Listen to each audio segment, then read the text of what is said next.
Give me 1 second. Yeah, I thought so. Okay, cool. So it's been like 5 years since I last streamed. Hi Cobb, by the way. Hope you're doing really well. I am, and thank you so much for the subscription. Wow. One first stream back, and I'm already getting subscriptions and stuff. Thank you so much, man. I have not done this for a minute. It's been a while. As you can see, my camera is this way, my microphone is this way, so I'm already doing a really bad job of getting ready. But yeah, thank you so much for the support. It's really appreciated. Maybe if we get more people to subscribe, I can get Jeff Bezos to pay me out a little bit. So yeah, I mean, it's been a while, and the only update I have is that I got laid off from my job.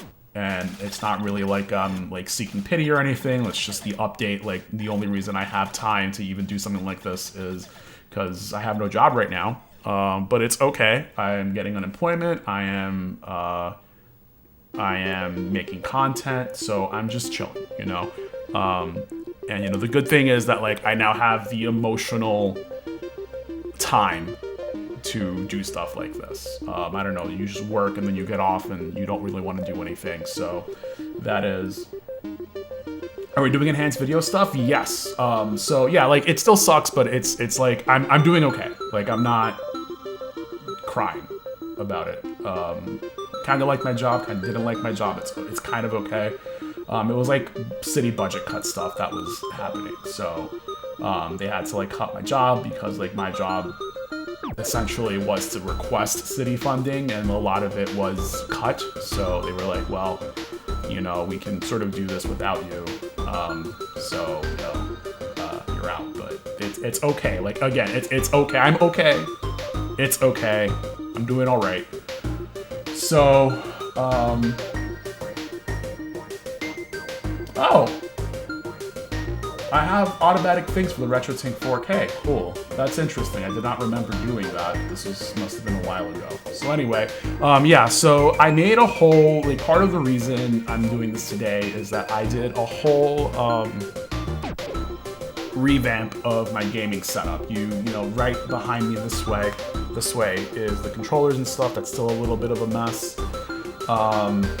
So I'm still kind of getting ready for that, but essentially, like, I put all of my games into one shelf, and then all of my consoles are on another shelf right here, and I'm literally just streaming today, getting everything set, and because I redid the setup. By the way, do you hear the CRT television? By the way, I have a CRT that I will be using. Oh yeah, I guess this is kind of sponsored by RetroTink, because the RetroTINK-4K was a gift to me from Mike Shee, the creator of RetroTink. You do not hear me over the music. Oh, you don't hear the CRT over the music. Perfect. That's actually really good, because I hear it and it is the most grating sound I've ever heard in my life. I don't know about you, but the sound of the CRT is terrible. I hate it so much. So I don't normally use the CRT unless I want to like show off to people, or if I really want to play on the CRT. So we're gonna try to see if we can put the gaming setup through its paces. I actually have, and you'll see this in a minute, but I actually have the CRT here. I have a 4K monitor like right here. If you see a glowing green, that's literally the CRT monitor. It's showing my computer right now. And then I have a third monitor that is just for the computer. I might end up one day outputting to this monitor, but this monitor is also not a normal monitor. It's like a 5x4 1280 by 1024 monitor. So it's ridiculous. Like I have 3 screens. One is for just the streaming stuff and looking at that. The next one is for whenever I really like want to play a game in 4K, or I want to play an HDMI console in 4K because it's attached to the RetroTINK-4K. And then I have the CRT here. And so part of the gaming setup revamp was putting everything together so that I can play anything on the CRT and separately anything on the RetroTINK-4K, but also stream pretty much anything separately on a RetroTINK-5X. So to start, I am going to go through basically all the consoles that I have, which is like 6 analog consoles and like 4 or 5, like 1, 2, 3, 4, 4, 5. Sorry, it's like mixed. Because one of the GameCube is doing something funky. So it's like 6 analog consoles and 5 HDMI consoles. So we're gonna take a look at all of that, and we're gonna see how all of that works. So today's stream is just going to be me going one by one through every single console, making sure that I have my settings set for the RetroTINK-4K, and then literally doing it all over again for the RetroTINK-5X, so that I can set that up for normal streaming. Like, this will be one of the few times I will have the RetroTINK-4K connected by... Oh, hi, Misery! Congrats on being first. You are officially first. We're just finishing up my gaming setup today, so like I'll show you guys like what that looks like and how that works, and I'll explain everything. I do want to like use some of this for like B-roll for a YouTube video I might make at some point. We'll see how that goes. Like, I really want to make YouTube content now. But yeah, it's just funny that like this is probably the only time you will see me do RetroTINK-4K on stream. I will probably never do RetroTINK-4K on stream ever again, because I would like get it in 4K and then I would just capture it in 1080p. So it would be ridiculous. And there are some features of the RetroTINK-4K that I don't get to use if it's connected to the capture card. That's specifically deep color, so I'm going to do everything except for deep color, and then off stream I will set deep color. But yeah, that's essentially that. Misery, how are you, by the way? Thank you for the hype. I really appreciate that. It's funny, this is like my first stream back in months, and I'm just happy to be able to do that. But anyway, let's see how this works out. My setup is not funky. It makes sense if you think about it, but it was a year in the making, and I wish I planned a little better instead of sort of buying things piecemeal. I decided on this a little while ago. I decided on this a little while ago. The difference is that previously, like my setup is like, my setup used to just be here. You know, you would see all the PlayStation consoles right behind me here, and then you would see all the Nintendo consoles here. And that was essentially how, I should turn those down. That was essentially how like I got, and the CRT was behind me as well. So there was a lot going on there, and now essentially like everything sort of changed. Before, the setup was purely decorative.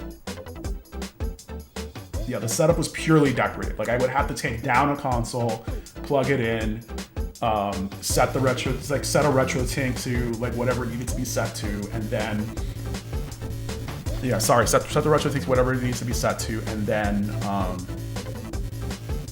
stream that. And then when I finished, my play area is the same as my workstation for work, used to be. And so what would happen is like at 11 o'clock at night, I would, instead of just like post-stream care, I would just have to disconnect everything, put everything away, organize everything, and then put it back to where it was. So imagine, you know, oh, I need to set up a Wii, I need to set up a GameCube, whatever it is that I need to set up is what I had to do. And that was really not terrible, but it just wasn't functional. And I wanted to have a setup that was completely 100% functional. So I did that. And so all of the games are going to be behind me from now on. And then all of the consoles, you can see the shelf here. And everything is ready to go. Everything is ready to go. So today I'm just going to set up the final sort of profiles for the RetroTINK-4K and the RetroTINK-5X, which which you just use to sort of put analog consoles on a TV. So I'm gonna do that. And then I'm gonna maybe play a game for a few minutes. So Cobb, yes, I will be doing enhanced test video stuff to see if I can get that to work today on stream. Like I got it to work before. I just wanted to see if I can recreate it because I need to make a separate profile for that. I did that for certain N64 games, and then I need to make it work for every N64 games. Misery, I saw you, by the way. I hope dinner is really good. Tell me what dinner is, by the way. I had 2 pizzas for lunch, so I'm full for the time being. You will just see me drink some water every once in a while. I should be good to go. Hopefully I can last through the whole stream without needing a snack. And if I do, I have chips somewhere and salsa, so I can have that.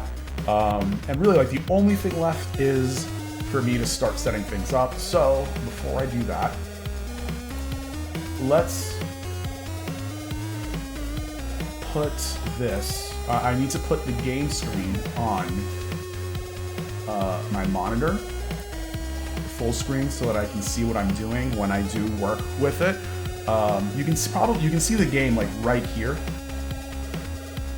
You can see the game right there. It's off right now because it's on like HDMI and it's sort of squished a little bit.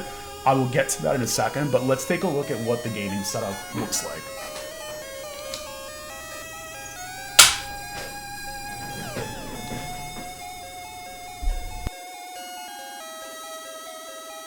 To only really do this once. When you look at it standing up, the cables are not as crazy, but I sort of just left it as is. But essentially, I have, you know, Super Nintendo. Every single console you see here has its best connection plugged in, native best connection plugged in, and I have a total of, I think, 10 consoles to play with. Yeah, and they're all connected to this Extron, which handles all of the analog signals. And I'll explain it to you guys like in a second, like how that works. But you know, I have these mini consoles here. These are purely decorative. If I ever want to play these, I actually have to like take them and plug them into the input for the RetroTINK-4K at this point. Like these are not getting streamed unless I sort of make enough money to buy equipment that allows me to, that allows me to play with these. Just as an example, I have right here, I have an HDMI switch, the RetroTINK-5X, and a network switch. So yes, things like the Wii, the PlayStation 3, my Nintendo Switch, there's a PlayStation TV right next to it, and my PlayStation 4. Those are all connected via Ethernet. And you know, everything else is connected via analog if it's available, except for the PS3. I would like to get one eventually so I can play PS3 games on the big old CRT. Here's my 4K monitor. It is round. I do actually like the round monitor, the curved monitor look. It's actually really good to play with when you're like sitting at a desk. So yeah. That's that. Let's see what we want to. So we're gonna do this by order of release. So we're gonna play these consoles by order of release. So first is gonna be the Super Nintendo, then it's gonna be the PlayStation, N64, PS2, GameCube, PS3, maybe because I don't have analog for that, Wii, and etc. Chungo, welcome to the stream. I'm sorry. I'm kind of sorry for ads, but I'm also not sorry for ads. Like, your boy's got to make money somehow. So, thank you for coming in. Thank you for watching the ads. Chungo, let me know when you're back and let me know if you've seen the setup. So, the work that I have left to do, the work that I have to do, by the way, hi Chungo. Chungo is another admin at the RetroTink Discord. If you like, please go find the RetroTink Discord. If it doesn't come up in a link, I'll do it before I end the stream. But essentially, one of the things I have to do is I have to trim these tags off of all of these power cables. I wish I could I don't know, make this look a little better, but it looks fine. The only other thing I can say is that I have a standing desk, so the desk goes up and sort of the CRT hides the cables a little bit, especially if you're looking at it from here. And the only other thing I can say is when you're looking at the setup, from like here, for example, you don't see the cables. Like the cable management is actually good. And I'm kind of okay with the cable management. The place where it gets the worst is behind the Extron. Behind the Extron is an absolute mess, but the Extron hides that. And then behind, it sort of sags under the retro console, the mini consoles, but I have a thing behind it so that it doesn't show. So I think it's okay. The worst of it is here, next to, like right behind this other equipment here. And I'm considering removing the SCART cable from the 5X so that I can put something in front of it, because as you can see, the SCART cable has to go around, so that I can hide these cables. But again, if you're looking at it from here, it's not terrible. So I did my best to try to make sure that all the cables were nice and proper and trimmed. All right, so I said I was going to do this in order. What I'm doing today is I'm setting up every single console with the RetroTINK-4K so that I can play in peace. Maybe one day I will play the damn game. And then after I do all of those, I will set up the RetroTINK-5X with all of these. But essentially, every single analog console here, these are the analog consoles that I'll be using. The PlayStation 3, one day I will get component cables for so that I can play in the CRT, but right now it's just going through good old HDMI. I can only play that on my monitor.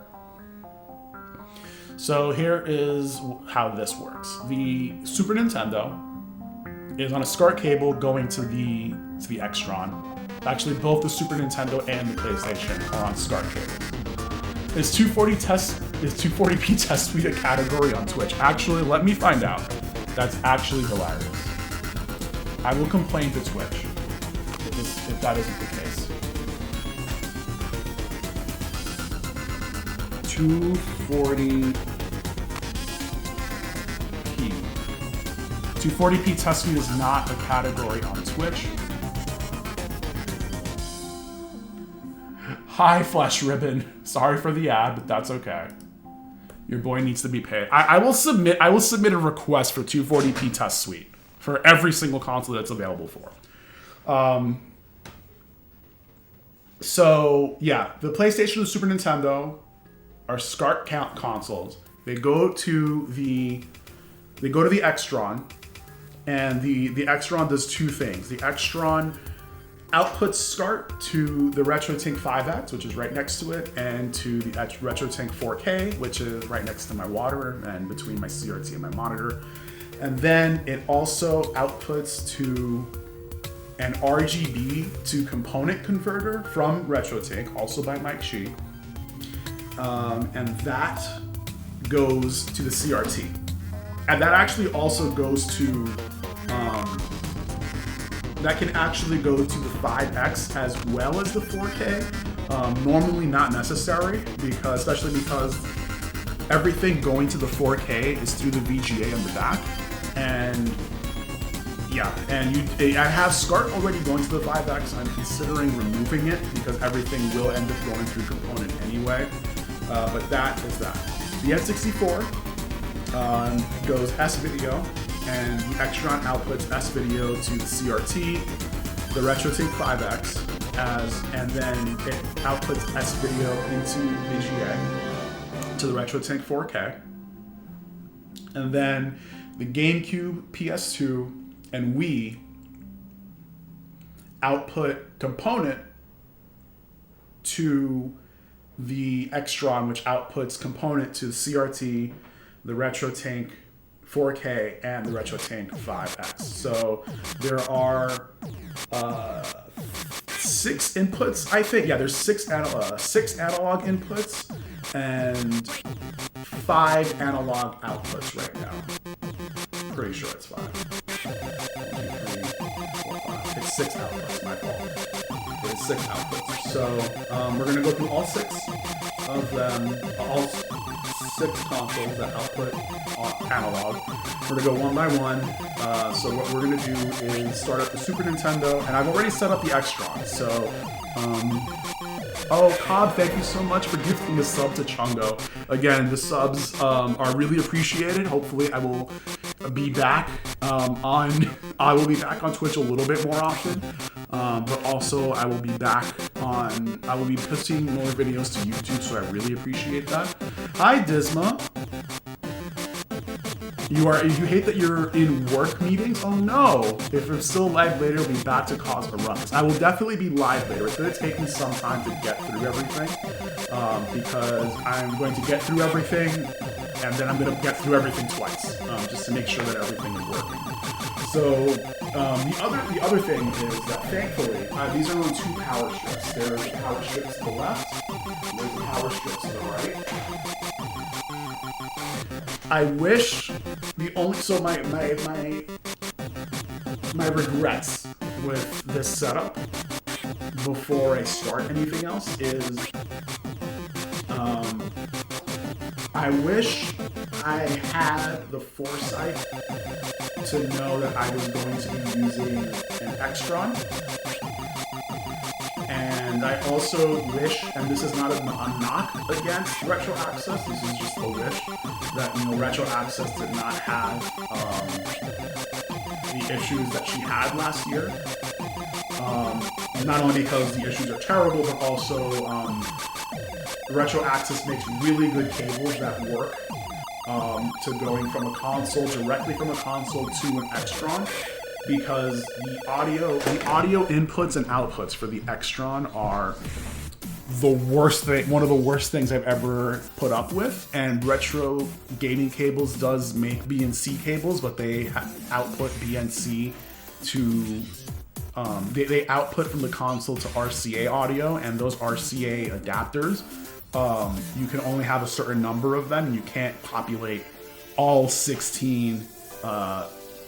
You can't populate all 16 inputs or all 8 outputs with that adapter because they are stacked vertically.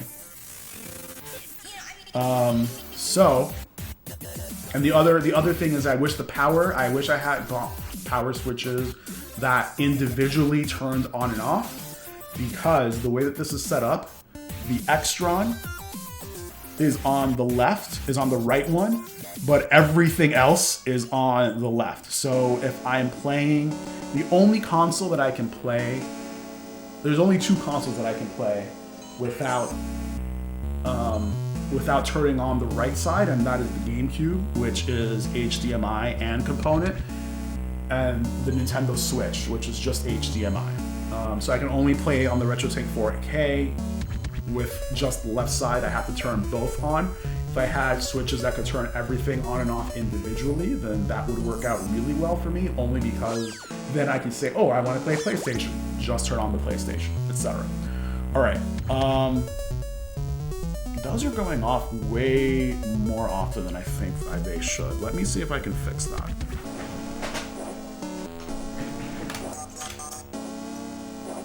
All right.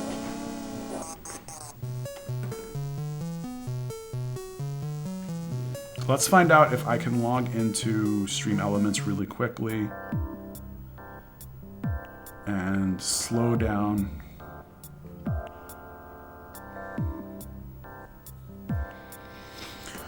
I'm gonna slow down these RetroTINK-4K messages. Okay, so putting in my password.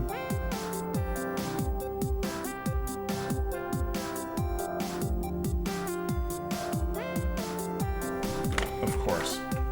All right, give me a second, because my password is not my password, just my token generator.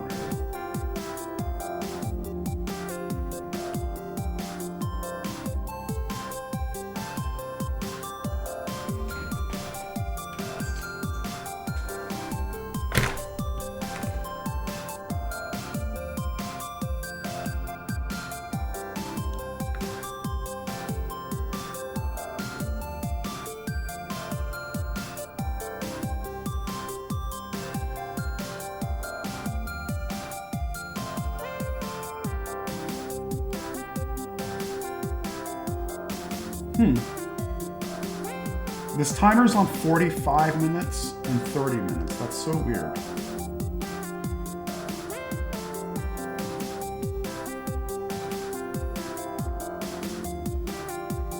Oh, this is socials, no wonder. It is the newest, most advanced scaler. RetroTINK-4K is the newest, most advanced scaler. Most advanced scaler. There needs to be a D here. And then we are going to move this from every 5 minutes to every 45 minutes now. Save that. And then the wiki. All right, so here's what I'm going to do. Yeah, I see that. Give me 1 second and I will...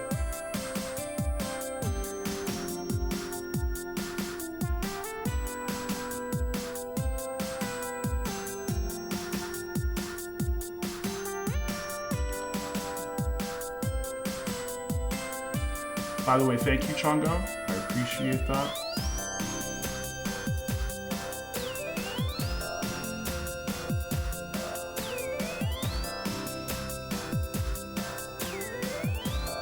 And Cobb as well.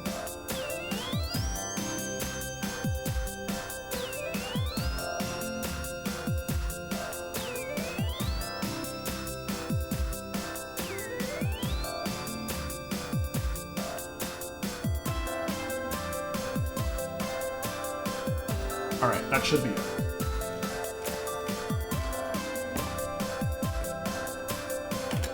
All right, we're back here. This is disconnected. That's annoying. This needs to keep its connection. All right. So, pay attention to the corner right over here. You're going to see some Super Nintendo in a minute. First thing we're going to do is set up the Super Nintendo. Let's see.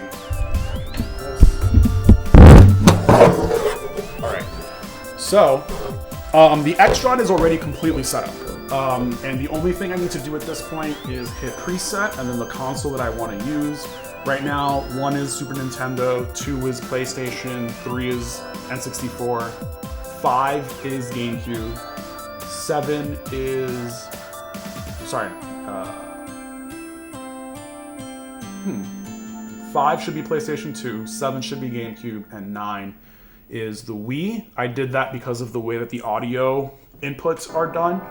So the PlayStation 2 is the only one that uses a Phoenix adapter. The other ones just use other ones. So here's what we can do. Let's do a preset. 1, enter. And what that does is it pushes Super Nintendo to all 3. Let's turn the Super Nintendo on. And you see on CRT, it goes right to the menu for that. But it does not do that for the RetroTINK-4K. So you have yours in order of release date for profiles in the RetroTINK-4K. Funny. I just did that because it was Super Nintendo and PlayStation are on start, and so like I put those all the way to the left. And then N64 had S video, so then I did, it was done by order of like release date of console. So at this point, let's see, we're here, we are on the RetroTINK-4K. I think this is outputting, no, I think this is supposed to be the color it's supposed to be. I don't really mind because it's still alphabetical on yours. I don't really mind if the colors mismatch or anything. It's just, this is not like an official 4K stream. This is not getting saved to 4K. This is just a 1080p stream. I am not trying to like show you the quality of the RetroTINK-4K in this stream. I would never actually do that on a stream because I think, it's just counterproductive to try to do 4K on a stream.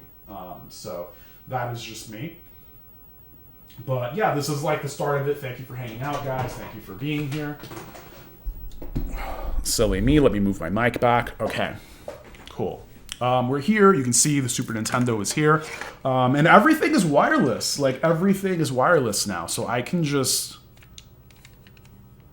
how do I turn this on?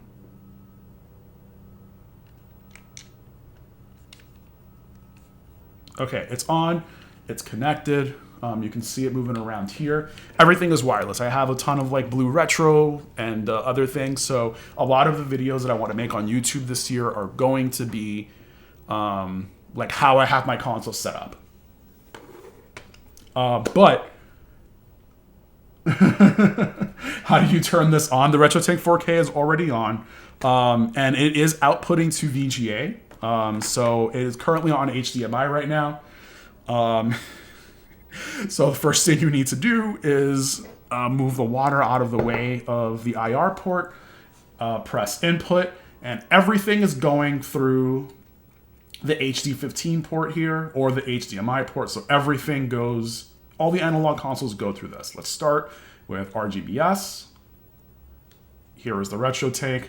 Say hi to the RetroTINK, everyone. RetroTINK loves you. So I think the first thing I want to do is fix the optimal profile I have for this. Fix the optimal profile for it. That's the first thing I want to do. So Super Nintendo, I have 4 profiles on this. I'm going to remove this one, the first one. Yeah, good afternoon. Oh no, what is happening here? What is happening here? I am sorry. What is going on here? Because it looks normal on... That's weird.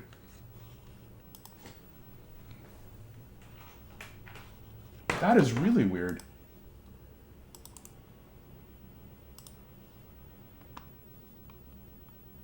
Oh, because it's on YUY2 or something. No. Color space. No, this is normal.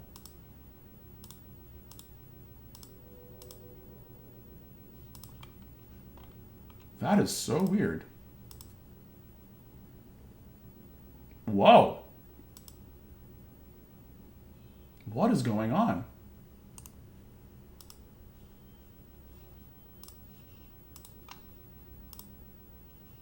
Huh. Does this need to be turned off and on again?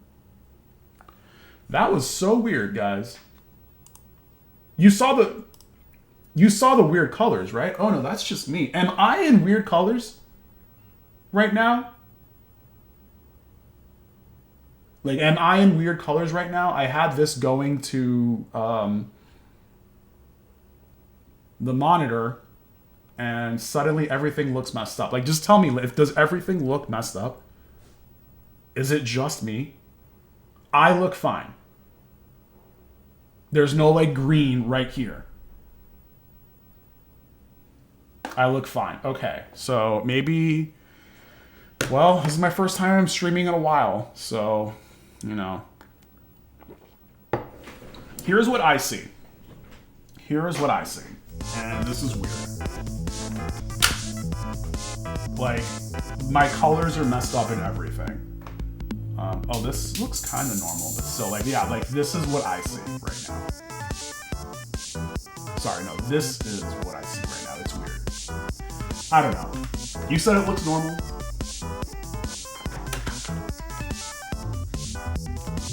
So I will continue doing this. This just looks weird. All right, let's put this back.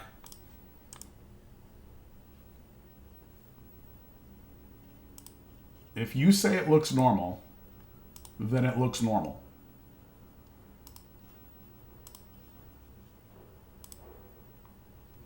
If you say it looks normal, then it looks normal. Not gonna fight you guys. I'm not gonna fight you guys. If it looks normal, then it looks normal. Let's do the Super Nintendo. Okay. So what I was saying was I have 2 Game Boy camera profiles, and I am actually going to probably... what I'm going to do is I'm going to... well, basically the menu for the menu should not look red, essentially. So if it's looking blue-greenish, then this is fine. Otherwise, I would have to restart the stream. And that's fine. I'll restart the stream. But Like I don't want to do that because I am recording this for YouTube. So I'm hoping that the video doesn't look weird later.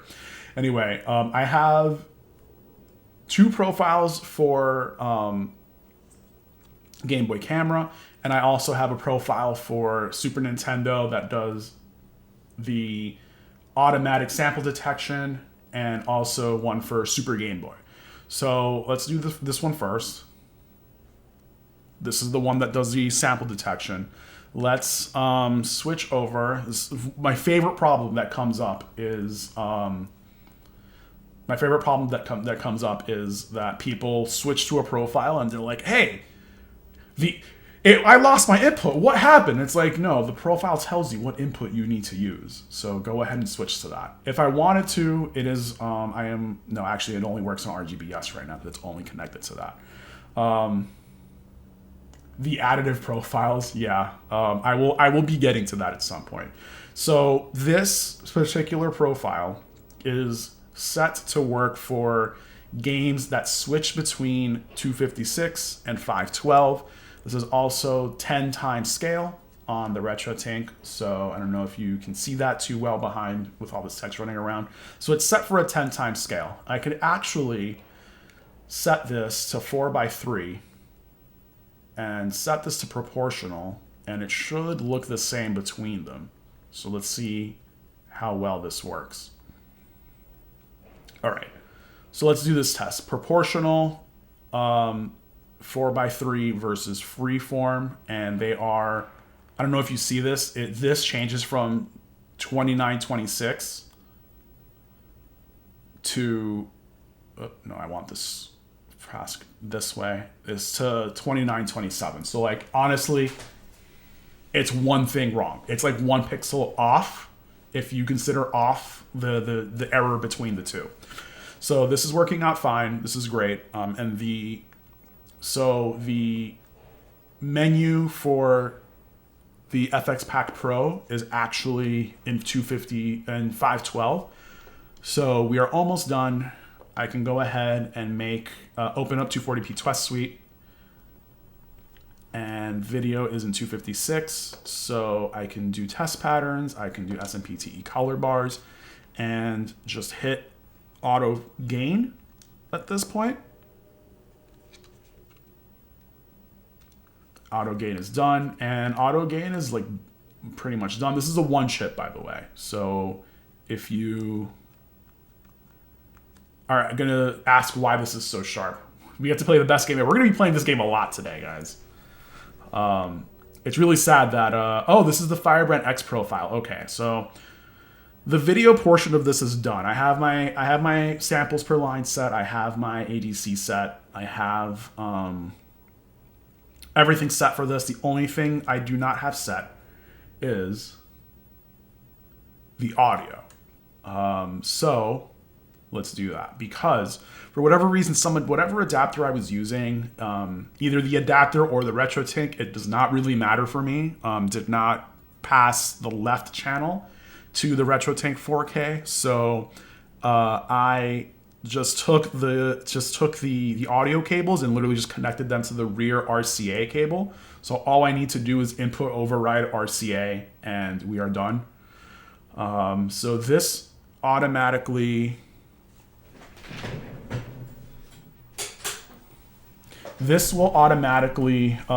switch between 512 as well as, does this turn off? This controller turned off. I can't just like rapidly turn things on and off.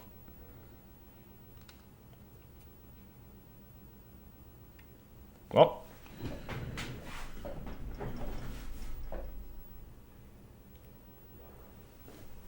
I had to redo the Bluetooth connection for these.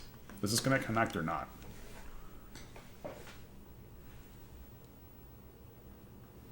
Oh boy.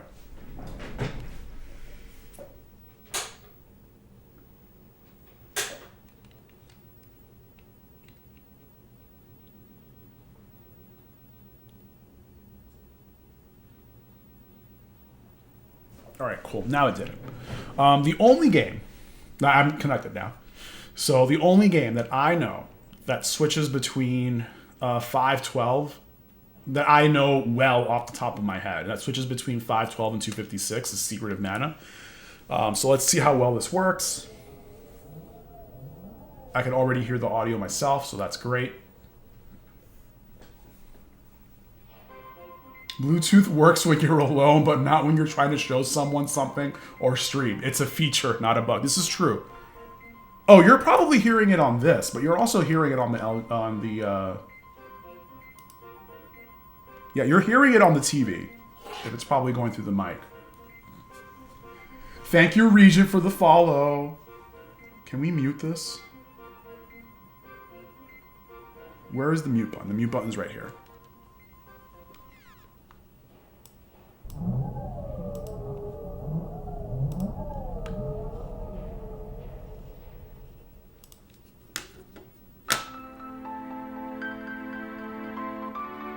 Okay, do you hear the music on this? Who is this clown? Hi, Regent. How are you? Welcome to the stream. I'm just, I am going through every single console that I own. If my stream looks weird, please let me know immediately, because it looks super weird on mine. Oh, the reason I don't hear it very well is because my volume is not up. Audio is coming in good, great. I'm actually going to lower it then, because I know it's like on the louder side. Okay. So when I play this on my own, it'll be either on the CRT or it'll be on the RetroTINK-4K, and I will like plug earphones into the speakers to listen to that. I'm listening to it now because it's coming through on stream, which is going to be great. So this works. When you play this, by the way, yeah. So the menus in this game are in 512. Let's name me Carlos. By the way, huge shocker. My name is Carlos. I tend to call my character's Moro now, but today I'll be Carlos. You can call me Carlos if you like. So the game switches between 256 and 512 on a regular basis. The background is stuttering. Which background? Are you talking? Is it like shimmering? I think that's unfortunately on purpose, because if the background is shimmering in the game, it's because I am unfortunately downscaling 4K. Like, I'm using 4K, but I'm downscaling it to for all my settings and stuff. But I'm downscaling it to 1080p for the stream. The stream is not going to be like, hey, look how awesome the 4K looks. The stream is literally just chill out with me, have a drink some water, have your meal. Oh, Kjeld, thank you so much for the sub, by the way. This is my first stream back, so I really appreciate all of these subs and everything happening, because otherwise, like, I would just be, I don't know, like, I'm happy that I'm getting some feedback, because I said this earlier, recently lost my job, and that's okay, because it gives me more time to do the things that I want to do, and I have enough money saved up that I can chill out for a while I figure out my next move. So, I'm not sad. I'm just happy that I get to do some things now, especially that I get to share RetroTINK-4K, as well as share my gaming setup with you guys. So yeah, just welcome everyone. I showed off my gaming rig earlier. You will see it again when I switch consoles. Oh no, Regent gifted one to Kjeld. Thank you for gifting one to Kjeld. Thank you so much. Oh, and thank you for starting a hype train as well. Chungo's seen a ROM hack of this game the other day, and the only thing it did was to make the text take up the entire text box. Oh, like more to the right. When it came out in 2001. Oh man. Let's get through this. Let's get through this. Because this is not the part where it's important. Wider letters. What is with Square Enix making games and then not like optimizing the text? Thank you so much for the bits. Hi, Urban Lens, and yes, Unemployment Gang, Fun Employment, whatever you want to call it, that's what we're here for today. Oh, okay. What? Why did he... That was weird. Whatever. So yeah, when you get to this, when you get to a certain portion of the game, it will switch off. Yeah, I'm back streaming for now because I have the emotional time to do that. I was saying earlier, like back when I had a job, I, you know, was just like, I don't want to do this. What I really wanted to do was make content. And I did not get the gifted following business covering the text box. Is it? Oh yeah, no, it's fine. Like again, it's fine only because I don't really mind. I almost like pushed. Actually, I could do this right now. Why not? Let's do this. Let's put this on the right side. And then let's put the animations and stuff on the right side as well. I don't think anything really gets used on this side. I know it's going to cover that, but I'd rather cover the stuff on the right side rather than the stuff on the left, because the stuff on the left is going to have the menu on it. All right. All right, are you done? All right, cool. So when you load up menus in this game, right now it's in 256. We're going to take a look at that. So as you can see, it's in 256. And then when you go to any other thing, oh, no, not this one. All right, no. Back, let's go to stats. When you go to stats, it switches from 256 to 512. And that's essentially what that's used for, like switching between the two. Now, when you switch between the two, you get like a little hitch. I don't know if you're seeing that, but it does hitch a little bit. It like hitches very quickly. Urban Lens Burnout has definitely kept you from creating anything at a steady rate. It's always nice to take your time, not to be in a rush. Yeah, I mean, yeah. So hopefully I will have a better schedule with these things. I don't know if I will be, hopefully I will be streaming more. Spoilers, if you see me streaming, it will probably not be retro consoles. It'll probably be Persona 5 while I figure out how to play that game. I got a little stuck, unfortunately. I'm doing like a 100% social link playthrough, which is like really difficult because they have you do like every single dungeon in as little time as possible. So yeah, Persona 5, not Persona 3. I understand that we all love Persona 3. And you know, Mitsuru was best Tsuru, but he's the best social link, period. But not playing that right now. I'm gonna wait for that to go on sale. So yeah, if you see that, oh, P5 is your favorite game of all time. That's funny. I'm like such an old head. I played through Persona 3 already. I'm like, this is like the best Persona game ever. And then I play Persona 5 and I'm just like being an old man. I'm just being like, Persona 5, you know, Persona 5 is only able to stand on the shoulders of Persona 3, you know? Like that's my feeling on it. But yeah. So back to Super Nintendo. So yeah, as you can see, it does this perfectly. So I'm gonna save this profile right now. Save current. Actually, no, before I save that, I'm going to commit blasphemy, and I'm switching this banner over to... Should I switch it to substitute? I'm going to switch it to substitute. I love substitute.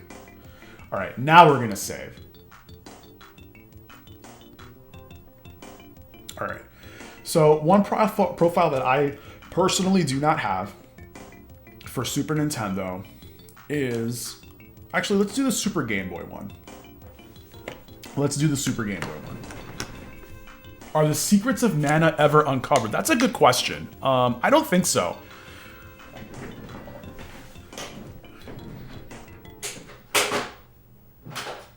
I don't think the secrets of mana are ever truly uncovered.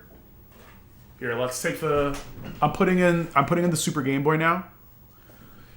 So we are going to put an EverDrive in here. I do have authentic carts. I'm just not going to use them right now, but I'm going to put the Game Boy in here. I'm going to start this up.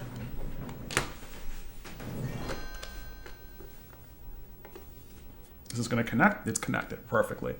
I do have a Super Game Boy profile because this currently does not work. Oh no, what is going on here? Okay, that was weird. I was just pressing up for no reason. So I do have a Super Game Boy profile. And as you can see, you don't get an input because your inputs are saved between profiles. So what I'm going to do is I'm going to set the input to RGBS through the HD15 because everything I do goes through that. And I think that's really it. I don't have 144p test suite. That's fine. I will live. So everything is set. This is like manually. Actually, it's auto. Huh, interesting. This is an automatic profile. Let's see what the sample rate detection says. So it is on. I'm actually going to turn this off, personally. As you can see, everything looks terrible. Huh, that's interesting. Can I auto phase this? Perfect. All right, great.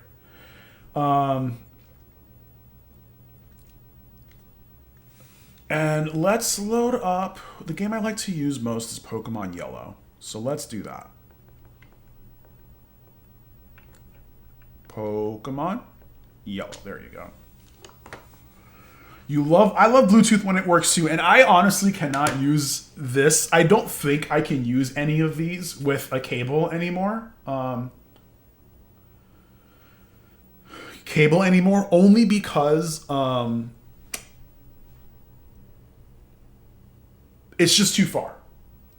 And yes, I know Firebrand X prefers autophase for all of his profiles. I'm going to be the outlier and say that I do not when I know exactly what I can't use autophase without enabling. Let's see if I can do this. I don't want to turn on auto decimation factor because I know what that is. And I can't use auto phase without turning this on. So I will just manually keep this way. And I guess if I ever see something look weird, and I apologize that this looks really unsaturated. Let's see if we can fix this.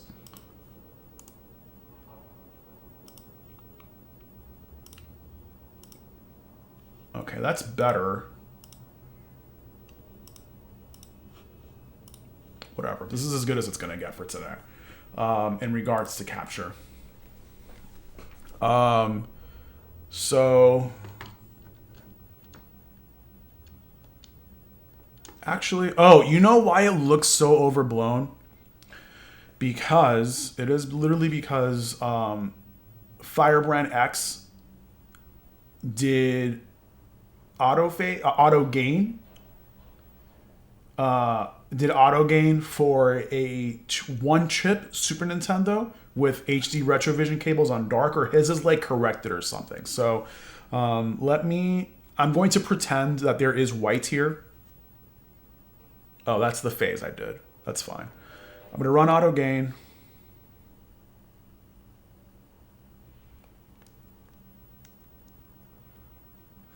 Or do we want to do the 240p test suite again? I think this is fine. This will be fine. And then the only differences are on the left and the right. We fix that, and we fix that here. So it's 15 and 15. As you can see, it's 256. I can understand not using it when you know the phase and what you're playing doesn't change. Yeah, so most Super Nintendo games don't change resolution like Secret of Mana does. If it did, and most Super Nintendo games are 256 wide, so I would personally keep that this way. Here's what we're gonna do. We're gonna set this to autofill integer for scaling mode, and we're gonna set this to 1 square pixels, and we are going to adjust the top and bottom trims until we take out that beautiful most of the Super Game Boy sides. And this is essentially going to be it for me for Super Game Boy. Even if it does change, I prefer setting the phase and decimation manually. Like,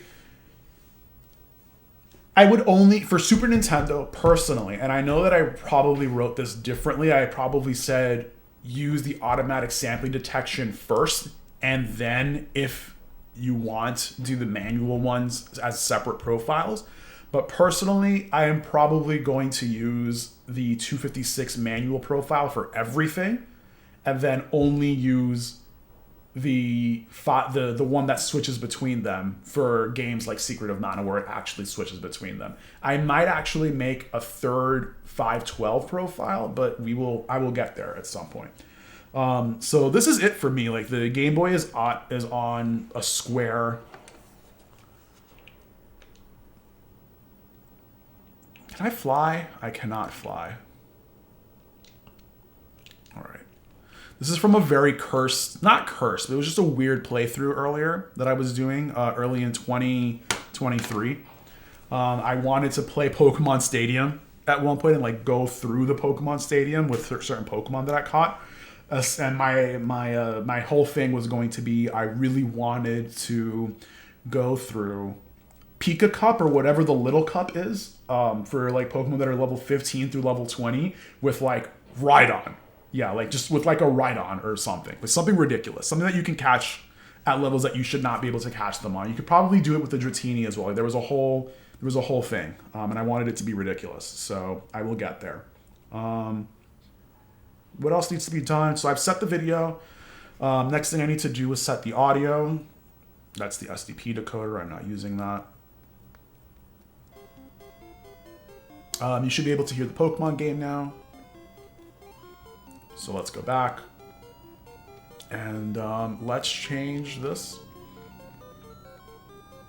to substitute. And I think we're good to go here. So there's Super Game Boy.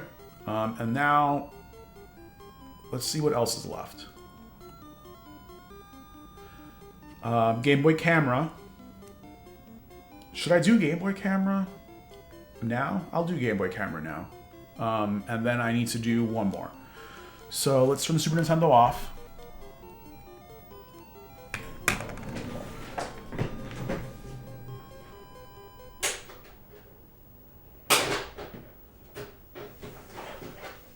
Actually, the real question right now is the Super Game Boy going to fit right now? Because it's like a really tight fit in front of the Super Nintendo, like right on top of the Super Nintendo in this setup.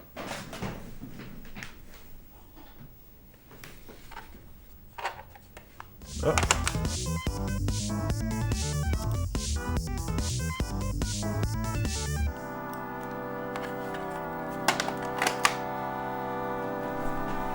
Let's see if this fits.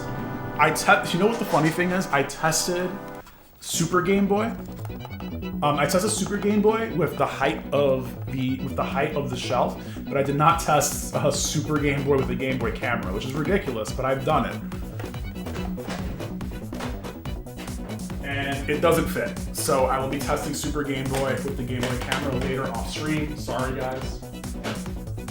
But let's put the throwback.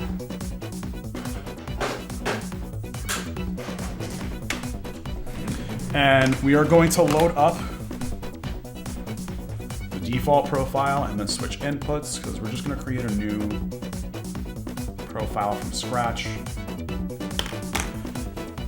I still get mixed up between horizontal and vertical resolutions, so I might be getting mixed up about how it can be handled or not. I keep thinking I can use 240p test suite to manually set phase and decimation for each resolution, but I guess horizontal resolution might not count. By which I mean 240p test suite may not show different horizontal resolutions. Yeah, no, it doesn't. The Super Nintendo one, at the very least the version that I have, does not. It only does 256. Is it doing this again? Of course it's only connected when it wants to. Alright, I gotta do this one last time. Alright, now it's connected. We're gonna go back to playing our favorite game, the 240p test suite. Yeah, it doesn't have both. It only has 256 by 224, and it also only has 256 by 480i. And I keep getting like mixed information that it does 512 by 480i, but I don't know. And like when it's in 480i mode, it only does 512, but whatever. Like it's really not that important. All right. So what are we doing? We are going to make a manual Super Nintendo profile.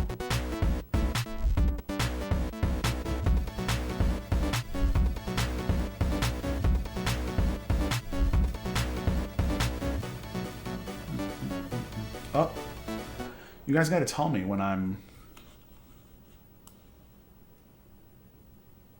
not showing the game. So the number's 3410. Decimation factor 10. Okay, cool. So let's pull up the color bars first and run auto gain. Thanks for letting me know after, Cobb. All right, let's bring this up to 255. Okay, so that seems fine. All right, so we did that. And now let's go to grid. No, not this one. 224, 256 by 224. We're going to run gain, sorry, auto phase. And that looks like it's it. I do like my 10 times display aspect ratio. So what I'm going to do is I'm going to switch this to proportional and then switch this to 10. Great. So next I have to switch the audio. Switch that to RCA, and finally switch OSD to my banner. Oh yeah, if you didn't know, I love Substitute from Pokemon. It's just my favorite thing ever from Pokemon because it's like the prototype Pokemon. So love Substitute. If I ever become a PNG tuber, it'll be as like myself, but like with a shirt with a Substitute on it. Which was art made by a friend of mine. I think this is it. So what we're going to do is we're going to save this as a new profile. I have to make a note. This is new profile 4.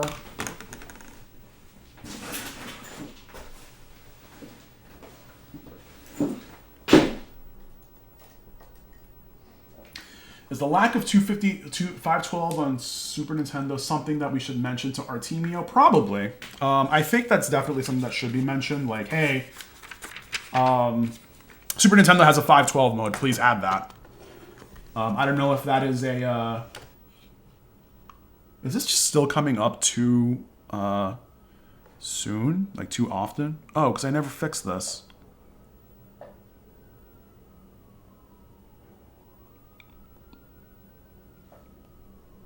Duh. All right.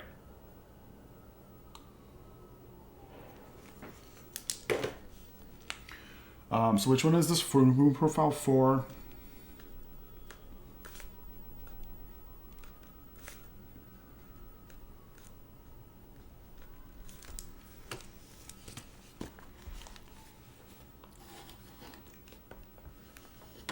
my order. Yeah. That's what that profile picture is. It was art made by a friend of mine who just does art. Here, let me see if I can do it. Can I shout her out? This Madraws. Nope. Here, let me shout her out.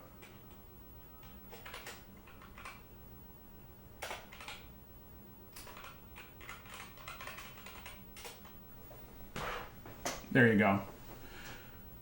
Oh, the issue is my monitor. Okay. Cobb, can you share a link to that Discord in the place with the other things? Yes. Yes. So the reason I'm seeing things weird is because my monitor is being weird. That solves everything. Now I'm not going. Now I'm not going crazy with like whatever I'm looking at. All right. So I wrote that down. This profile is for Super Nintendo 256. I think I'm done. I have profiles for Super Nintendo. The only thing I need to fix Super Game Boy camera at 19. It's like really ridiculous. I wish I could show you. Like it's just, imagine this, like whatever you're looking at here is just really pixelated and like very, very, very low frame rate. I thought it would be a good idea to sort of do that so I could have a retro webcam, but it didn't really work out. But I'll think about that for next time. All right, next console is going to be the PlayStation. So let's take a look. All right, so we're done with the Super Nintendo. The PlayStation is next. So let's actually move away from, I have Metal Gear Solid here. Here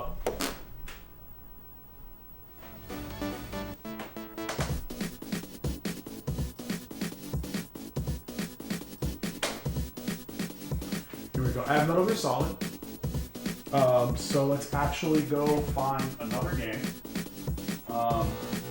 Probably gonna try Final Fantasy VII because I know Final Fantasy VII does a couple of resolutions.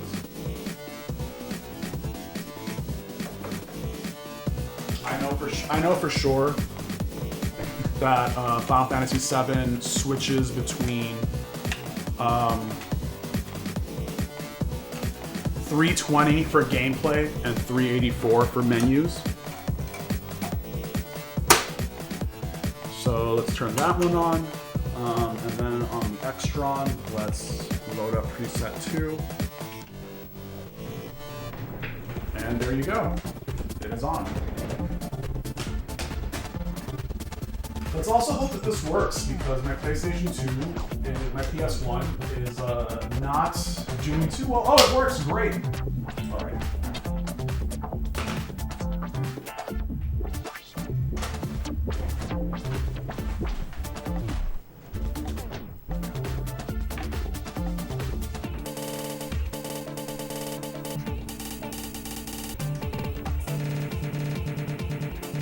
All right, perfect.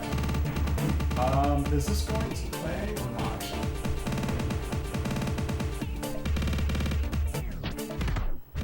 Huh. What is going on? Oh, there it is. Perfect. So if it looks weird, it's specifically because if it looks weird, it's because it's currently on the Super Nintendo presets. We're going to change this so that it looks at the PS1 presets. And yes, I do have to hit you with the PS1 opening. I'm sorry that you didn't get to hear it. You might have heard it, actually. I'm not sure, because it's all connected to like the same thing. I'm being overpowered by the music. That could be because my mic is in the way. My mic is like away from me. How does that, is that better? And now we can also, and now we can also move to the game. So,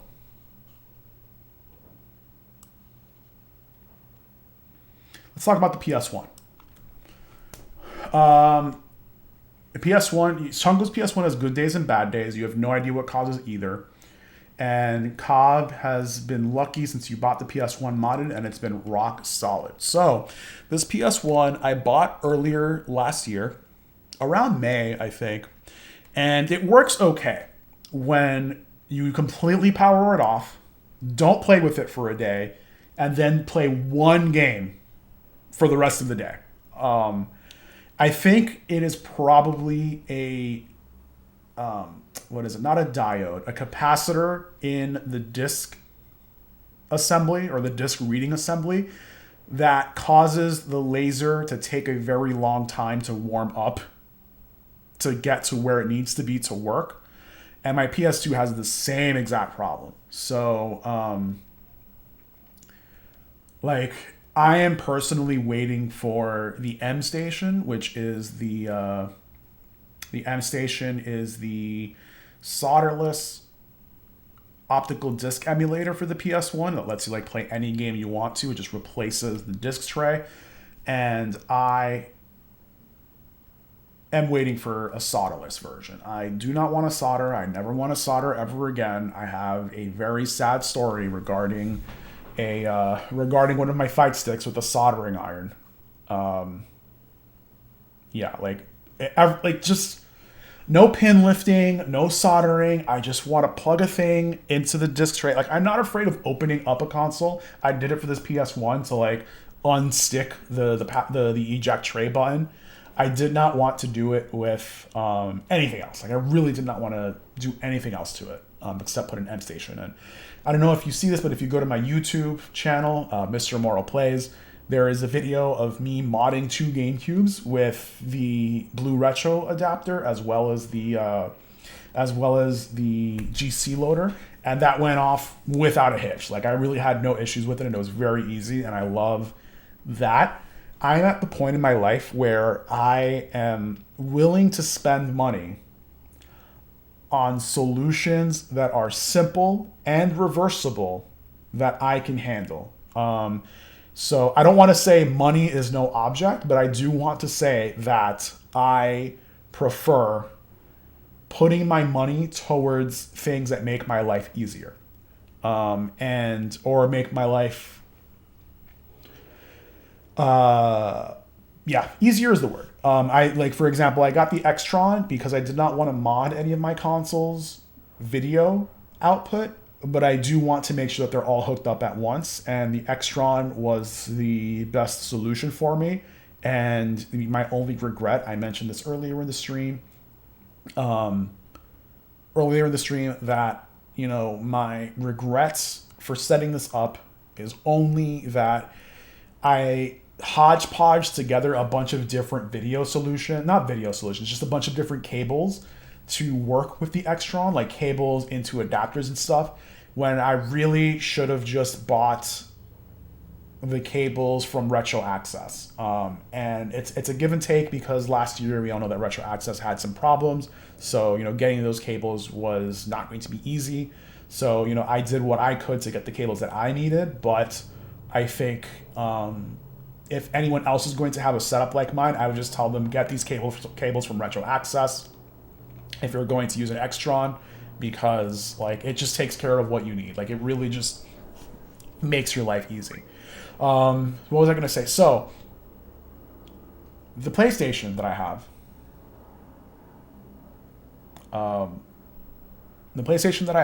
is Bluetooth as well. I have a Brook wireless adapter, a Brook Wingman PS2 on it, and I'm using a DualShock 4.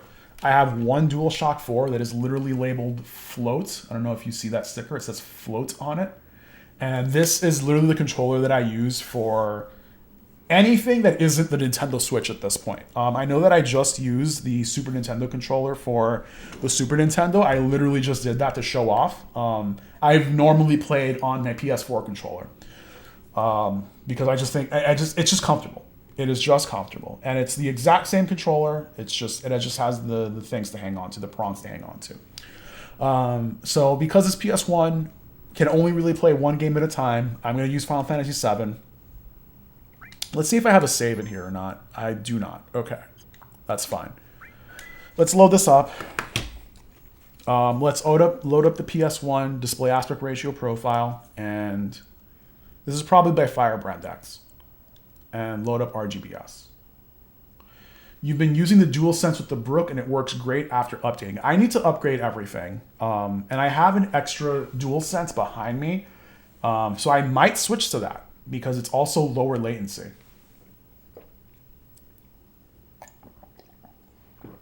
I don't know why, but it is just lower latency, so it's great. So this profile is set to automatically sample basically every single thing that the PlayStation outputs. The only thing that it does not output is, for example, whatever this is. This is divided by, this is 10, this is 8, this is 7, this is 6. This is divided by 6. So as you can see, it is switching between, it's sort of having trouble switching between the 320 mode and the 640 mode, and that's fine. because they're generally the same, but Firebrand X did manually scale everything so that it fits to the right display aspect ratio. And I don't have 240p test suite for this, so you know what I did not do? Dang, with the Super Nintendo profiles, I forgot to set this to I forgot to set the outputs to like HDR, etc. But I will do that later. Everyone wants to know if I'm going to play the Rebirth demo. I'm considering it. I really am considering it. I have sort of resigned to the fact that I'm going to try to not play the remake trilogy until all 3 games come out. Because I want to play them all at once. I broke this already, but only because the game was free on PlayStation Network at one point. So if Rebirth comes out on PlayStation Network, and it's one of the monthly games for PlayStation Network, and it is free, I will play Rebirth. It's that simple.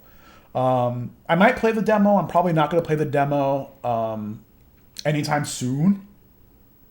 But I do know that the demo has like free items for you to use in the game, which is like, great, Square Enix, let me spoil myself in the game, but whatever.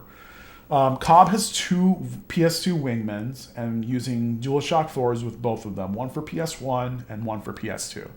I need to buy more. I really want to be at a place where my consoles are set up as much as possible, so I do want to have 4 PS2 Wingmen. I want to have 4 PS2 Wingmen. 2 for my PlayStation, 2 for my PlayStation 2.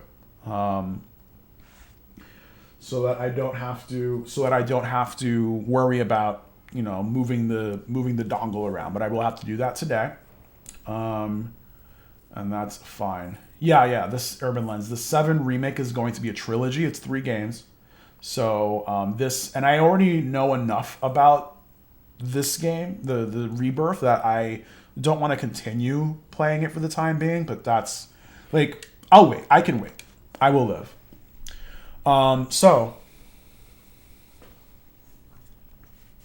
then Cobb says he doesn't have any other use for those controllers, so it makes sense to him. And he played through the Rebirth demo. Chungo played through the Rebirth demo today. It's a pretty good time, though you can tell when it'll end if you played the original game. Yeah, like I heard when Rebirth ends, which is like kind of a spoiler, kind of not. Like I know where it ends. And like my question is, and we're gonna get into Final Fantasy VII spoiler territory, so like mute your audio for the next minute if you've never played the original Final Fantasy VII, like starting now. I know that they are going to the point where Aerith dies. My question is Aerith going to die, or is someone else going to die? Or does Aerith live and nobody dies? And my thing is that I think that nobody dies. I think nobody will die. And that somehow destroys the space-time continuum. And the only way to restore it is for Aerith to die. And you're going to spend the entirety of the 3rd game getting to a point where someone has to kill Aerith to like restore the timeline to where it needs to be. And then everything goes back to normal. And it's going to suck. Spoiler from the video at the end of the demo. I'd rather you not. Because I'm normally not too crazy about spoilers, but I'd rather not be told about the game. I'm sorry, Regent. I'm sorry, but like, yeah, that's just today. I'd rather not. Just today. I'm sorry, but today I would rather not. And and the thing is, like, I've already been seeing stuff on Twitter. I've already been seeing stuff on YouTube. I've already been seeing stuff for changes to Persona 3 Reload on YouTube. And it's like, no, I don't want to, no, no worries. Thank you for asking, by the way, but just not today. I appreciate you. I really appreciate you asking. I'm able to keep spoilers out of my mind while you play and watch stuff. Yeah, like, it just sucks that, like, the world that I live in is, like, I'm interested in Persona 3. The internet knows I'm interested in Persona 3. So YouTube is going to show me Persona 3 videos. And I'm like, I've already seen these because I've already played the game, but I want to see it myself when I play it in like 6 months, whenever. Yeah, so like it's hard. It's just difficult.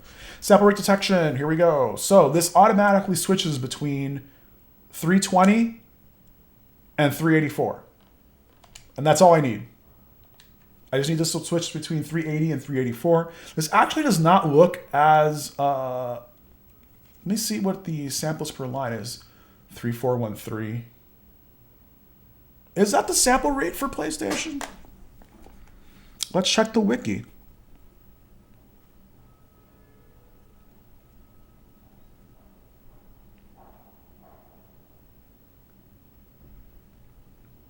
Go into system specific settings.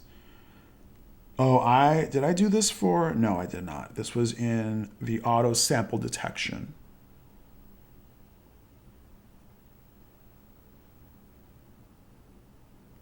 Oh, it is 3413. Interesting. Huh. This just doesn't look as sharp as I would think it is. There you go. Oh, so it doesn't set the phase automatically either. It only sets the factor. That's why. Okay. There we go. That's why this was off. I wasn't paying attention. So this is going to happen a lot, but this is the type of game, this is the type of console where like this is something that I want as opposed to the Super Nintendo. And this is because I do not want to deal with manually loading a profile every time I play. I've done this for the PlayStation TV. If you've seen the PlayStation TV video that I put up, it's just annoying to just switch profiles every time, which is why the RetroTINK-5X, we just said, leave it in generic. Like, just leave it in generic. Don't go through the headache. But now that we have sharp pixels and we have sharp pixels on any resolution automatically, we can just do this. And I personally do not mind that it hitches when it switches horizontal resolution, because I would rather take this than doing a profile every single time. And that is like literally it for PlayStation. I'm not even going to try to set anything more up for it.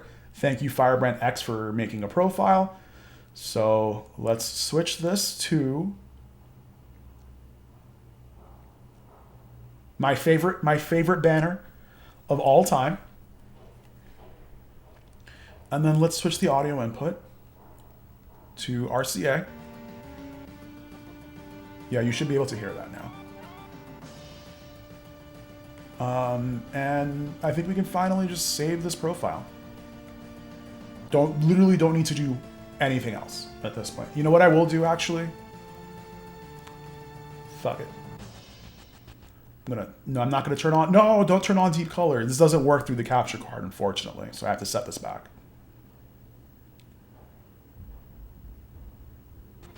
Okay. Deep color does not work. When I am done, I will switch this to, I'm gonna switch this from,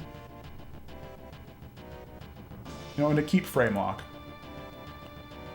And that's really it. There's moons up there and then banners. Yep. My favorite banner of all time. And I love it because this is like the full wide screen for Symphony of the Night, but this is like square pixels for it, so this is great. So yeah, I think we're done here. Let's save this. I really only have use for one PS1 profile, and that is 10X. It's the only way that I'm gonna play PS1 games. So it's just like funny. It's like only one profile. All right. First of all, let's switch back to this thing I was using on my iPad. All right, cool. We're gonna leave all the consoles on, by the way. My girlfriend is gonna get super mad at me for leaving all these consoles on. So if I really wanted to, I could show you guys, hey, let's play Super Nintendo and just switch to that. So we can do that. Oh, the Extron has to switch to Super Nintendo as well. There we go. Oh, it's on the 240p test suite. Let's pick a game. Let's pick a game.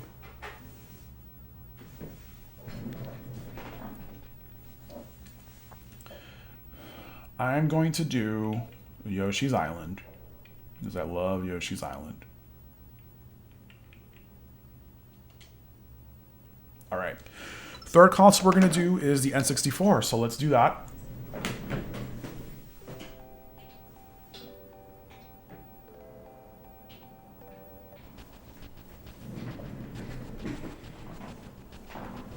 All right. So Final Fantasy VII is still showing on the CRT. And that is because Super Nintendo isn't there a serial port? What do you mean the Extron can't be controlled when the profile changes in the tank? Stop. Stop. No, I don't want to get into it. I'm more than happy to stand up or roll over, turn on the console, shut the preset, and then just come back and just play my game. I don't want to get into it. I don't care about serial support. I really don't. It would be interesting, but also at the same time, like, it's just not something that I need. It really isn't. Because I would have to do serial support for the RetroTINK-4K. I would have to do it for the Extron. And I would also have to find an HDMI switch. I would have to find an HDMI switch that has that, so I can put them all into my router or into my network switch. And then the RetroTINK 5X, which is what I'm going to be using for streams, isn't even going to have serial support. So what is even the point? What is even the point? And my TV doesn't have serial support either. I can't change the input on the TV with serial support. So what is the point? All right, let's change the input on the TV. Here we go.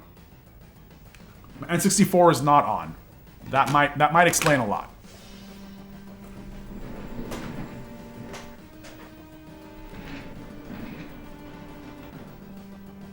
I have a Nintendo Switch controller. This actually has been working really well with the blue retro adapter, so I haven't had any problems yet. Hi, Criterion. What's going on, Crit? Everyone. Cobb, stop. I'm trying to show off my setup. I'm not trying to tell you what my setup does not do. What do all these funny numbers mean? Crit, I am finalizing the setup of my gaming setup on the RetroTINK 4K. This is currently profiles that I am using to manage consoles in the RetroTINK 4K. We just did Super Nintendo and we just did PlayStation. PlayStation was actually relatively simple, but that's only because so much work was put into making the RetroTINK 4K simple. Easy to use in some ways, but you need to be able to dive. You need to be able to want to dive into it in other ways. So that is what I've been working on. Here, let me show you the setup.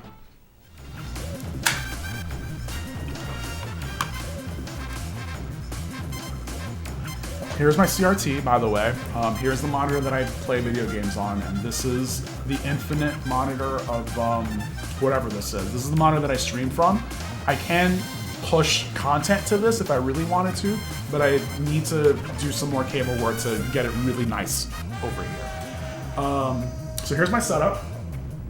Everyone say hi to the setup. Everything. These consoles that you're seeing right now are all hooked up to this big box. And this big box will send analog to the CRT and to this monitor. Oh, thank you for the sub, Crit. If you stay here long enough, then I'll shout you out because I love watching you. But here's my setup. Here are the games. And here is the controllers. Right now what I need to do is, oh wait, some Regent gifted a sub to Criterion. Regent, oh thank you. Sorry, no, I see it because it's highlighted differently, okay? So it's highlighted in a weird way on my screen. I'm sorry, Regent. Thank you, Regent, for the gift sub to Crit. Crit, enjoy your Mr. Moro emotes. Yeah, enjoy your Mr. Moro emotes. Everyone enjoy your Mr. Moro emotes. If I do, if I do update the emotes, it'll probably be with some of the RetroTINK emotes. There's a lot of like clown emotes in the RetroTINK Discord. And also there's a new Bongo Cat one that like the Bongo Cat is banging on a RetroTINK-4K. So I'll probably use that for my animated one. Anyway, so yeah, everything gets routed to this big box. And then this big box moves everything to these three TVs. And what I'm setting up is right now my personal monitor. This going up when I stream, I'm going to play either on the CRT or I'm going to play on this. And I'm just setting everything up so that it finally works on this. Previously, it was working on the Super Nintendo. Let's see if we can. No, it's currently not outputting to the Super Nintendo. So let's fix that. So here, if I wanted to play Super Nintendo, there it is. That's the Super Nintendo. And this is currently in S-Video, so it's currently showing the N64. But if I switch this to component, it'll switch to Yoshi's Island. So I can play any three different games I want on any three different screen. Oh yeah, for sure. Yoshi's Island is my, if you guys don't know this, Yoshi's Island is my favorite game of all time. The only reason I don't have Yoshi emotes is because I like Substitute a little better than Yoshi as a mascot, but like Yoshi's Island is like upper echelon game for me. And I don't care what anyone else says, but like, yeah, like Yoshi's Island is where it's at. Okay, so what was I saying before? Oh yeah, N64. So let's push N64 again. And this is already... Oh. Actually, let me show you guys what the... Oh, that's weird. Why is that not showing?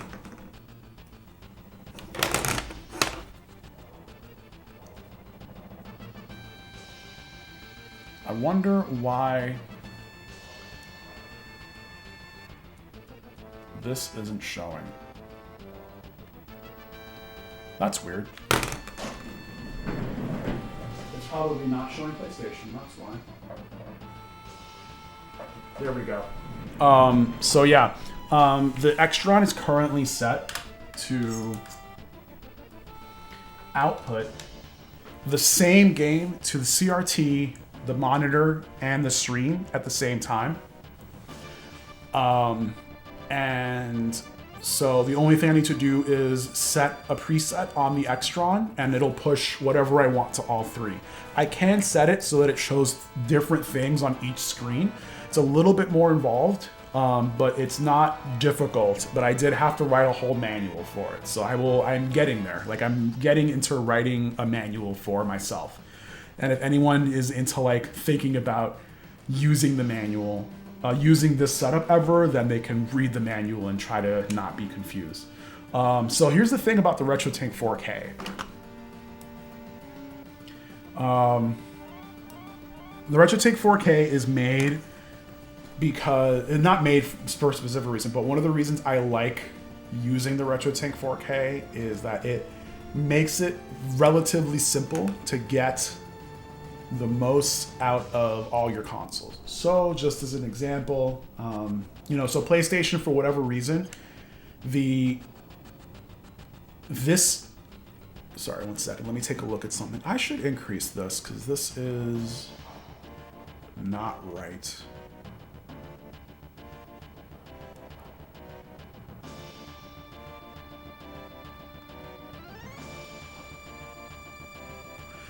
So this is one resolution, and then it switches to another resolution. Oh, I'm on the Super Nintendo one. That's why nothing looks right. Yeah, so literally today's stream is just finalizing this so that I never have to touch this ever again. Did I? Okay, perfect. So this is basically as sharp as it can be. And that is because this game switches horizontal resolutions, and the RetroTINK helps with making everything as sharp as possible when something switches horizontal resolutions. Cloud is just gonna sit here for like a couple hours, you know, just that. But yeah, like when I play this on stream, when I play this, not on stream, but my personal setup will be as sharp as possible. The stream setup, because I don't really care about quality when it comes to recording for stream. It is not going to be anything major. Like it's going to be good, but it's not going to be the thing that I'm looking at here. So yeah, we did Super Nintendo, we did PS1. We're going to switch off to N64.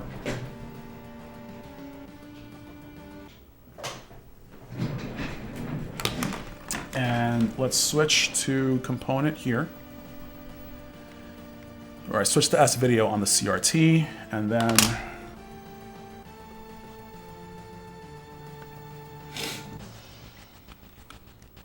switch inputs here to S video on green red. And we are going to see if we can... Oh, by the way, I am using an N64 controller, the wireless one. So this has actually worked well. The Super Nintendo one has caused me a couple issues. When it has caused me a couple issues, but let's play Test Pattern. This is the only thing I'm going to play on the Super Nintendo. What is going on here? Okay, great. Let's load the default profile. I need to do that. And then set the input to this. All right, let's see if we can do this, because it's currently, because of the way that I normally play, I don't normally stream from the RetroTINK, so I have OBS pushing content to my 4K television at 1080p, so it's like looking all weird. But let's go ahead and see this new feature. Mike, the creator of RetroTINK, put out a feature yesterday, 2 days ago. I don't know. It's whatever, however long it's been, that lets you dial in S video. So let's take a look and see what we can do here. I am going to create two profiles. I'm going to create one for 640 and then one for 320.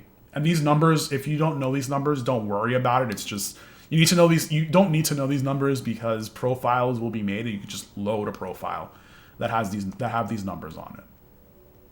Let's bring this up to 8, and this is too much, so it's 3094. All right.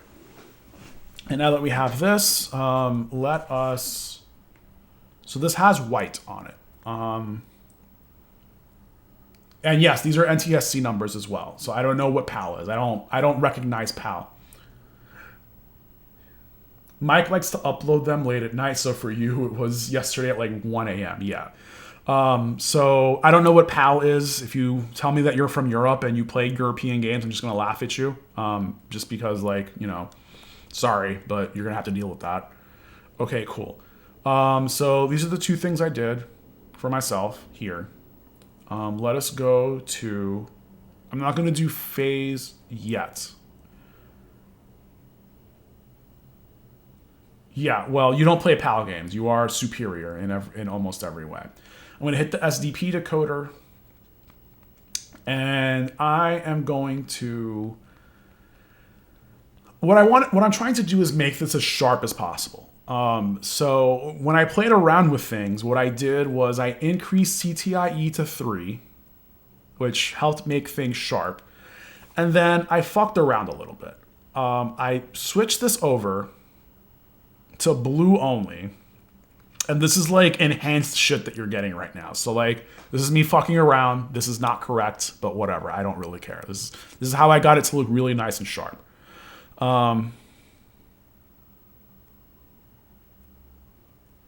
With chroma shift, this moves the chroma channel to the left and to the right.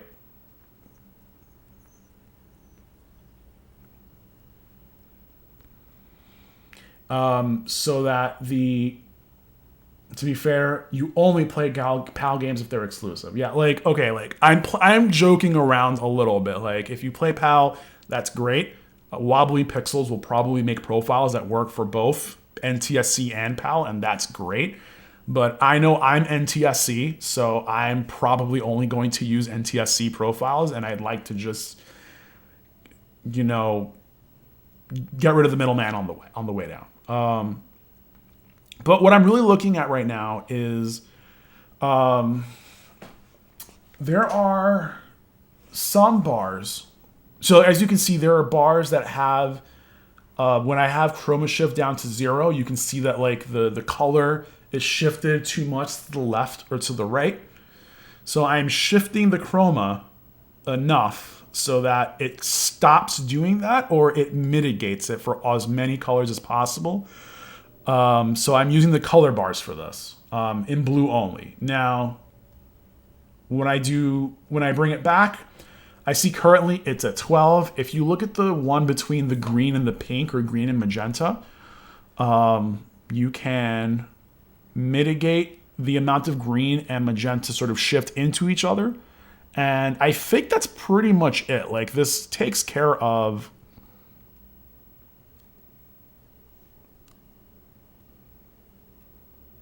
a lot of the colors.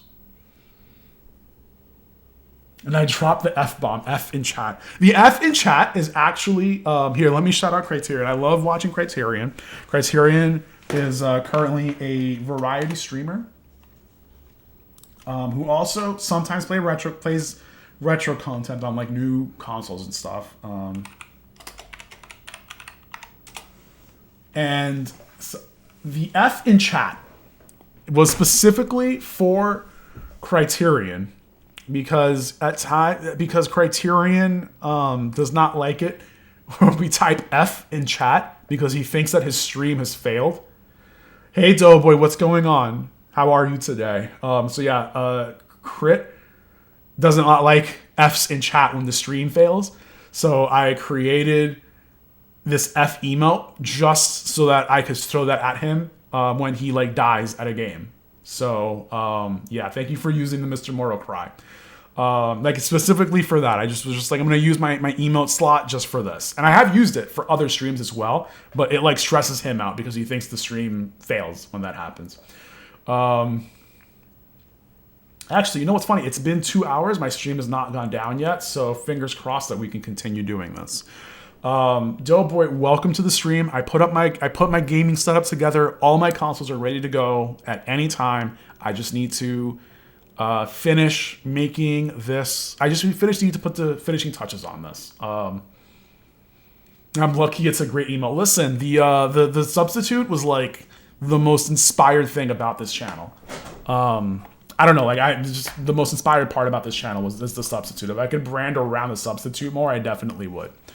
So yeah, no, but I'm setting up my consoles, making them look as pretty as possible, and I think we are done here for the N64. I think, and I tried this with Super Mario 64 earlier today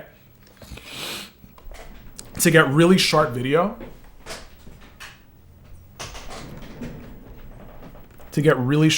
Out of it. Is this gonna stay? Okay, great. So let's try Super Mario 64.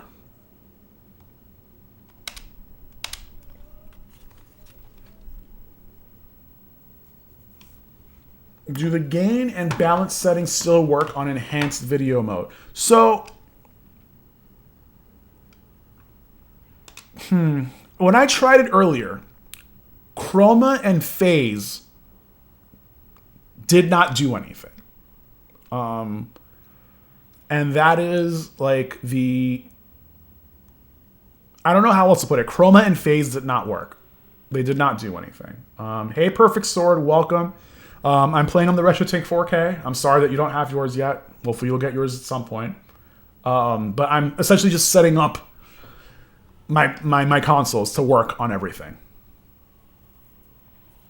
I would want to, if that helps fix the color for chroma, using chroma and phase, I would love to get those to work, only so that I can, get that to get where it needs to be. Oh yeah, welcome Perfect Sword to the channel. Perfect Sword is also in the RetroTINK Discord. This is like a regular RetroTINK get together. CTIE does not go past 3, by the way. Like, it doesn't go past 3, which is not the worst. I was trying this before, and the chroma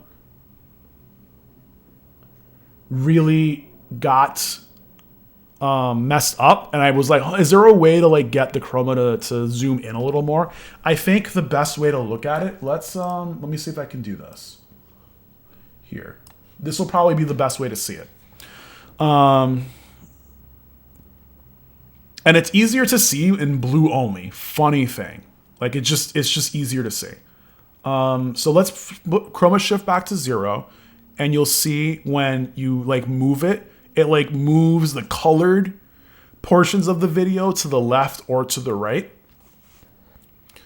So what I did was, in blue only mode, I moved, this around. I actually based it off of, I will say, the chroma stuff, I based it off of these light bars to the left and to the right. So if I move the position to the center, and then hit the SDP decoder. So right now I'm using Perfect Sword. I'm using the new enhanced S video feature that came out very recently. And I'm like trying to suss out how to get really sharp picture out of Nintendo 64. So when it was back at 0, right? There was here, let me reset this, because this doesn't need to be. As you can see on the left side of the image here, on the left side, like all the way to the left, you see a white line, and you don't see it on the right side. You don't see it right here, right? You don't see it. It's right above me here. But if I were to increase it some ridiculous amount, you can see that you can start seeing the offset. So my first instinct was to get the left side to be about the same as the right side, right? And this is just me going over like my methodology for what I was doing earlier. And then I noticed that even though that was correct, the star that is above me here, I will zoom in again. The star was not really lining up correctly by eye. So that's why I went back to blue, to turning blue only off. And my big issue was that the chroma channel was sort of too wide. It was correct in its position, but it was just too wide. So I tried to look for things that would fix that. Sharpness didn't work, but CTIE did work, but it only goes up to 3. And then playing around with this, you're going to see that, for example, the color for the star is offset, but it's kind of sharp. And then the color, and then I just tried to line this up myself. So when it was at 7 before is when I think I had it. Yeah, 7 is right around where it looked. It looked right. So that is how I fixed that. And then I looked at the text. The text was as sharp as can be. And this is pretty much all I did. The only other thing left for me at this point, and thank you for saying this is cool, Crit. At this point, the next thing I did was switch the scaling mode to proportional and then move this to 10. Because I do love I do love getting rid of the overscan portion. And I think that's it for this profile. So let's save this. Profile 5 is N64 320.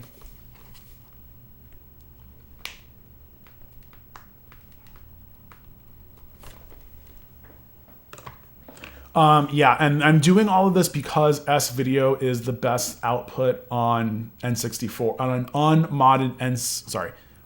an unmodded NTSC N64. If you have a PAL N64, you have issues to worry about whether or not it actually does S video or not. And It also, you can mod it to use RGB, and that would give you even sharper video, especially because you can turn off the some of the scaling that the N64 does. But I think this is sharp enough, honestly. I think this is fine. And if I ever have any problems with it, I can probably just load up a CRT profile instead and use that.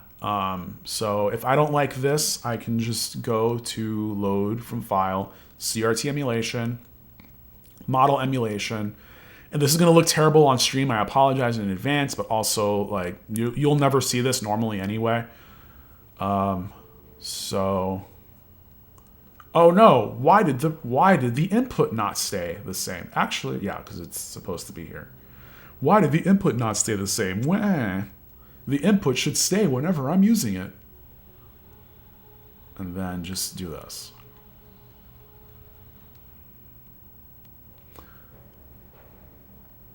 And I don't know if you see the, you'll probably need to like full screen this to get the effect to look right.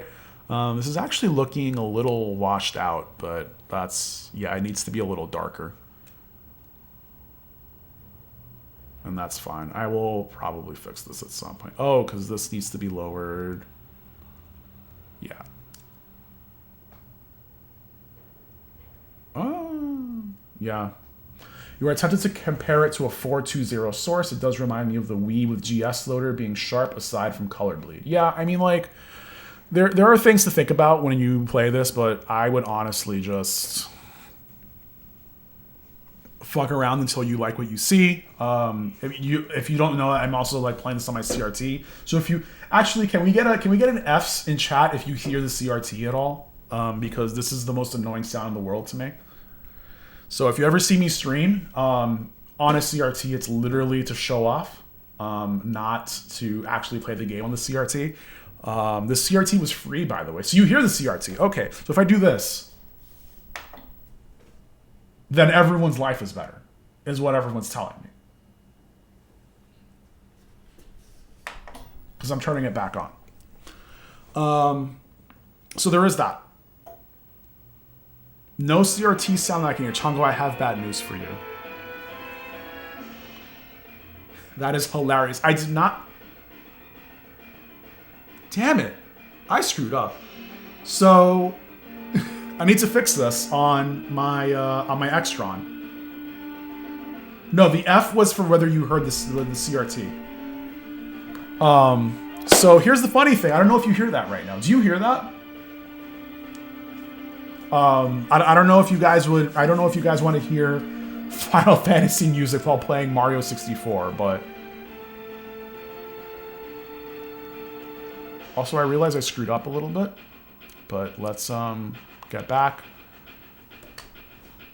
So right now, oh, it's not pushing this. Yeah, FF7 is coming through. Great. That's going to the CRT. So that's interesting. Okay, so I need to push N64 audio to the CRT.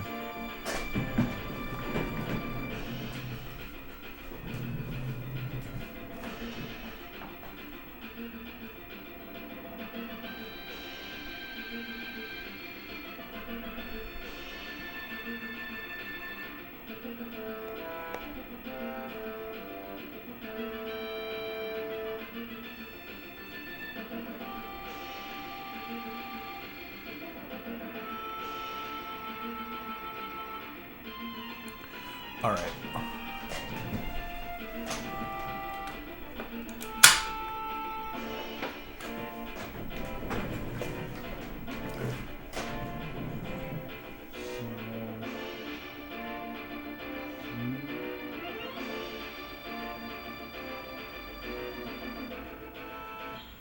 Okay.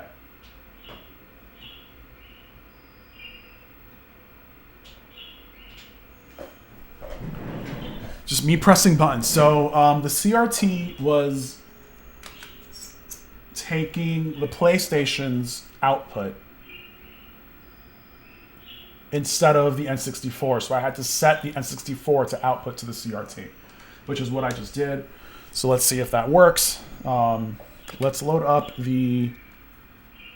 If you hear Mario, it's because it's coming from the CRT. So let's mute that first. Where is the remote? I'm like surrounded by remotes right now.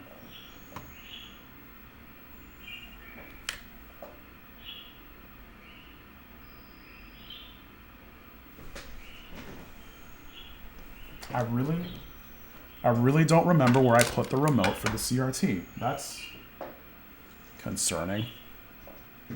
Whatever.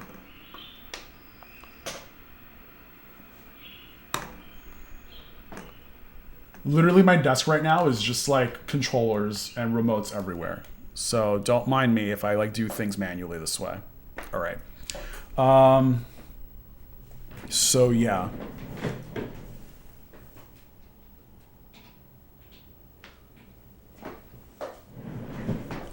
And this is looking messed up because I just switched it over to the PlayStation. So let's load up the PlayStation.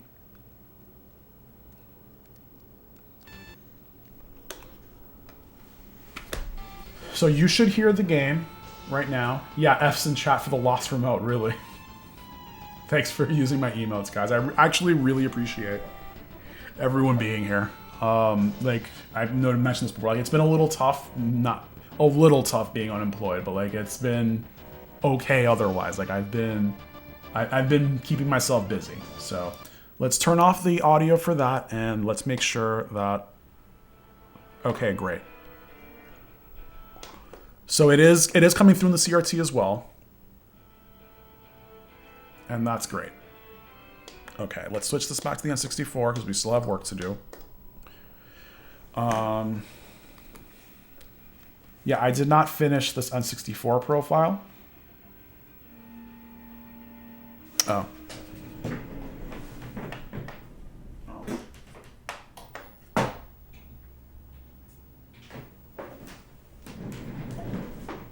All right, this should be back at the N64.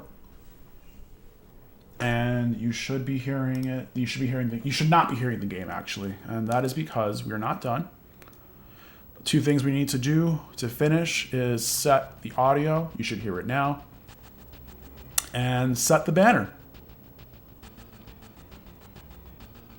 There you go, my own custom substitute banner. Let's put this over on the left again. And save this. So we're going to save current. All right, so there is one more thing we need to do.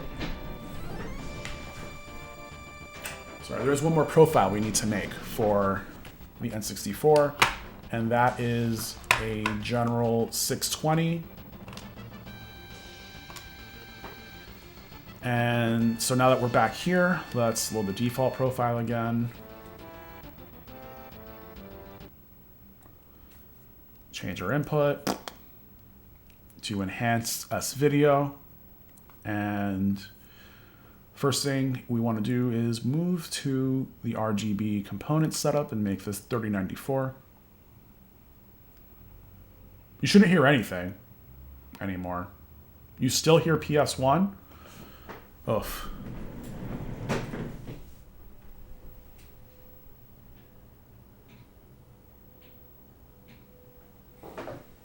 You shouldn't be hearing anything anymore. When the audio was set to RCA. Let's see what that sounds like.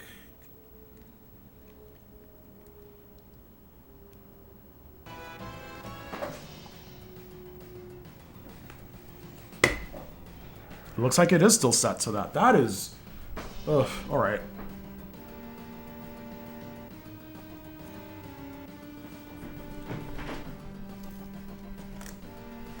Sorry I made you deaf. I'm doing my best.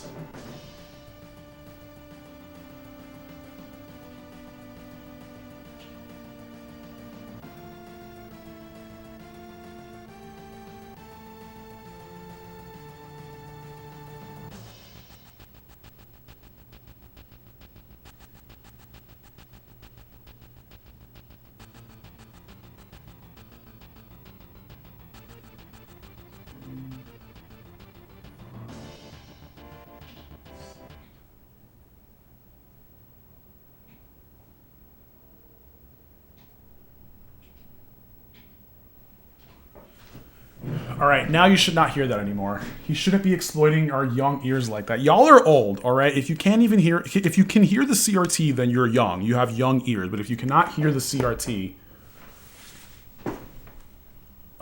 then that's different. Also, you don't need to hear that high. Like, come on now, let's be real. You do not need to hear that high. You should not be hearing Final Fantasy VII anymore, by the way. So let's fake for that. Let's make this 4. We're going to increase this. The 3094.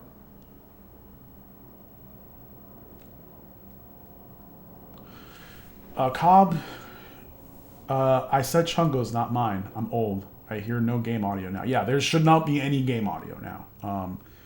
That was a mistake. But we did set the audio to RCA. Great. Okay. So this is where it needs to be when it comes to the sampling rate, allegedly. Let's increase this to 255.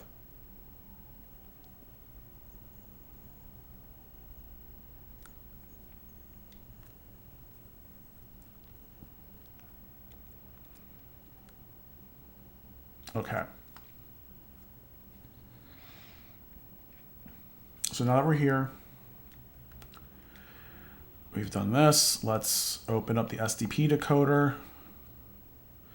So this is new territory for me. I do not know where to go from here. I did it for 320. I am hoping that when I do it for 640, that it works the same. So what I want to do is increase the chroma shift until 7 looks about right. 7 or 8 looks about right.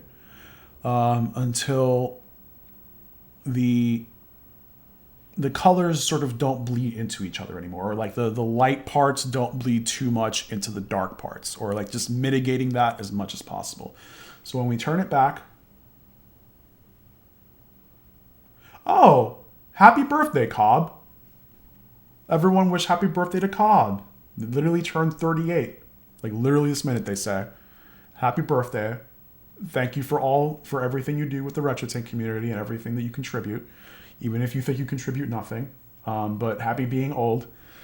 I think this is good. This is pretty sharp for N64. We should try a game that is not Super Mario 64. Thank you for spending your birthday watching this stream, where I'm just acting the fool, setting up my consoles and stuff. So there is that.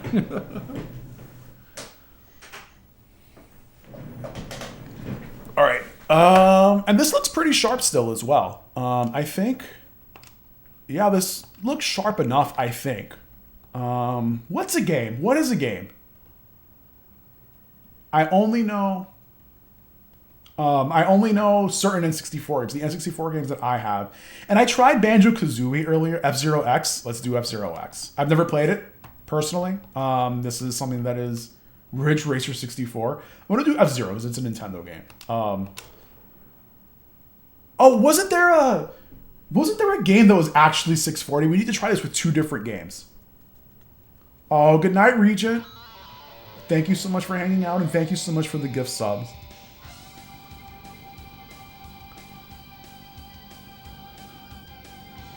Thank you so much. Like, I really appreciate that, and I will talk to you tomorrow because we are just always chilling out. Yeah, it was Mario Tennis.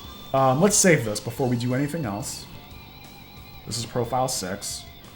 And let's put my banner here. I really need to make the substitute the default banner, personally, but that's just me. All right, let's save this one more time. No, yeah, overwrite 6. How do you think this looks?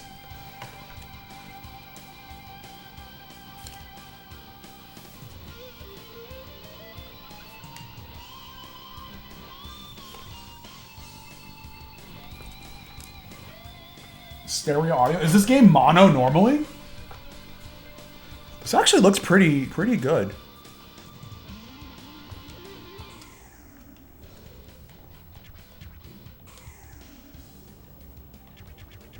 Yeah, it has stereo here.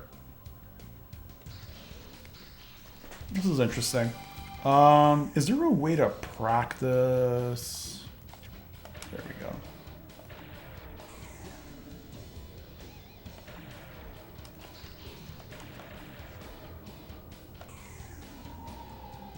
Look at all these tracks.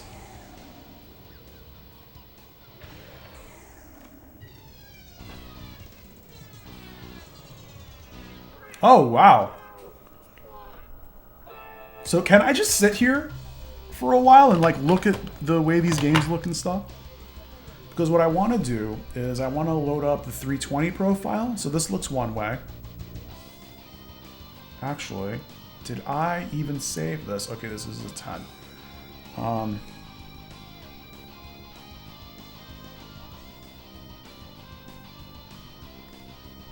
So this is the 320 profile. And Europe is where David Bowie comes from, Crit. You know what Europe is.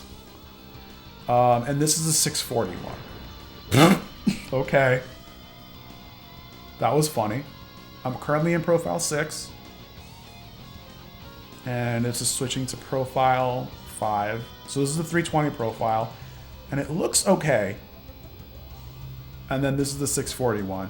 And it looks... I think it looks a little sharper, actually. Like, just a little bit. Here, let's increase this to 10, because I only play with the auto scan turned off. And this game is actually a little squished. It's not like the full, for Cheese's mod chat. No, it's fine. It's fine. That is okay. Why are people just bumping into me like that? That's not okay. I think this looks good. I don't think anything else needs to be done. So I think...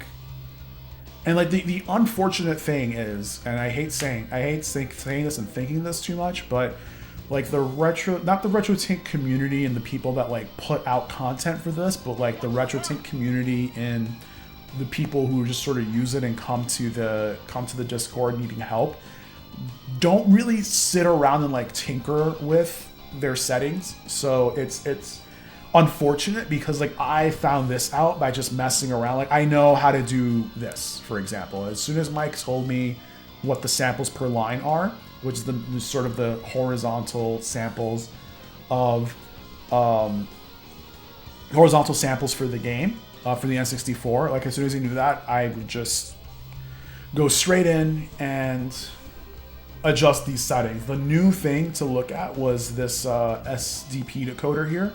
And I literally was just like, all right, what do I do to make this sharper? What do I do to adjust this? And I just touched things until it went.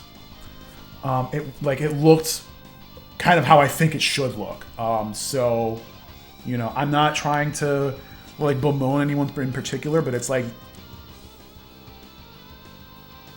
putting the effort to making the profiles good is like something that I do, and then I put it out to the world, and then someone says, okay, this is good, but you did not, you know, do this. And what I would love is for someone to take my profile and say, okay, so you did not do this correctly. I fixed it. Here is my fixed profile. So somebody, somebody came to me about one of my analog pocket profiles. It was not the correct aspect ratio. It was like the Neo Geo ones used the Sega Genesis aspect ratio instead of the Neo Geo aspect ratio. And they were like, okay, cool. Here's the aspect ratio. Please fix it. I fixed it. No problem. What I would love, and it's like, thank you for telling me that, because like I'm an idiot for not knowing. Thank you for letting me know. Here, I fixed it. It would be cooler, and like, not that it's not cool that he told me, but it would be even cooler if that person was like,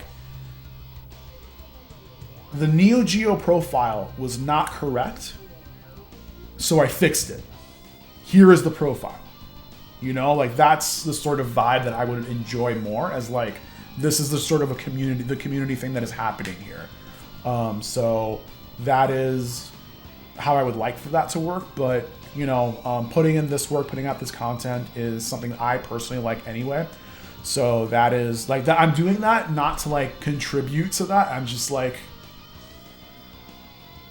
I'm just doing it to mess around, and if this is wrong, then whatever. Like, I don't really care. Please put out the profile that's correct. And Wobbling Pixels will probably put out a better profile than I will. And I will continue probably using my profile, but tweak it using what he's done so that I can learn. Crit says, goddamn, F-Zero looks good here. It does look good. I think I did a good job dialing in N64. Unfortunately, you can only kind of do certain games with this. You can only really do games that are high width or games that are the size that you expect. And that is because Mario Tennis, there we go. And that is because N64 scales games horizontally to one resolution, and you can extract a specific resolution from that, but you have to you can extract one resolution from that, but unfortunately is only specifically because it's half the resolution of it. So you don't really get the opportunity to say, hey, if a game is not, it's hard to describe to like the layman. Just know that Super Nintendo is naturally very soft because of a bunch of different things that Nintendo did to make it soft. And it's specifically because they wanted you to see it on a CRT, and they wanted it to look good on a CRT. So everything else they do, they tried to play it elsewhere. Oh, look at Wario and Waluigi here. That's cute. Is to the benefit of playing it on a CRT. And they did not plan for playing it on a stream, playing it on a monitor or something. So just from what I'm seeing right now, everything looks pretty good. I'm not going to touch this. I think it looks fine. And so you would use this for... I would if you were to use a N64 profile, I would suggest using something I'm going to call the 320 profile. And if it doesn't look right, or if it looks like it's too choppy or blocky, then you are going to want to use the other one. So that's sort of my recommendation at this point. F-Zero looks good. You never played this one. I've never played F-Zero X myself. Apparently there is a disk drive version of it, so I'm probably going to download that. If you saw that I'm using a flash card, and you can use N64 disk drive games on it. So I will probably use that. But I don't have it right now. Cobb says, yeah, I play with settings all the time. Yeah, like I mess like this is the stream where I finalize playing with settings for as many of my consoles as possible, so that I no longer have to test anything anymore. Like I don't have to test anything. If I test something, it'll be specifically for maybe putting out content or helping with testing the RetroTINK, but I really want to just get to a point where when I load the game, that is it. Like I'm just playing the one profile. Maybe I will save CRT profiles and scan lines and stuff. Maybe not. Maybe I will like play on the CRT and stream the same thing on the 5X with no scan lines. But I'm getting to a point where that's where I want to be and what I want to do. I just want to play the damn game, as we say in the RetroTINK Discord. Perfect Sword. Personally, you feel like there's so much you still don't know when you mess with settings. Well, the only what you learn is by reading up on what they do, and if you don't know, testing them out and being like, hey, I messed around with this setting and it got me to this point and it got me my game to look like this. And then if it's GameCube, Wii, Game Boy Advance, or whatever, Extrems will come out and say you're an idiot or this is wrong. He won't say you're an idiot. Extrems is actually... We paint Extrems as like a very harsh person. Extrems is actually really nice. Extrems came to my stream one time and like talked me through getting better picture out of the GameCube, which we will get to eventually. I actually have to do 2 streams with this. One for the 4K and one for the 5X. He was like, yeah, like this is how you get better picture. These are the settings that you should set. Try this, try that. And it did work out eventually, and I think it was really great. But like Extrems is also very curt, which people think of as like rude or like attitudey, and it's just like he just doesn't want to wait. Like as a New Yorker, I appreciate it because Extrems does not waste my time. Like Extrems just tells me this is wrong, and then I either have an attitude and say I don't like it when people tell me I'm wrong, or I try to be constructive and say, okay, if this is it, if the person who is the expert on, you know, N60, GameCube, Game Boy Advance, Game Boy Color, Wii U, tells me something is wrong, how do I make this better so that it looks better? Because I'm going to get, you know, if he's always willing to help, he's always willing to push it. He's just very curt, and I appreciate that because it's like I'd rather, as just like the kind of person I am, I'd rather not beat around the bush. So, and we all know, like we're all like, hey, you know, Extrems is whatever, but Extrems is actually really cool. I really appreciated when he came in to like teach me a little bit about Game Boy Advance on my stream. Cobb says, I'm behind in chat, by the way. This is the first time I've ever been behind in chat. The clues in the title of the product, Tink. I know where the name comes from, but to me it means you should tinker with it. Yes, absolutely, but, you know, like, people who... I get it. People want a very simple solution to getting low latency gameplay for their games, and I appreciate that, but at the same time, it's like very early in the product life cycle, and you can just either use profiles immediately and, you know, just play the game. But if you're going to mess around with different profiles, then you need to understand how this device works, because not doing that is where you get to a point where you work for the device rather than the device working for you. So I'm trying to get myself to a point where when I stream, I just set the profile and that's it. And I don't really mess around with it anymore. Chongo, if I remember correctly, for enhanced S-Video Chroma Shift, -3 looked best on my end. Hopefully Mike can get auto alignment working. So for me personally, I had to increase it. Maybe this might be a discrepancy between the way different N64s work, you know? Yeah, like maybe that's just something that people have to mess with. If you want to use enhanced S-Video, you have to mess around with certain settings, because like this is an advanced setting that you need to learn to mess around with. Chongo, I made this profile. I'm gonna use it. Gosh darn it. Well, I have a bunch of profiles here. This is the 4K remote. I have a bunch of profiles that I plan to use, and I have a bunch of profiles that I plan to make. So there is that. Okay. Let's keep reading. Crit is out of his element here, but he's transfixed. I'm really hoping that you enjoy this.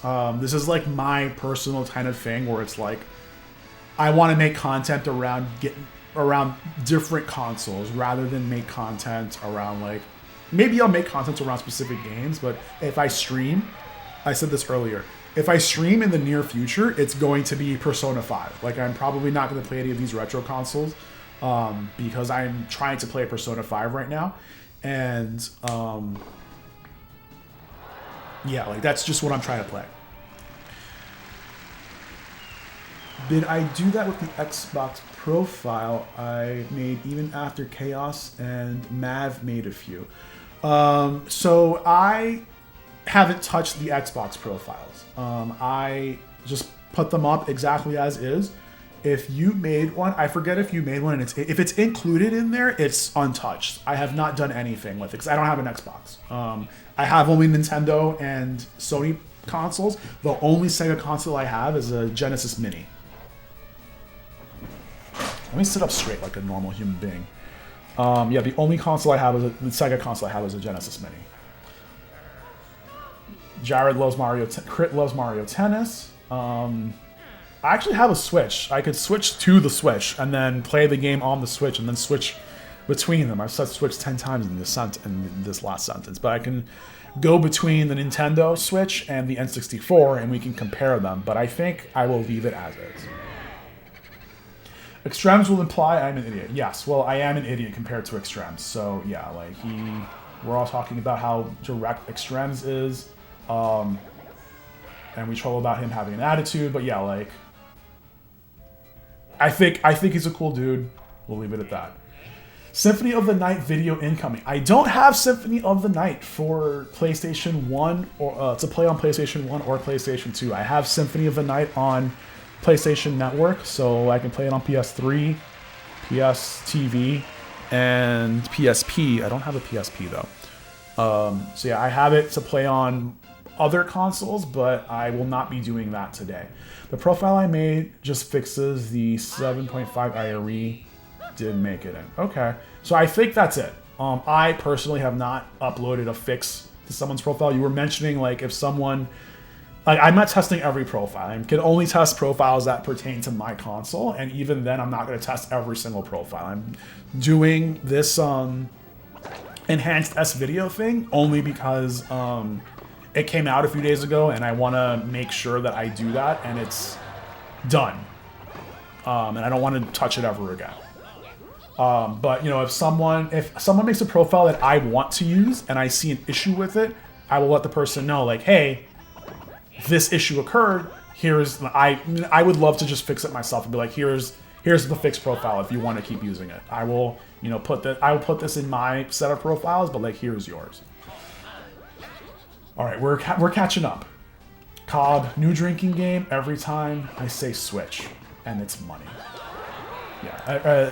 Every time I say Switch. I love using that word because I have the console, but I also would love to spend one day maybe switching between two different consoles at some point, just like we've done here, where we can play, we can switch to the PlayStation if we wanted to. That takes care of N64. Let's go to GameCube and let's pray that Extrems is not here. Oh, okay. Chungo means that he uses his own profile even after Chaos and Mav made some. Listen, use your own profiles. I use Firebrand X's profiles as a base for some of these because I know that like he did the work to make them correct. But even then, I adjusted certain things because I knew that like Firebrand X does certain scales to fix does certain display aspect ratio scales, but I can switch the algorithm up to do the same exact scale in a different way. But yeah, we're gonna turn on the GameCube. Actually, we're not gonna turn on the GameCube because the PS2 was first. The PS2 came out first. We're not gonna get to GameCube yet. Extrems can't call me stupid yet. But you know, never count Extrems out. Okay. I'm gonna load up Zone of the Enders. I hope that's the game that's in here.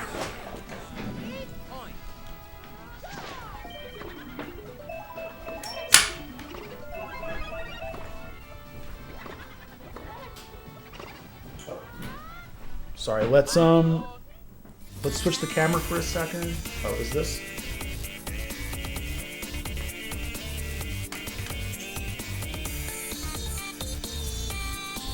That's weird. My camera app failed. What happened here? Oh, it's because this camera is all over here.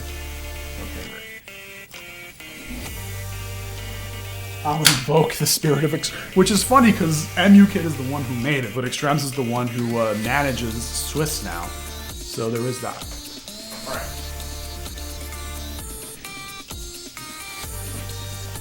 So what I'm going to do is I'm going to switch the Bluetooth dongle from the PS1 over to the PS2. And then I'm going to turn the PS2 on, and Zone of the Enders should be in here.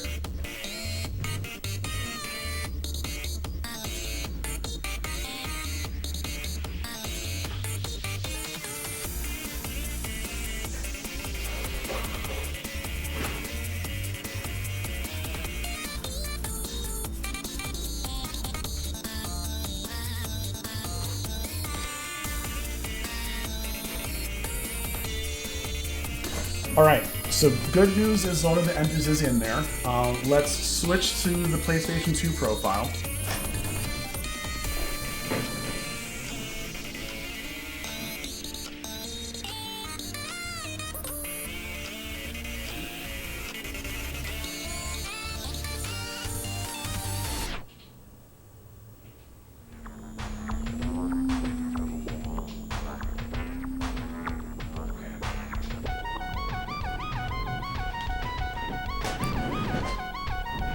So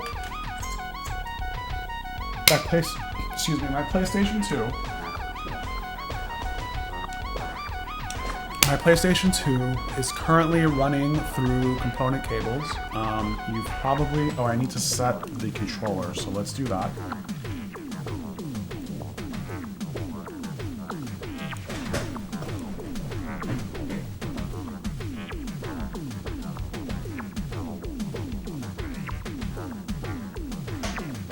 Alright, it's set now. My PS2 controller.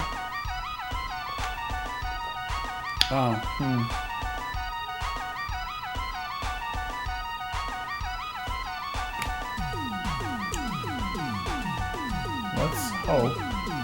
Okay, there it is. Perfect.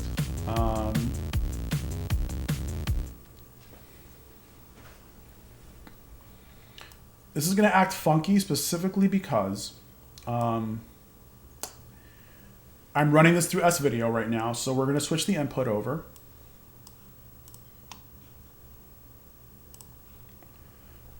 Actually, we're going to load whatever PS2 profile is in here. This is a wobbling pixels profile.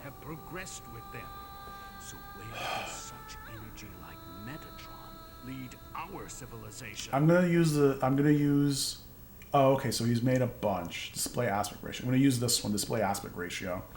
Position for landing. And this is currently on the regular RCA YPBPR, so we're going to set the input to YPBPR on the back. And then let's set the audio so that we are... Yeah, this is definitely a...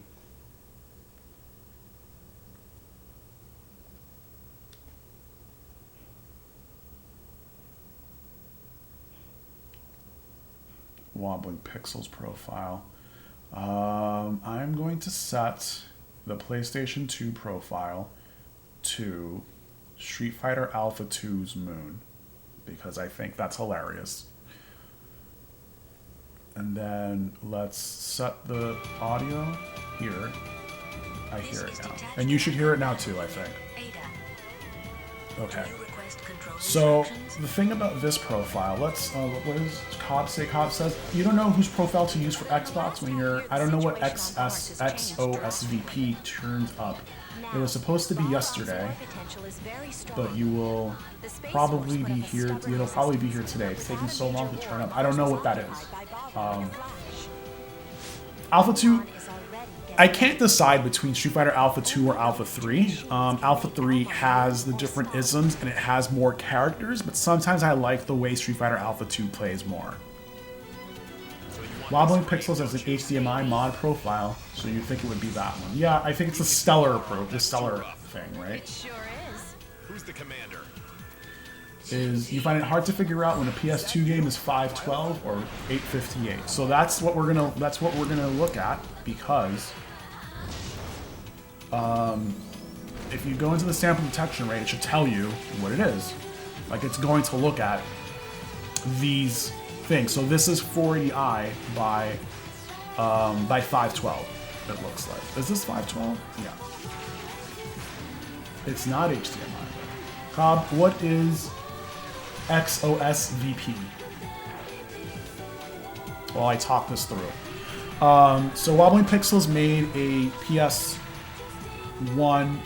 profile that is 4:3 proportional and needs to be scaled up to 5x because overscan be damned. And this will be specifically for PS1 games. And he says to run phase. I think that's what it said.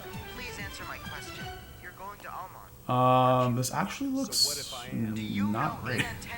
Oh, this actually keeps moving around, so I can't. Here, this will probably be better to run phase on.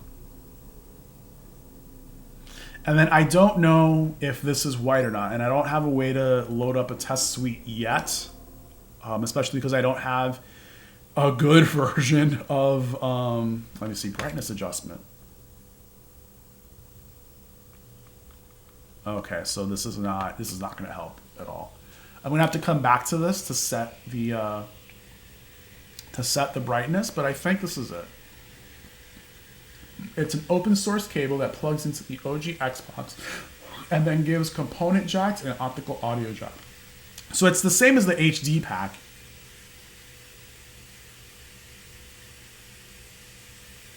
It's the same as the HD pack or the HD AV pack, but it's open source. So that's good. I hope that works out. You get the GitHub. It has low pass filter, so probably any of the YPB-PR profiles would be good. Just disable the Tink's low pass filter. Chungo, are you talking about my PlayStation 2, or are you talking about the Xbox?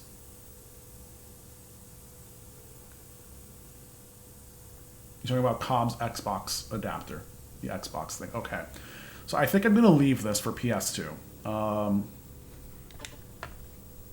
You know what's funny? This is one of the few games that still uses the circle button, I believe. Yeah, so I think the second runner still uses the circle button for.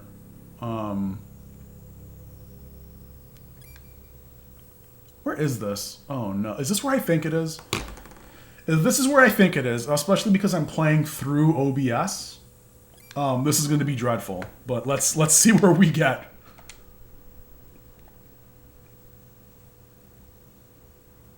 And now it is loading. Okay, great. This is exactly not where I was hoping it would be. If you've ever played Zone of the Enders the second runner, oh, I found the remote for the TV. It was right next to my water the whole time. Forgot to switch this over to component. This looks great. Can't I get test mode onto the free McBoot card? Does that... So I bought it from Kaiko or whoever on Amazon a while ago. Does that come onto it? I can probably get it loaded if I've used a flash drive on it, but I just haven't really gotten around to that. So I will probably do that eventually. I just really wanted to confirm that this is a 512 game and that it is using... and that it's doing what it's supposed to do at this point. I'm probably not going to come back to my PS2 for quite some time, because my PS2 needs a new disk drive, or it needs someone to make a. So I have a hard drive in there, but I want to fix it so that the hard drive can use. I need to get a new hard drive adapter, and let me get back onto the screen. Yeah, like I'll probably come back to that. The PS2 is a little finicky for me for the same reason the PS1 is. The disk drive is dying, and it takes a long time for me to read discs. So I've just been messing around with that. Yeah, so I would love for someone to make an optical disc emulator for the PS2, so that I can play PS2 and PS1 games on it. And I do need to get a new network adapter and a new hard drive. Probably just a new network adapter, so that and the SATA adapter for it, so that I can just use that instead. The exFAT one, the exFAT update for OPL is not working with my combination of PS2, hard drive, and network adapter. So I can get it to load through USB, but I don't want to do that through USB, so we just keep it at that. Yeah, so Chungo says circle for confirm, always has to make him rewire his brain. I feel that. And then Cobb, yeah, the USB option for it. And Perfect Sword says, yeah, I can ask them to make one for PS1 too.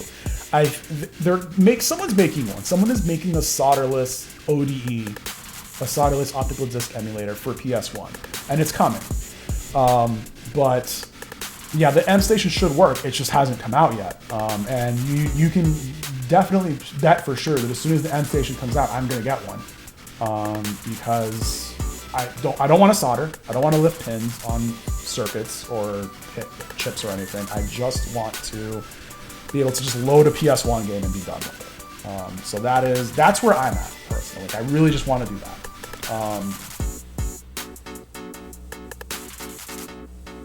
Yeah, that's that. Like, literally, just want to do that. I don't want to do anything else. Sorry, I'm just like thinking, like, I don't want to mess around with that, and I'd rather have that as simple as the ODE, the optical disc emulator for the GameCube. Like, that was perfect. Cobb says Rama is still working on updates for X Station, so M Station is on hold at the moment. That's fine. I have ways to play PS1 games. The PS1 games that I want to play are on my PlayStation TV. And hopefully they're not all as bad as Symphony of the Night, where you have to like readjust everything over and over for different profiles. I think that for the games that I want to play, I've noticed so far that Final Fantasy 7 and 8 switch between 320 and 384 sampling, but because it's through HDMI, it's sharp. Even if you scale it the wrong way, it's still sharp and you can still see what's going on. So same goes for Symphony of the Night. Excuse me, which switches between 256 and 384. So yeah, like basically, like I'm excited for M Station. I'm not in dire need of it yet. And as soon as it comes out, you can bet your ass I'm gonna make content around it. The content that I want to put out soon is going to be like, hey, this is how I play Super Nintendo. I like and talk about the different mods that are out, but talk about like why I do or do not go through different mods, or like go through which mods I would like to use. So there is that. Let's play Zone of the Enders for like a couple minutes. This is like one of my favorite games ever.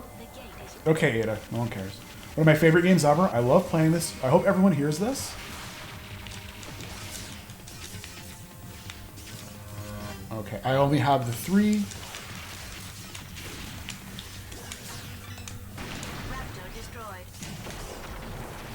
My favorite thing about this game is that, like, I play the PS3 version a lot, and I played the PS4 version. I've actually platinumed every single version of this game that you can play.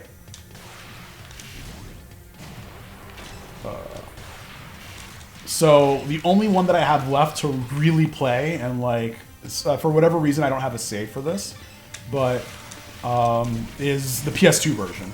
Oh.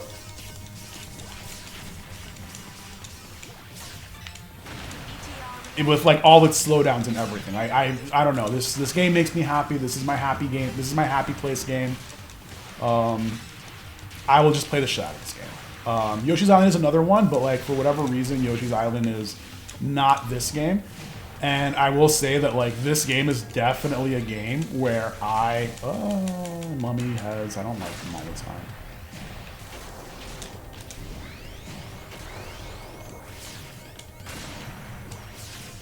Also, grab is very broken in this game. Alright.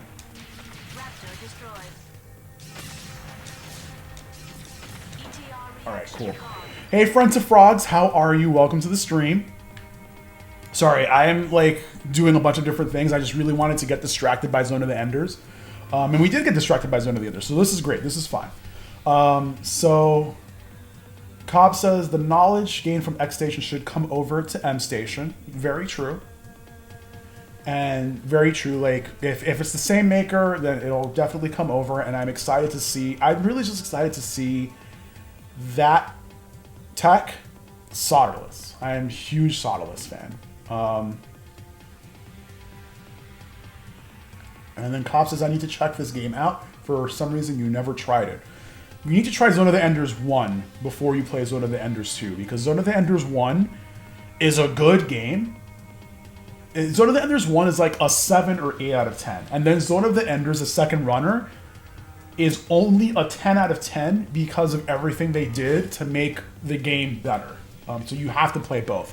Friends of Frogs says that they are eating some fideo because you couldn't bother to cook a whole meal. How am I? I have not eaten dinner. I had 2 slices of pizza for lunch.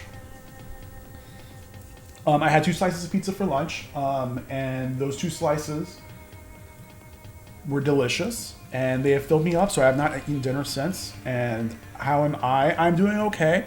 Just to let you know, I finished setting up my whole gaming setup. We're going to see it back again in a second because I have to set up the GameCube in a minute. But I love the fact that I set up my things, and now I'm finishing up the setup. We're streaming the RetroTINK-4K, which is probably the most expensive way you can get, well, one of the most expensive ways you can get your analog consoles, like a PlayStation 2, like I'm playing right now, onto stream, onto a 4K monitor.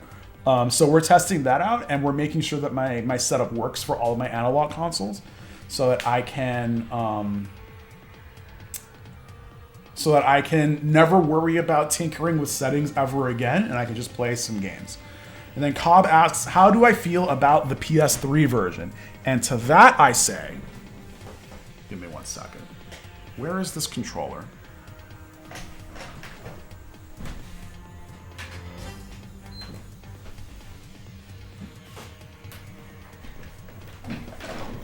I have conflicting feelings about the about the PlayStation 3 version. And let us switch over to HDMI on the RetroTINK. But now that we are playing PS3, excuse me, I have both the physical version, and I believe this version is the PlayStation. Yeah, okay, so no. Did I buy this? No. Okay, so it does expire. I got this on PlayStation Network. They gave this out for free on PlayStation Network. And I have the disc version that I bought for myself because I love Zone of the Enders. It's like my favorite, like one of my favorite games of all time. And I never played the Game Boy Advance version, but I do intend to one day, even though I'm not a fan of like tactics games. But this is the PS2 that I'm pressing, and the PS3 version is right here. They fixed the PS3 version of the games, and I believe I have those downloaded. So, if it is to be believed, the PS3 version should be fixed, and I enjoy them, and they are the only place to play the game with a good enough frame rate and has pressure sensitive buttons. So, there is that. So, I also never have to play this game. Also, they fixed the buttons. X does what it's supposed to do. Wow, I'm so organized. This whole setup took a while to be able to. Oh, I think you mean the menu for the PS3. Yeah, whenever I get a game, I just put the letter on it, like change the info on it so that I can have it alphabetized. Oh, you know what? No. I need to do VR training, yeah. Please choose one normal attacks. I will okay. About No. Skip start button. So in this game, you can press square once, and it'll put out one beam. You can press square hard, and it. Did they change this for this version? Oh, you mean the shelf next to me. Oh, there it is. No. Interesting. Okay, normal shot, hit. Interesting. So it used to be. So you see, I don't know if you see the size of the beam balls. They're supposed to be smaller. The game has It had pressure sensitivity built in. I know the PS2 version does. Let's switch over to the PS2 version.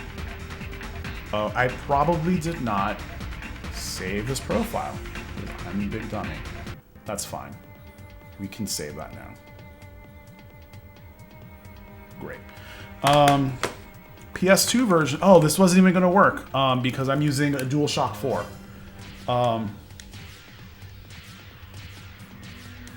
The game has pressure sensitivity on it, and I'm thinking the PS3 version does, but I'm using an authentic DualShock, and it doesn't seem to be doing that anymore. So I'm a little confused, or maybe it didn't use pressure sensitivity to begin with. But how is the PS3 version of Zone of the Enders Second Runner? Here is the rundown. If you have a PS3, get the PS3 version of Zone of the Enders, because it has Zone of the Enders 1 and 2. The problem with Zone of the Enders 2 on the subsequent consoles, so when you play it on PS2, can I go back to title screen? No, I need to reset this, and I don't want to reset this. No. Can I? I cannot go back to the title screen. This is going to be buttons. In the title screen, you get to, I swear to God, this version of the game. All right. In the PS2 version of Zone of the Enders 2, there is a video that tells you all of the things that happened in the first game so that you can get caught up. The PS3 version does not have this because it comes with the PS1 version. However, subsequent versions of the game on PS4 and PC don't have this because it's based on the PS3 version, so you're missing context. So, if you have a PS3, get the PS3 game because it has both games, and you have. I think the best way to play Zone of the Enders the second runner is to play Zone of the Enders 1 first. Like, full stop. Full stop. The PS3 version also has better textures. I'm looking at it right now on my CRT, and it looks so good. So good. The only caveat I will give you is that the PS3 version can be played on a CRT, but it is letterboxed. Letterboxed? Yeah, it is letterboxed. Because they fit the 16:9 picture onto the 4:3 frame, and it sucks. So play the game on. This actually looks really, really good on a CRT. I'm not gonna lie. Like 480i, PS2, play on a CRT. But yeah, let me catch up because I'm ranting on Zone of the Enders, and I could be here for days. Let's see. I have to check it out soon then, right? Better get to bed. Good night, Cobb. Thank you for coming to the stream. And I'll try to catch the VOD tomorrow. Have fun, everyone, and take care. And thank you so much for checking out the VOD. Chongo has the first Zone of the Enders on PS2 and the HD collection on PS3. Another set of games you need to get around to, yes. Friends of Frogs, Latinx, same. Can I speak Spanish? Friends of Frogs, sí, hablo español, soy dominicano, entonces no sé si me puedes entender porque yo entendí y crecí hablando español con dominicanos y entonces no hablamos español de la misma manera y entonces usted probablemente pensará que yo hablo demasiado rápido. Mi novia es una blanca y yo le hablo y que entiende un poco de español y cuando yo le hablo ni puta idea tiene de lo que estoy diciendo, porque siempre hablo muy rápido. Pero por haber trabajado en un sitio profesional, aprendí a hablar español de una forma más al paso, porque tuve que hablar con varias personas español, varios españoles, y ellos hablan de una manera que es bien al paso, y tuve que aprender a hablar español de una manera que me pueden entender, porque los españoles no entiendes a ningún otro país y los españoles también hablan de una manera rara, pero no me voy a meter en eso. I was basically just telling someone in Spanish, I speak Spanish, like a Dominican person, so we speak very quickly. But I am able to speak it by slowing down because I had to work with Spanish people at a few previous jobs. Okay, Chungo, just catching up. Chungo says it's a couple of Kojima games that aren't Metal Gear, and they're notable for that alone. Like that's literally it. If you want to play PS2 games versus PS3, maybe play them on PS2 on a CRT so that you can get your pressure sensitivity. But other than that, it's not important. Chungo also says PS Triple. What you know about that PS Triple, Chungo? What you know about that PS Triple? Shit.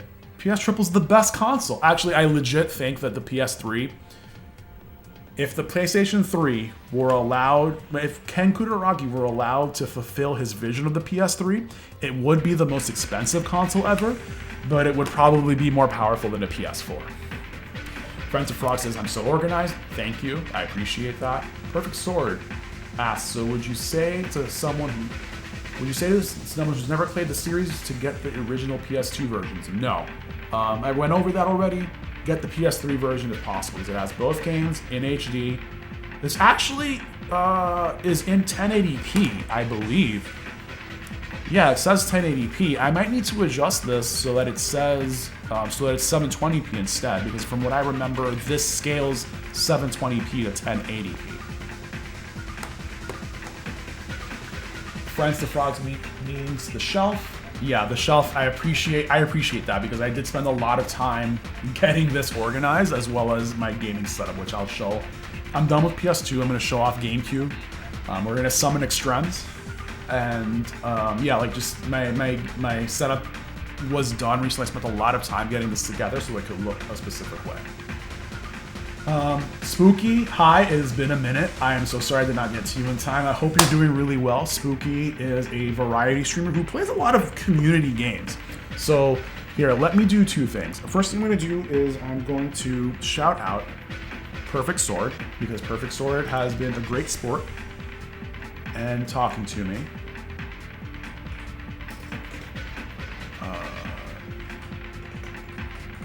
Perfect Sword is also on the RetroTINK Discord a lot, and we have talked a lot about getting the right settings for a lot of different consoles together. So it's been really fun, and so it's been really fun doing that. It also helps me keep up to date and on top of my separate consoles and stuff. So let's also shout out Spooky Hunt, because Spooky Hunt just came in. And Friends of Frogs, I have not been to your stream in a minute, but I really appreciate that you came in. So I hope everyone follows everyone. Thank you everyone who has come in today as well. By the way, it's almost 8 o'clock actually, so I might actually take a small break after the Wii, just so that I can run through all of these consoles in the 5X as well, and so I can just do that at one stop. And that'll be like quick, and this will be like, hey, this is what the game is going to look like on stream for you guys. Okay, so that's the shout out for Friends of Frogs. Friends of Frogs is Mexican American. That's dope. I really appreciate just anyone who's bilingual or like has extra culture to them, or like even like positively represents the culture that they come from, even if it's just the state that they come from, is always really good to hang out with. Like, it's just, I love learning new things about new people a lot. So I'm really into that. And I put Latinx specifically because my girlfriend was like, you need to put all of these things on you so that people can find you. So I'm like, all right, cool. I'm like the honkiest Dominican dude you could ever find, but I will put those on. Chungo, thank you for the Mr. Merle hypes. I always appreciate someone using my emotes. So I think we are almost caught up. Here are the shoutouts. FYI to other 5X Discord members, he goes by Eldram. Yes, you do. You made my Twitch decades before you changed your handle. You can probably change your handle still. I changed mine from Mr. Morrow Streams to Mr. Morrow Plays. So there is that. Friends of Frogs, thank you for the shout out. Okay, we're caught up. Here's what we're gonna do. We're gonna put some music back on. We're gonna put the camera back where it needs to be.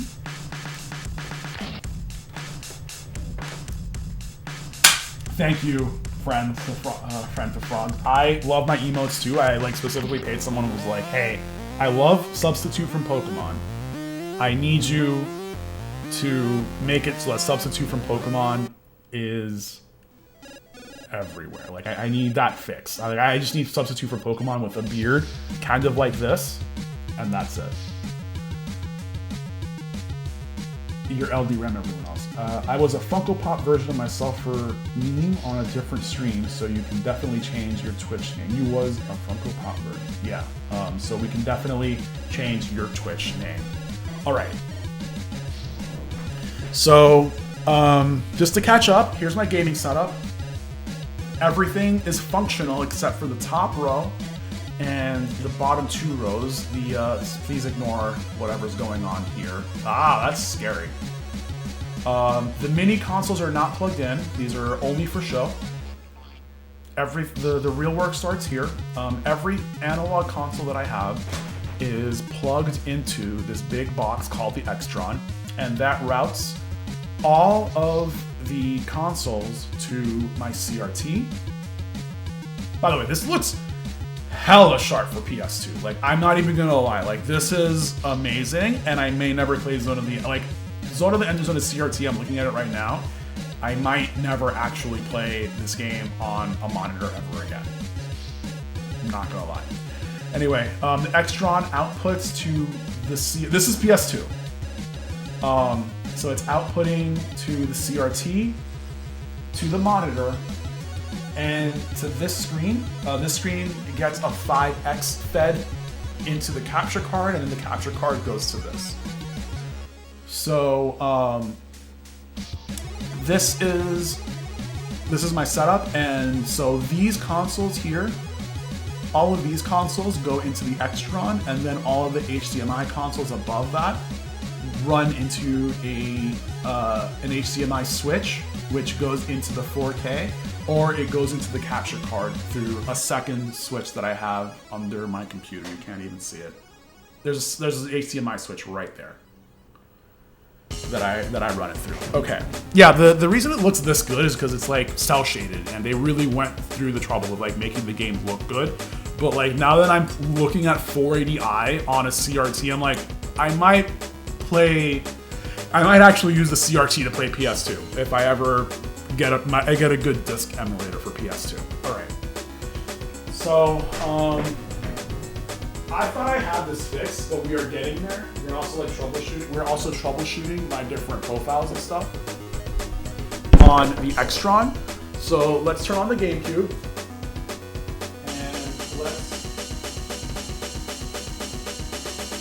and let's switch the GameCube over to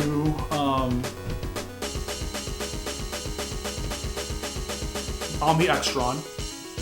Let's see if it's correctly doing the audio though.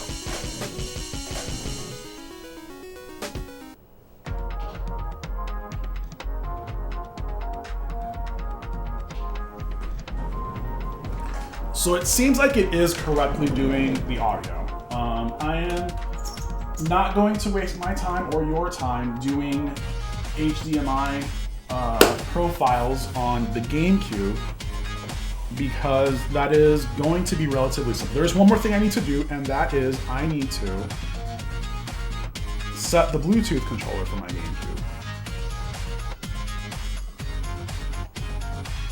Let me turn this off first, I guess. My GameCube is modded. I have 2 modded GameCubes. I have a Spice Orange modded GameCube in the living room, and I have a purple GameCube, an Indigo GameCube plugged in. And they both have GC Loader, which is an optical disc emulator, and the Blue Retro internal adapter in them. And they both have HDMI capabilities. And this is a huge no-no that I'm about to say, so don't do as I say, not as I do. My GameCube has the Eon GC HD HDMI adapter in it, which allows me to use both HDMI and component at the same time. Do not do this. If you're going to play GameCube, simplify your setup, first of all. The reason that I'm doing all this is because I have a 4K that I want to play on my monitor. I have a 5X that I want to stream from, and I have a CRT as well. I don't know if you see this, but the CRT has messed up colors right now, and that is because I am playing through the Eon, and I will show you what that looks like. Actually, I'll show you here. The Eon, this looks normal on stream. This looks normal right now because, specifically because the RetroTINK-4K is able to take, here, let's load a default profile, is able to take this color and actually present it normally. It's able to take this and present it normally. It's hard to describe, but like I have color settings off. So here when I go to advanced settings in the game GCHZ, you can see it's in YC422. But when I switch it to YC444, the colors look a little bit better. Let's pair the PS4 controller to the GameCube.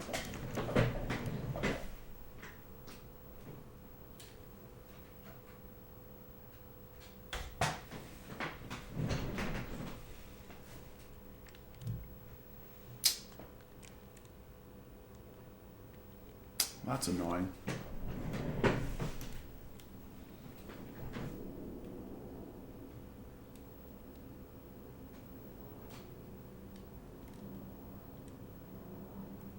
It's currently set to player 2, so.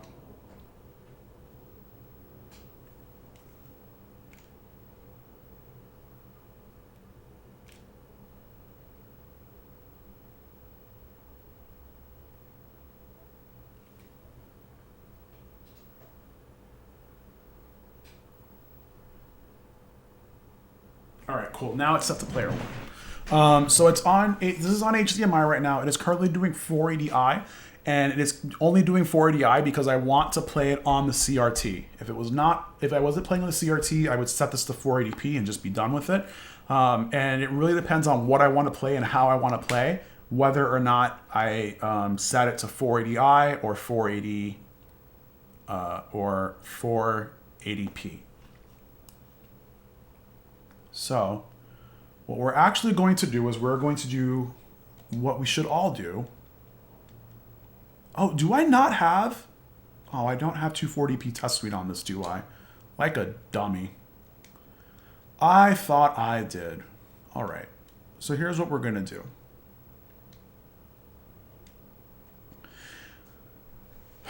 That sucks.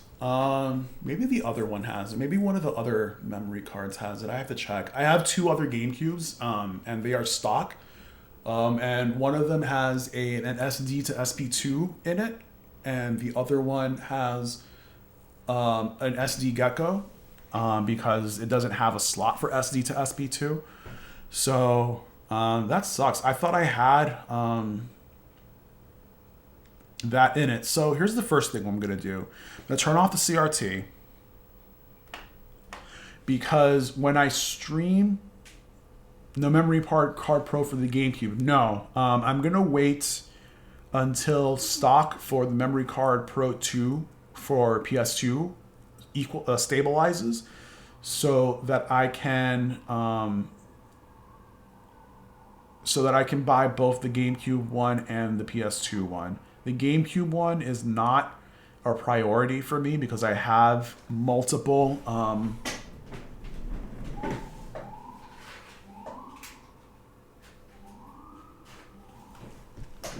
here. I have all these memory cards. I have 3 black ones, which are 251s, and I have 2 59 memory cards. So I have all the memory that I need. This memory card is specifically for Animal Crossing. As you can see, it says AC on it. And these 2, I don't even know what the difference is between these 2 right now. One of them has my memory card for all my saves for multiplayer games, and I don't even know what the other one has. I'm not wanting for memory card storage, and I don't need a feature. I think every memory card has 1019 blocks on it, which is way more. If I don't even fill up this one, then I'm not wanting for another one. And I think the only reason I would really want one is if I really wanted to have per game saves on the Memory Card Pro 2 using the GC loader, using Game ID and stuff. Like, maybe. I doubt it. Memory Card Pro 2, I would, for PS2 though, is a much bigger priority so that I can toss this crappy free McBoot memory card that I have and just load up a memory card with free McBoot on it so I can use that. So I have to check now to see if any of these memory cards have...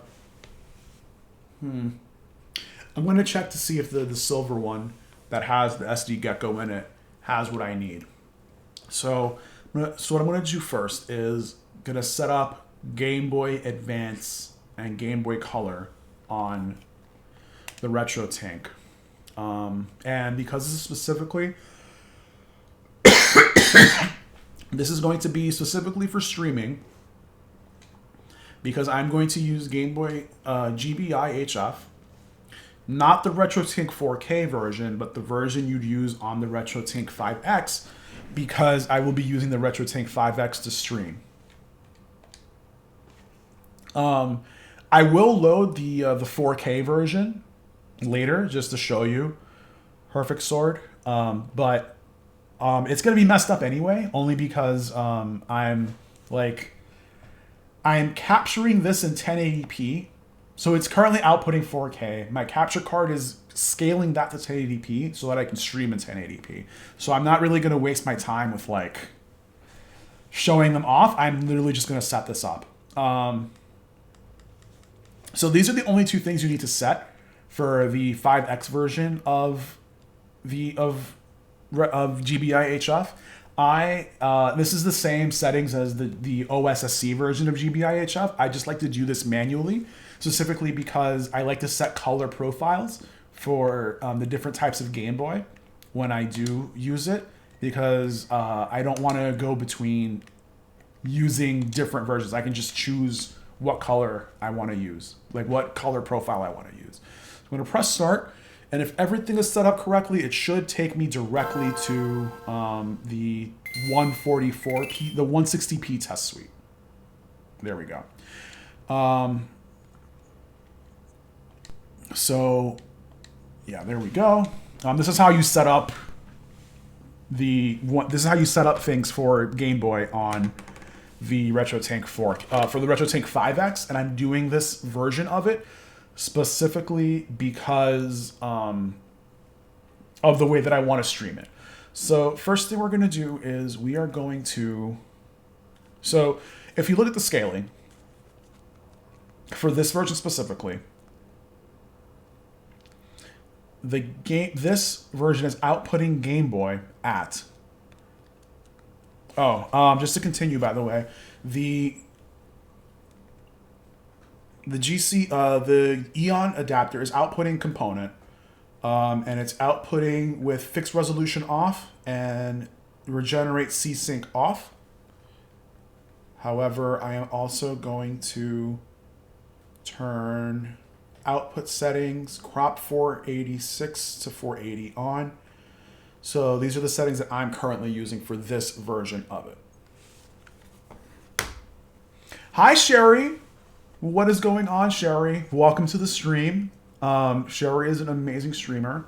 If you can follow Sherry, please do. Sherry is a big sweetheart, and she is currently playing a couple of games. I saw her playing Beyond Good and Evil, I believe, but also Final Fantasy VIII and Super Mario RPG. You finished having tacos for dinners? What kind of tacos did you have? Oh, you made them? What kind of tacos were they? I'm excited. We make tacos at my house all the time. Of course, I'll shout you out. I love your streams. And you should follow. You should literally scroll up and like follow other people as well, because they put out good content as well. Impossible Beef. So with vegan tacos, I love making breakfast tacos. I will take whatever old dish we have and then just fry them up with eggs and then serve those as tacos. And like my partner who I live with loves them. It's just always great to have tacos in the morning. I'm actually setting up my profile. I'm finishing up my gaming setup right now because I put in a ton of time to like organizing the shelf and organizing my consoles so that I can use them all at once. And I did Super Nintendo, N64, PlayStation 1, PlayStation 2, and now we're up to GameCube. So right now I'm just messing around with playing Game Boy games on the GameCube and making sure that we get the colors looking right. So thank you for coming in, and those tacos sound delicious. Olives, though. I'm not a fan of olives, but I will trust you in knowing that those are delicious. Like, if you give me really small olive pieces, then... If you give me really small olive pieces and don't put too many of them, then that's fine. But the taste of the flavor of olives is too strong for me, and I don't like how strong the almond flavor is. But yes, I love original hardware too. I'm a little obsessed with using original hardware. But I don't only use original hardware. If you see me playing, you'll see me playing whatever version of the game I want to play. So you'll see me playing on like the Nintendo Switch even for like old games as well. So yeah, what I'm doing is setting up my system so that I never have to set it up again. I have a CRT that I can play on, I have a monitor that I can play on, and then I have a third monitor to stream on, and the setup is made to take advantage of all three. If you're ever in New York, come around, take a look, and so you can come take a look at the setup. But yeah, I'm using the RetroTINK-4K, and I started by streaming using the RetroTINK-4K, which lets me put the original consoles onto HDMI so that I can stream that very easily. So I'm setting up my consoles to look as best as they can. And so I'm like up to a point where I'm messing around a little with the RetroTINK-4K. And I see that you want to get a RetroTINK. If I'm not telling you to get a RetroTINK-4K. I'm not telling you to get a RetroTINK-4K. However, I am setting it up because the creator sent me a free one. And he, in exchange, not really in exchange for it, but in exchange what I'm doing is I'm helping him set up profiles and set up, find the best settings for certain consoles so that you can get the most out of playing with it. And one of the best things about it is that you have profiles that you can mess around with. I actually have a few that I should not be using, but whatever. That's fine. Not that I should not be using them, but I don't have to like go through everything with these. So you can select something and it will give you the best setting possible for that. And the reason it's not working right now is because I have a very particular setup on my RetroTINK. So here we are. But I personally have a RetroTINK 5X that I'm using to stream with because that upscales to 1080p. And I also have a RetroTINK 2X, which has been put away. And I used that before I got a RetroTINK 5X. So I bought a 5X to replace that. And I also use a different RetroTINK product for, my setup. So yeah, and at this point, like what I'm doing is I am just fixing up my video.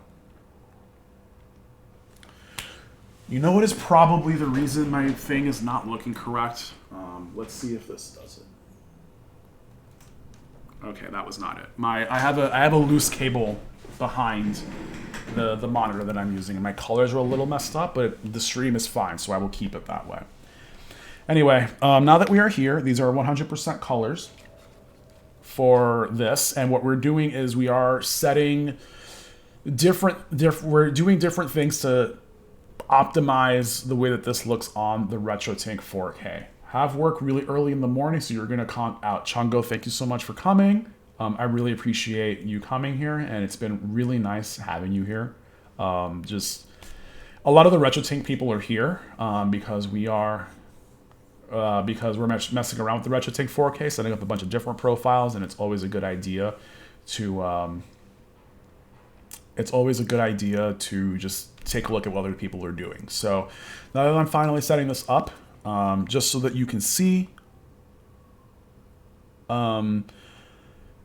these are some of the different settings that you have to do to get the RetroTINK to look really good for Game Boy Advance. So we're doing Game Boy Advance stuff for the RetroTINK-4K at the moment. Okay, so there are different things that you want to do, for example, like set phase, and you can do that automatically, and that really just gets you to a point where it looks really sharp. These are essentially what you need to do these are the numbers that you have to get to put in to get the Game Boy Advance looking correctly. I'm not going to delve too much into it, but essentially what you need to do is, so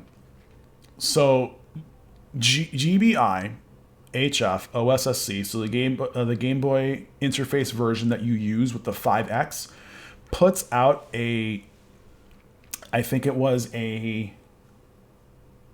whatever 240 times 8 is. I think it's 1920 by 480 picture, or 360 picture, 320 picture. Sorry, it's 320. So 1920 by 480 is what it puts out. So you want to half the vertical resolution. 360 is what it puts out. You want to half the vertical resolution, and then you want to decimate 1/8, which gives you 1/8 of the horizontal resolution, to get a perfect 240 by 160, which is the exact resolution of the Game Boy. And then this is going to be scaled, as you can see, 13 times to fit the screen in an integer scale manner. Normally, you would want to use something like autofill integer, which does it for you, but autofill integer does not work correctly, so you would have to just freeform scale and then scale 13 times on both axes. So at this point, just to finish setting this up, I want to run auto gain.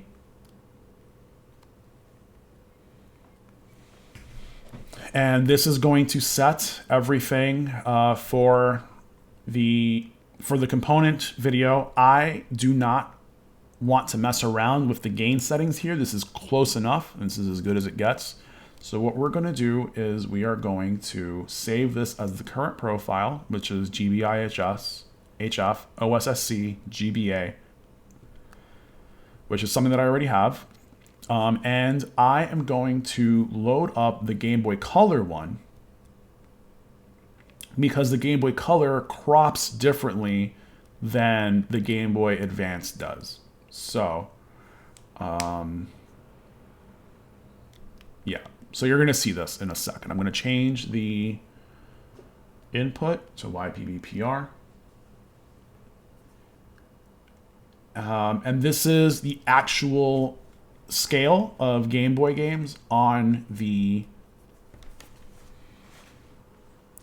this is the actual scale for Game Boy games on the RetroTINK 4K, so it's a 15 scale. Same deal. It is 8 times what it's supposed to be in the horizontal and 2 times what it's supposed to be in the vertical. So we adjust everything and then we fix everything.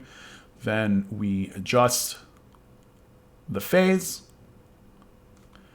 And then we finally are going to adjust the gain.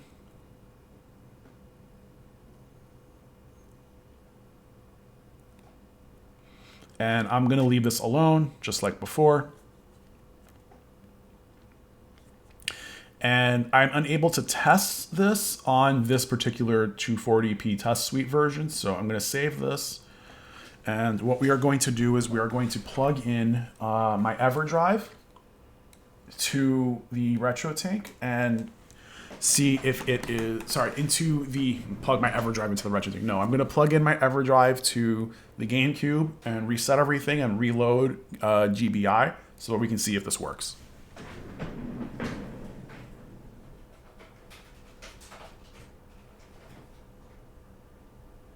Oh, whoops, I did not need to do that.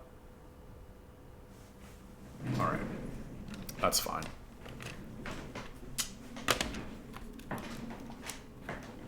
Picked up the wrong controller. All right, we're gonna play Pokemon. Oh yeah, I do need to reset this actually.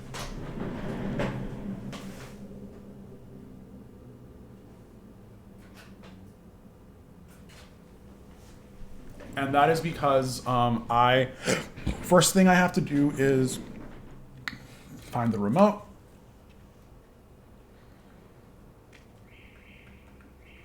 Change this back to digital color format YC444, and then output settings, fix this. And the reason we went back is because we need to load up the version of Game Boy Interface. I need to fix that, I guess. That puts out 240. That puts out the same as the Game Boy. Sorry, what it should for the 5X, and then change the color profile to Game Boy Color. And that will fix the colors for Game Boy Color and make it exactly what it needs to be.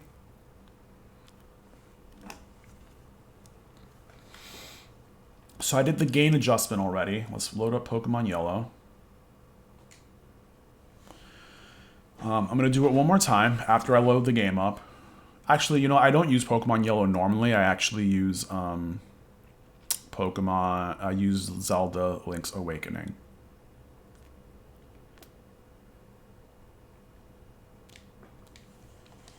Okay, so the phase is correct in this case, but we can do it again. Now we have to adjust the scale. It is actually shifted up and right a little bit, up and left a little bit. So let's adjust the right trim to -1 and then increase it by 1 here. Now it's perfectly centered horizontally. And then I think we need to increase the top by 1 and then decrease the bottom by 1. And so this is perfectly set. The colors are as good as they can be.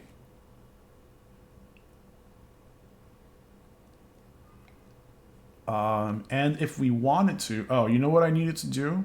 Dang, I didn't do it for the Game Boy Advance one either. Okay. One thing I didn't do is I need to set the audio for the GameCube. You should be able to hear the Pokemon song now. And that is because I have everything fed through the VGA port of the RetroTINK. But the sound, my dongle did not work, so I had to switch it to use the RCA pins on the back of the RetroTINK. But that's something that you have control over. You can switch the audio if you want to. Dummy me, I did not do the most important thing with the PS2. That's unfortunate. All right, let's fix this. I am it's getting later in the day, and I should have fixed this myself. All right, Sony PS2. I used this version. And now let's load PS2 onto the RetroTINK. All right, I'm a huge dummy because I used RCA for PS2, and I should not be using RCA for PS2. I should actually be using Toslink, or let's see what it says here. It should be the last one. SPDIF SPDIF. This is, you should still be hearing it. It should sound, I don't know if it should sound better or not, but this is using the Toslink directly from the PS2. I actually have Toslink for GameCube and PS3 as well, and my PS4. However, I don't use those. I only use it for the PS2 because the PS2 is the only one that has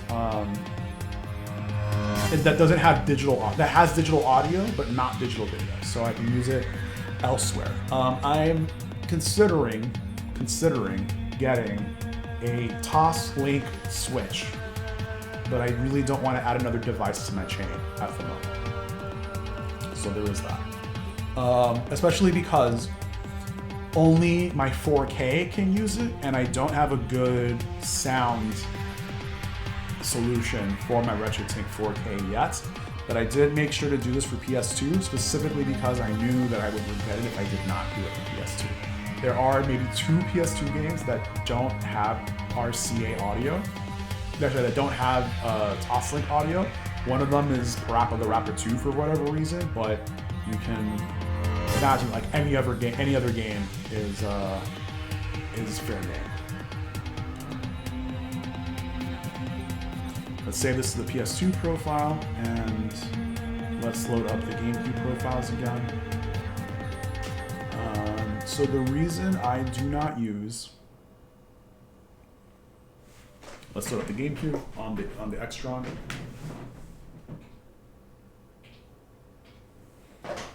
So the reason I don't use this Game Boy Advance, I make two separate profiles, is because, as you can see, there's gray space around the game.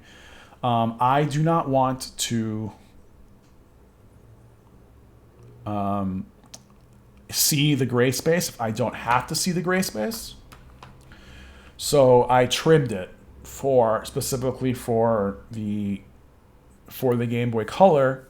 However, I probably will not do that for stream on the RetroTINK 5X, but we'll see where I get. Let's override the audio. So you should hear the game now. And I can see that one of my channels is not working, which is unfortunate.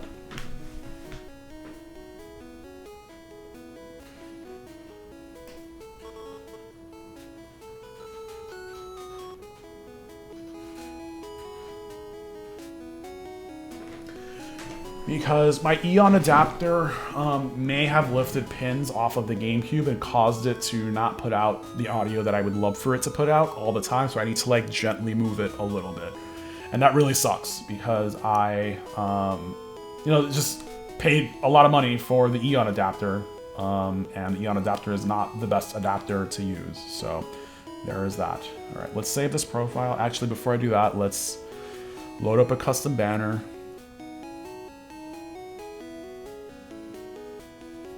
And then we're going to save this. And let's load up the Game Boy interface for GameCube.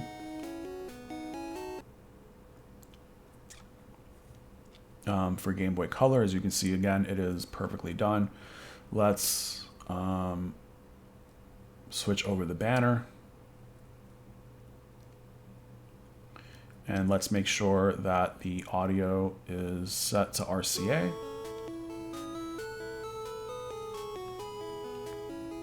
Great. Okay.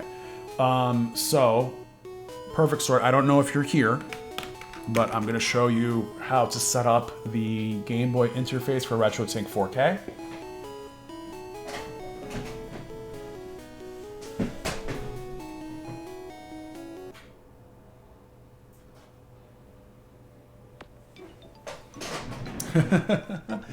All right, cool. So I don't know. The colors probably look off to you. The colors probably look off to you, and that's fine.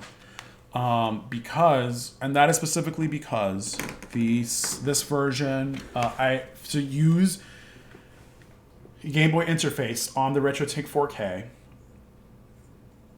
you need to turn off fixed resolution, and you need to turn digital color format to YC444. 422 rather. It says 422, set it to this, and set chroma interpolation to off. Let's see, yeah. So, when you do this, and you load up RetroTINK GBIHF RT4K HDMI, you can only, this is only for HDMI. As soon as it's currently loaded through component, and you're going to see in a second that it's going to mess up. This is the 4K only, yes. So if you, so this is, I'm just doing this to show you how this works. This is not going to work through component, so you therefore cannot use it with the RetroTINK 5X. Okay, so it's through component right now. Let's go ahead and hit the A button. And as you can see, this is what it looks like. So what we're going to do instead is we're going to load the default profile.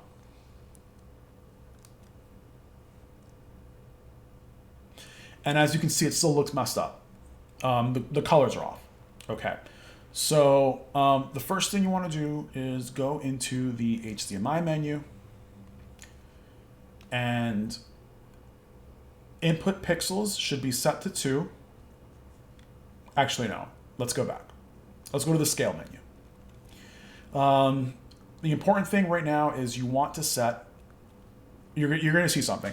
The scale, the output for this, the output from the GameCube is going to be 480 by 288.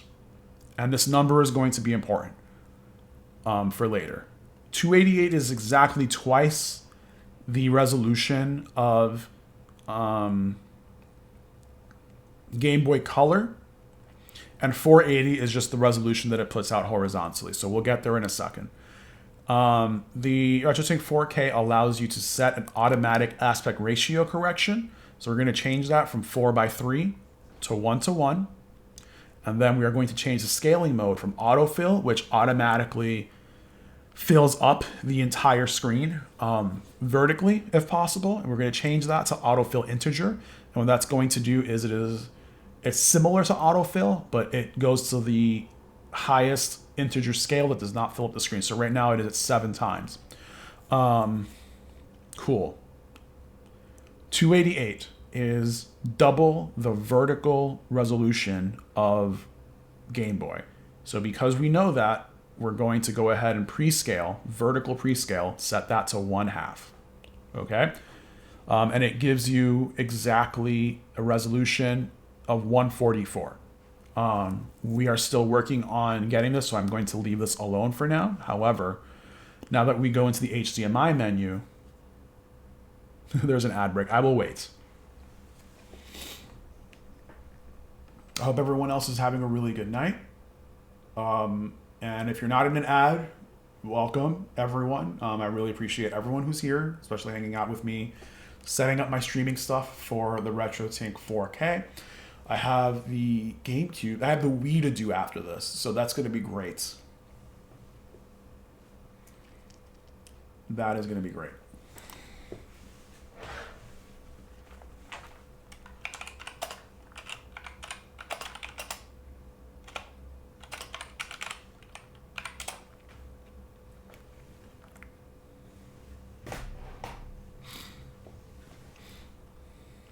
And I don't want to call anyone out who's currently lurking, but thank you for doing that. So I really appreciate just everyone who's here, especially because it's my first stream back in a while. So I really want to thank everyone who's hung around. This has been a very technical stream. I don't plan on streaming technical things like this. I don't really plan on streaming technical things like this often. I'm playing through Persona 5 right now, so if you see me streaming it, I will probably be playing Persona 5. You're more than welcome to ask me questions about the RetroTINK if you'd like, but that's pretty much that.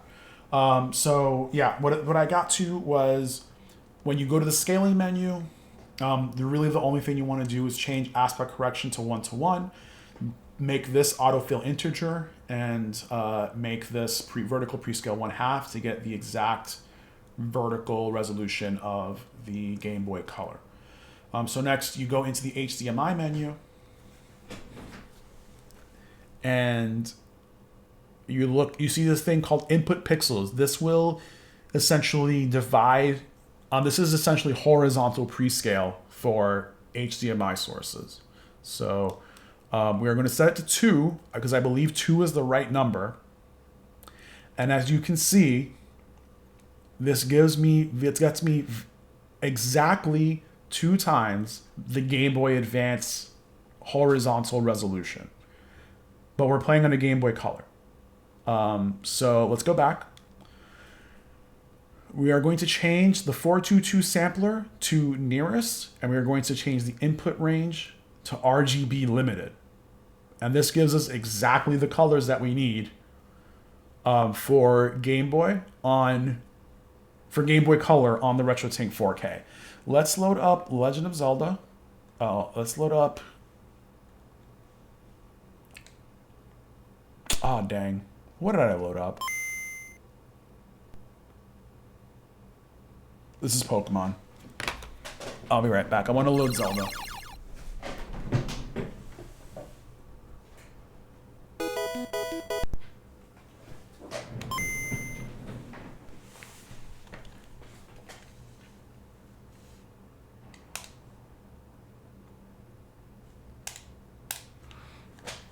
This is the version. This is the game that I really always want to show off when I'm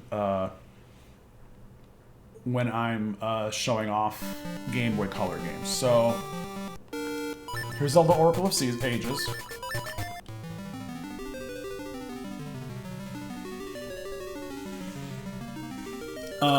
Here's a fun trick. The RetroTINK-4K has in its deinterlacer settings, it has frame blend. And I don't know if you noticed, but like the flashing of the sprite is a little different. So here's the flashing of the sprite, and when I set it to frame blend, it looks different now. It like, this is how Game Boy does its transparency effects. It like flashes things very quickly, but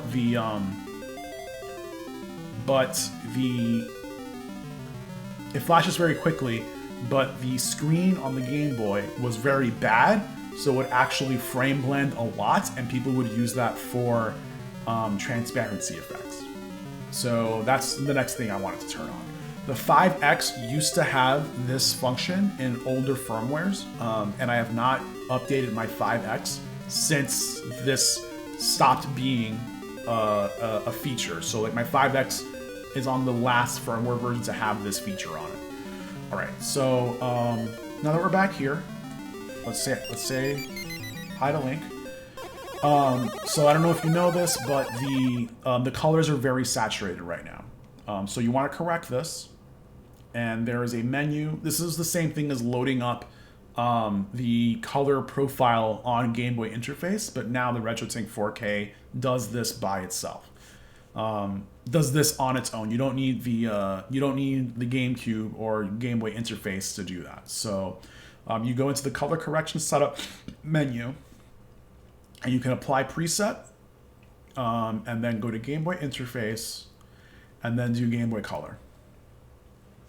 That's literally it. Like, this is it. Nothing else to do. Now, here's the thing, though. As you can see, the sides are gray, and that is because it's currently playing like a Game Boy Advance. Let me see if this works. Yeah, so you can do this if you like on a regular Game Boy Advance. But what you can do now is you can trim the left and right.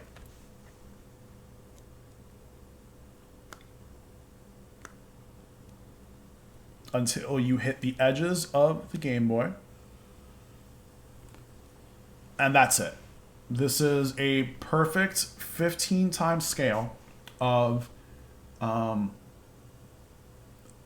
Boy interface playing a Game Boy Color game on the RetroTINK-4K.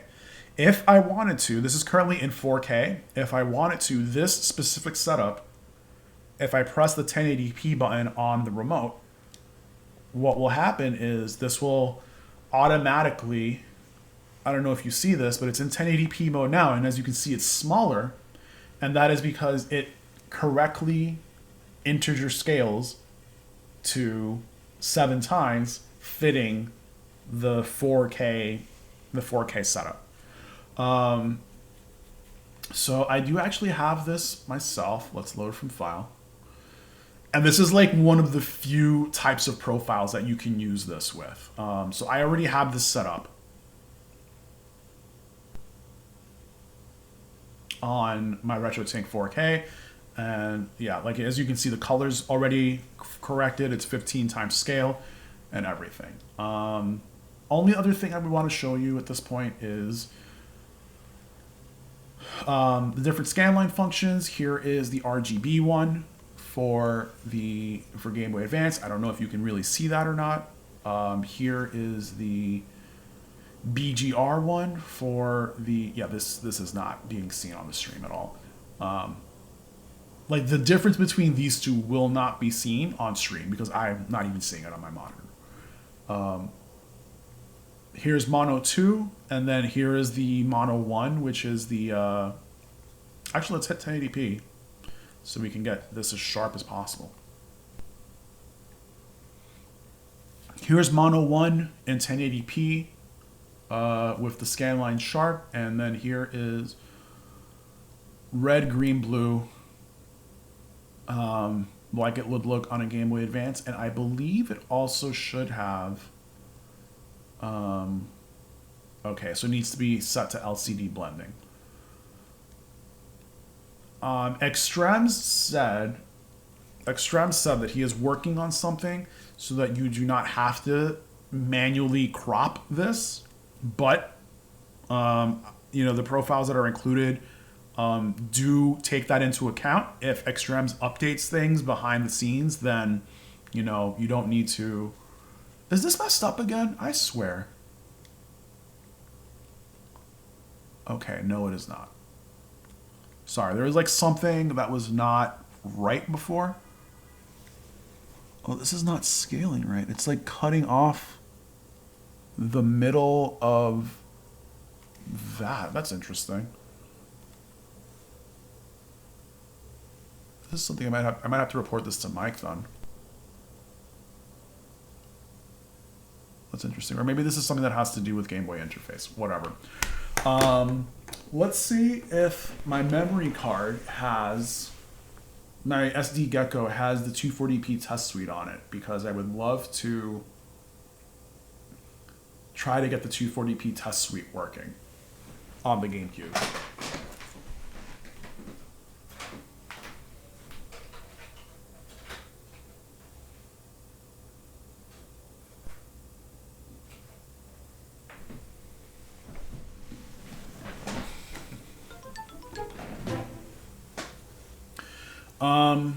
Let's see, this is currently, let's load up the default profile. Great. No.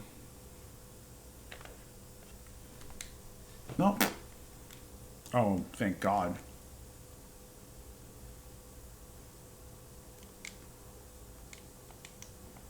Okay. Oh, I do want to load up this. Let's see, is this here? No, it is not. Okay, so I don't have the 240p test suite. We are going to have to wait for GameCube games for me to set up GameCube games, because I can... not really. Because I don't know if I'm going to... I probably will end up doing this. I don't know yet. I have to decide whether or not I'm going to use the component output into the 5X for GameCube games, or if I'm going to use the HDMI output for the 5X for GameCube games. I cannot use this for... you know what? There's one thing I should do. I cannot use this for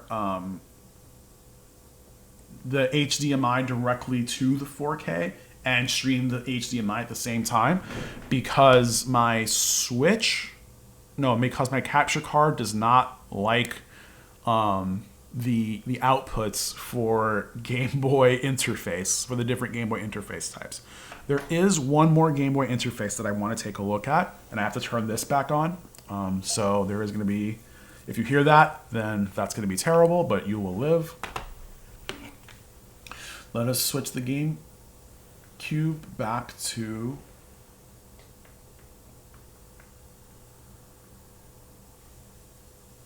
Alright, we're going to switch the GameCube back to this. And we are going to load Game Boy interface.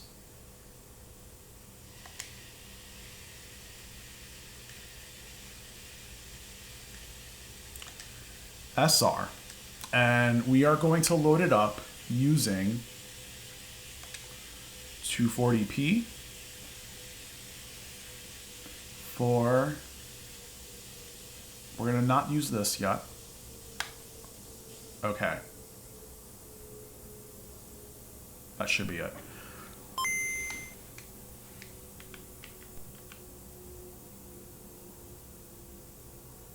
Oh, I'm a big dummy. Okay, yeah. So I specifically did this for a very particular reason. Let me turn the GameCube off again, and I can show you why.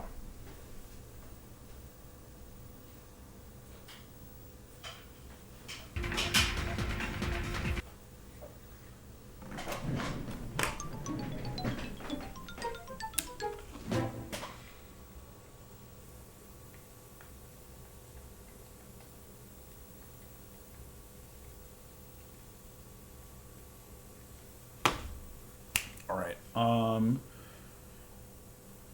right, we're going to load up GBISR. This is going to be in 240p, and I'm not going to set anything for now. Is this going to load? Yes, it is. Perfect. Okay. So, is this working or not? No, it is not. I need to find 240p test suite for the Game Boy Advance and Game Boy Color. Why isn't this outputting through the component signal?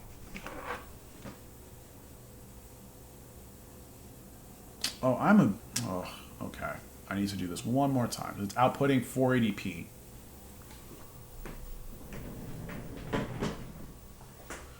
Yes, the stream is going to be available as a VOD later. I do very much suggest it is going to be available as a VOD later. However, I do suggest that you just follow what it says on the wiki, because especially this portion of it, like anything that has to do with GameCube, I do not want to touch, because like this is me like memeing a little bit, but like I do not want to touch the Game Boy section of the wiki, because, or make a video for Game Boy stuff, because extremes will like the second, this is a joke by the way, but it will also happen, the second I put out content, extremes will update Game Boy interface and it will no longer work, and like my video will no longer apply. So like I'm really trying to avoid that. All right, so here's what I wanted to do.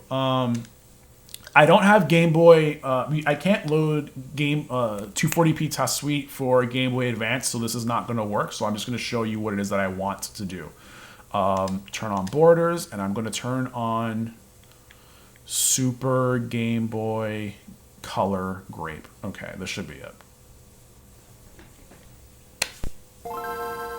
Still 480p? Oh! All right, one more time.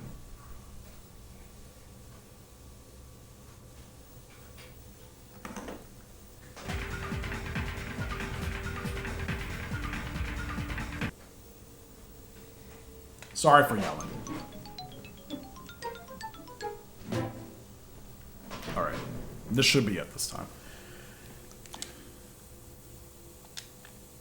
Because it says 480p. 240p. Turn on Game Boy Color. Border, yes. Game Boy Color, grape. Okay, this should be it. I wanted to use this one specifically so that I could play. I want to make this profile so that I can play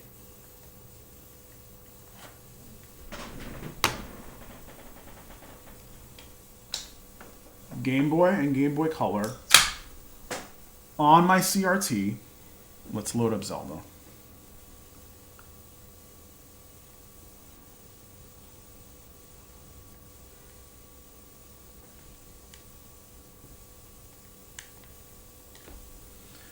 On my CRT with the borders.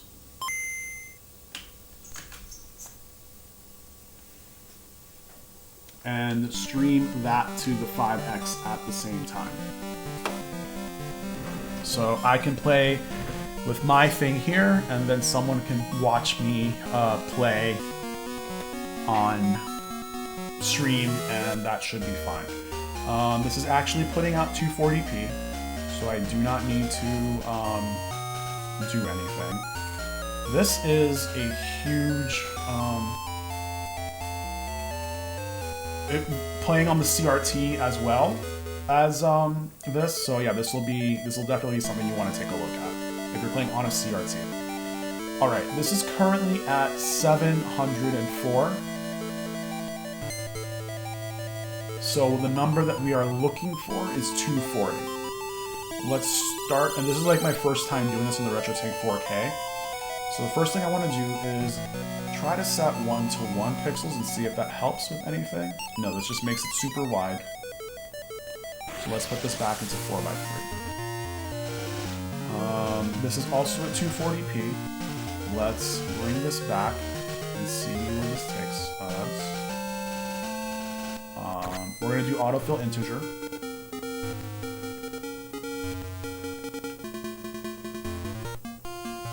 I'm going to trim the top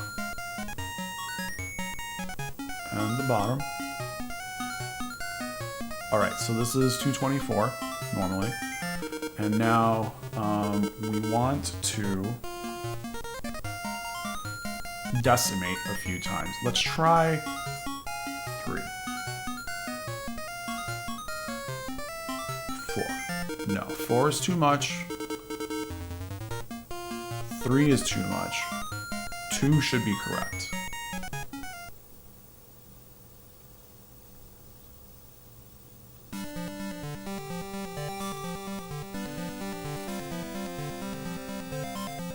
That's still too wide, but let's take a look at what we got. Because if I...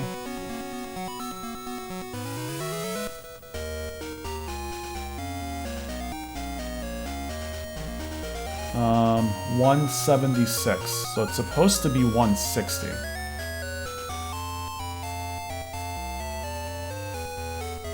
This is too wide.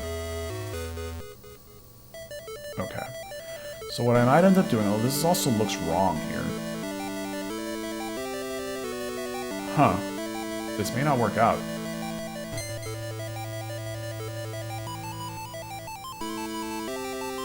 See, when I did this on the 5X, this looked okay. But it looks like this may simply just not work out on the RetroTINK-4K, which is fine. Because I don't need this to work out on the RetroTINK-4K. I need this to work on the CRT.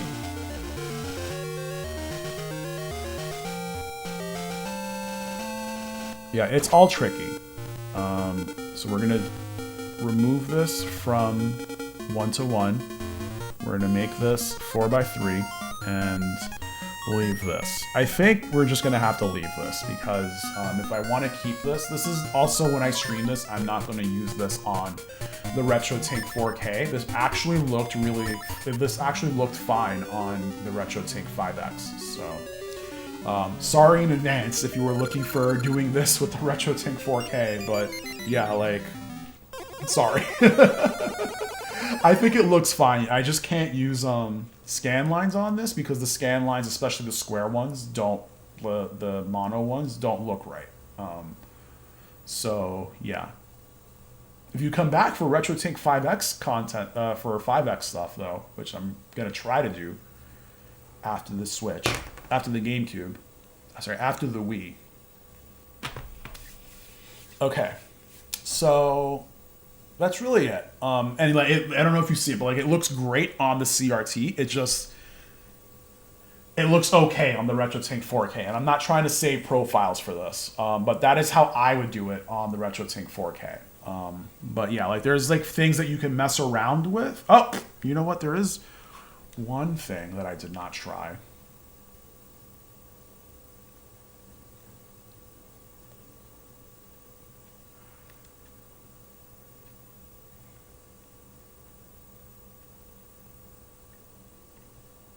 No, that doesn't look right at all. Would 3 look correct? No. Would not know what else to try here. What if I did this? It's outputting 704 by 240. What if we did fixed resolution? Because that will put it in 720 by 240. So this just puts it in a frame. What if we did this?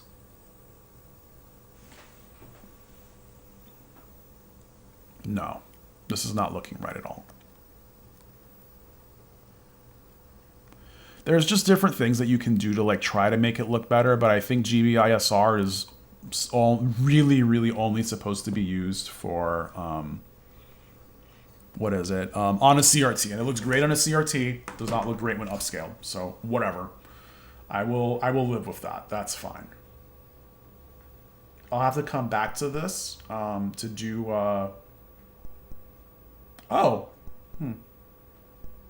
No, it should be this color. This is... Oh, the RetroTINK is making up for it by itself. Okay. Which is fine.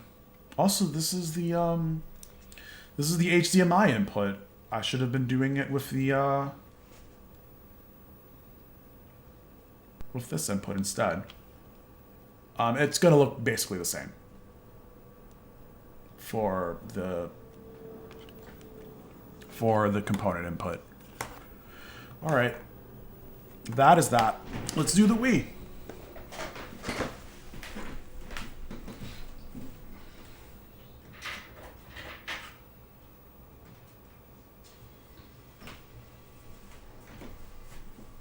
All right, great.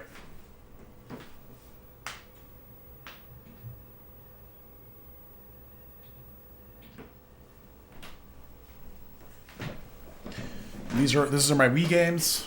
I am a filthy pirate, and I'm okay with that.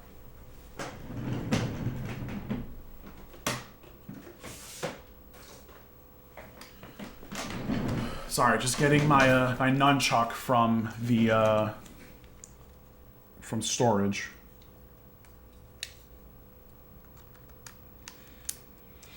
All right, so I already made a video about this. Is that the whole Wii library? No, it is a very small portion of the Wii library, actually. So don't take my word for it, but yeah, it's not everything.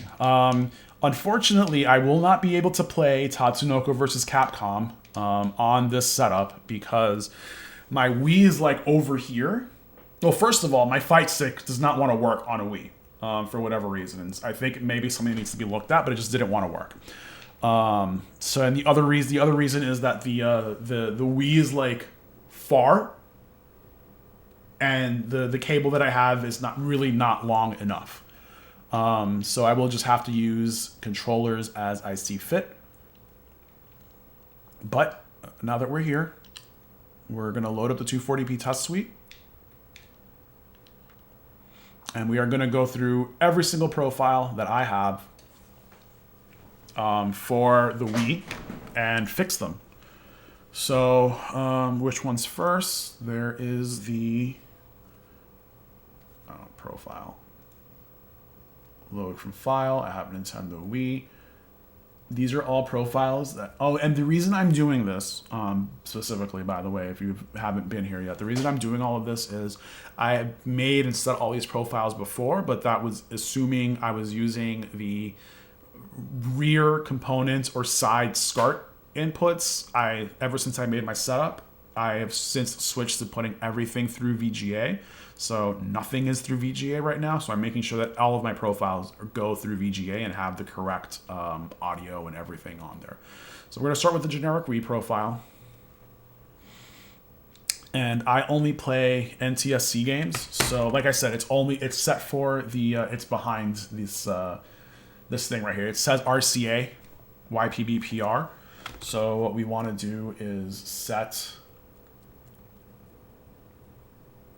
YPBPR on the VGA port. That's great. And now, so it's on video 240p. So that means it's on 240p currently. Again, you don't have to do any of this stuff if you don't want to. This is literally just for my sake, because all of these profiles come into the correct,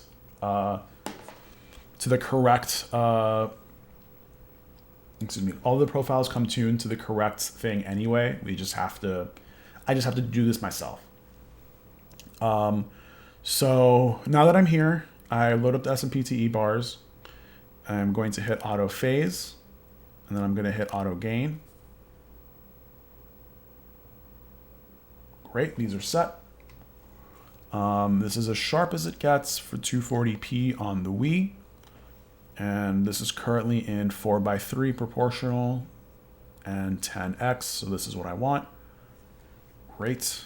Let's switch the video mode. Can I switch this here? No, I have to do this.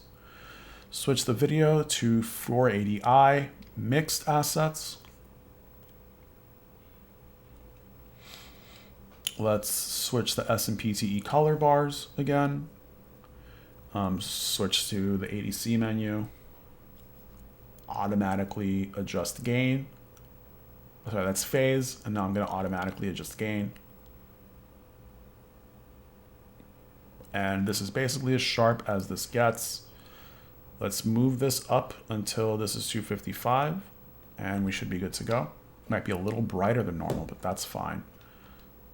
And this is what 480i looks like on the Switch. If I were to switch this to, hey Disma, welcome back. I got through every single console. I am doing the Wii right now. Thank you for coming back. I did shout you out actually, so I'm gonna shout you out again. We love you so much. I'm gonna shout you out. You can't stop me. You can't stop me. Yeah, I'm just messing around with this right now. I think... Yeah, no, I don't have that set up. I'm a noob when it comes to Twitch, so I'm not there yet. How was work? How is everything? Are you streaming tonight? Tell me you're streaming tonight. I think at this point, oh, thank you for the subscription. Oh, thank you so much. I hope that I will be on Twitch more now that I don't have a job. I am unemployed. I'm not sad that I'm unemployed, but you know, it's just something to go through. If I do stream more, it will be less of this technical stuff and more Persona 5 for the near future, because I want to get through Persona 5. I messed up my playthrough, by the way. I'm on a day where On's social link is supposed to level up, but I can't get it to do that. So like, it just didn't level up. So I'm like going through to a previous save to try to get up to that point. And thankfully, I think it's only a few days behind, but like, yeah. I don't know. Like, I hope not. I really hope not. But like the whole thing, the guide that I'm using is a guide to maximize your time to do all the social links in one playthrough. So like, I'm freaking out a little bit about that. But enough about Persona 5. Persona 5 is for noobs, because we all know that Persona 3 is the best Persona because best social link Mitsuru is in it. And Persona 5 has Tai Takemi and has Makoto, but you know, they pale in comparison to the Queen. But I was going to say that right now it's in motion adaptive, and I'm going to keep it there because the deinterlace for this is in motion adaptive. I'm going to keep it there because Bob is terrible. It's sharper technically, but Bob is terrible. And linear is also not great. Blend is okay, but not sharp. CRT simulation is out of this world because it is pretending to be 240p. So let's not do that. LCD blending is not what I want. So motion adaptive is what I'm going to keep this at. Blend is like me, not sharp. You are the smartest person in this room. That being me, being myself in this physical room. You're the smartest person here. Yeah, so I'm going to keep this for 480i. Let's go and set the video to 480p and do what we can.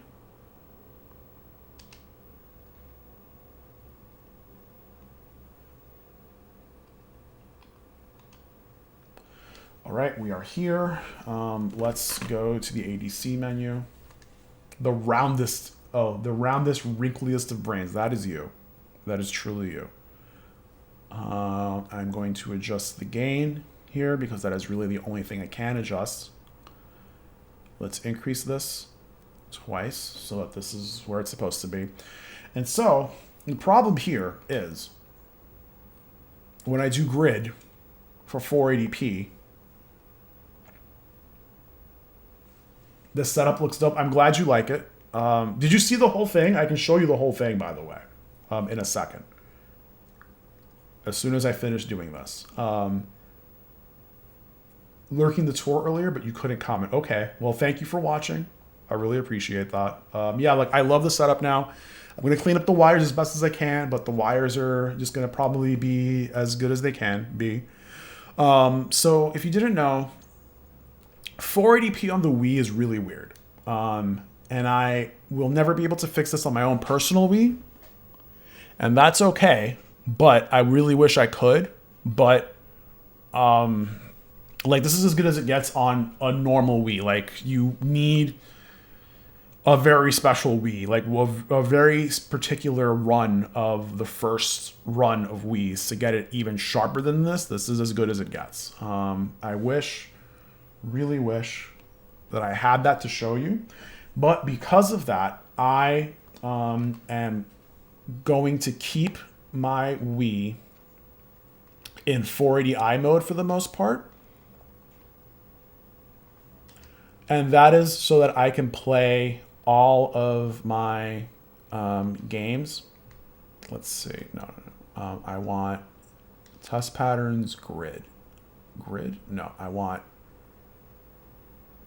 checkerboard. Where's checkerboard?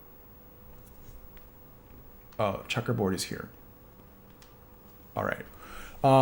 So I don't know if you can see this, but checkerboard is basically going to look gray. There is no way to get this to correct itself with phase. Like, it's as sharp as it is, it's only going to be gray at this point. And that is because of a weird quirk of the Wii. So, almost done. Let's save this profile. This is going to be my generic Wii profile. And then let's switch this back. Let's switch the video mode back to 240p.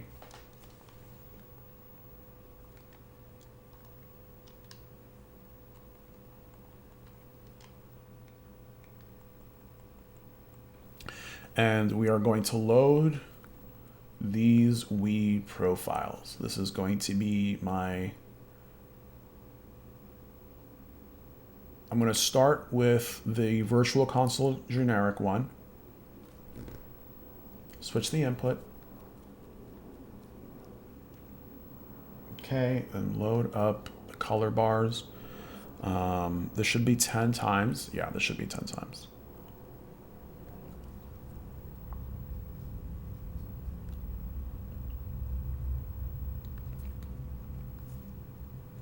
Great.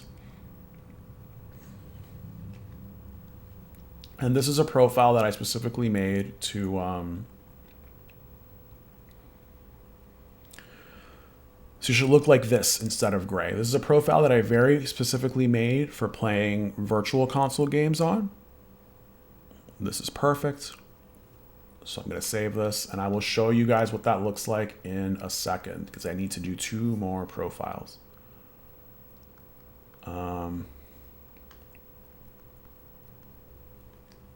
Oh, that's not the one I want.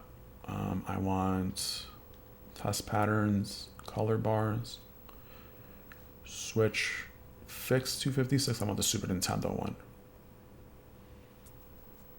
Switch the input. This is a level of technical that you are definitely too dumb to follow, but you will ooh and ah at the outcome.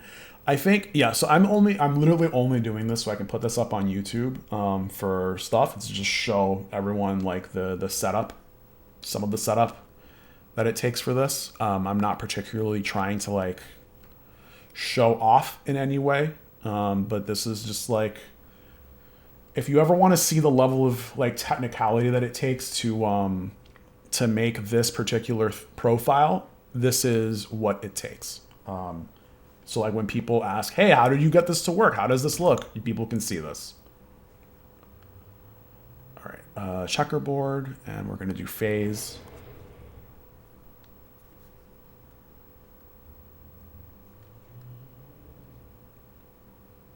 All right, that's perfect. We're gonna save this. And now finally, let's go back to test patterns and load up the fix 256. Set the input. All right, and then adjust gain. Oh, did I do the thing again? Darn it, I did the thing again. All right. That's fine. Adjust the gain on this.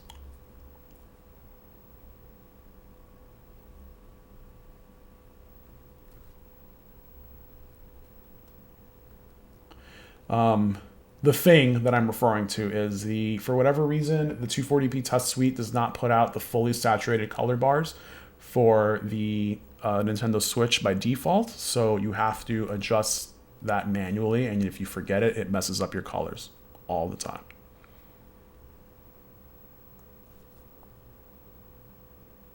All right. So we're going to save this one.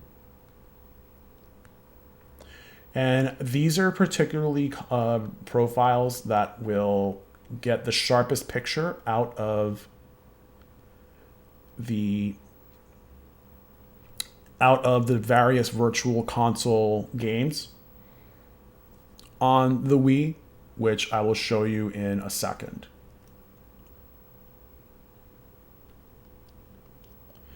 So two things. I'm leaving the Wii at 480i so that I can play games on my CRT and here as well, and also so that I can play virtual console games in the sharpest possible look. So that is that.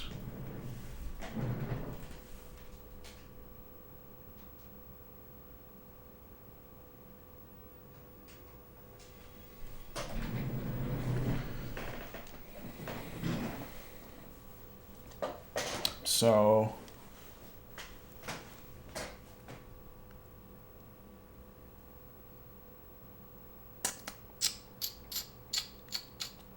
let's load up the Wii generic profile. And let's load up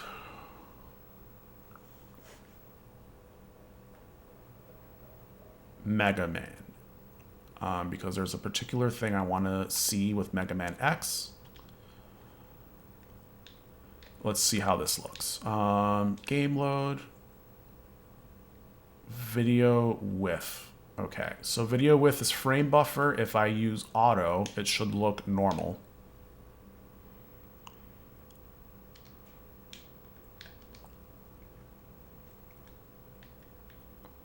Let's hope this works.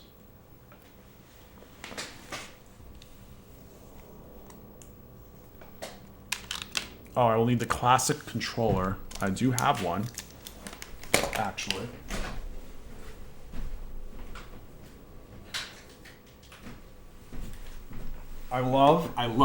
Absolutely love that I can use a Super Nintendo classic mini controller on the Wii, and it'll just work. Like, I will plug this in, and it'll start up the game. Oh, close this. All right. So this actually looks pretty sharp. This actually looks really good on my CRT. And I'm probably, if I ever play on the CRT, I will probably use this. This profile here. Because this is pretty much what this looks like on my CRT. Yeah, and this looks sharp. And this is like the right aspect ratio and everything. So 240p is like stretched a certain way. And this is like the generic one, and it's like, this is the generic profile. But like, this is pretty sharp on stream, but it actually looks even sharper on my CRT. But if I load up the alternate way of doing this, then it will be sharp here on stream and not look great on the CRT. So we're gonna do that in a second. Oh, no.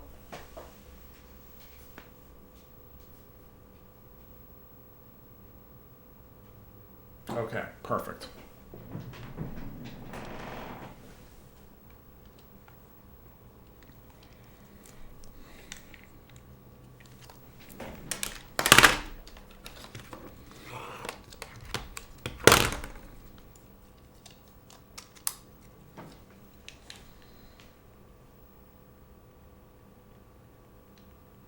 All right, we're going to load Mega Man X again, but instead of the auto, we're going to use frame buffer. Save that.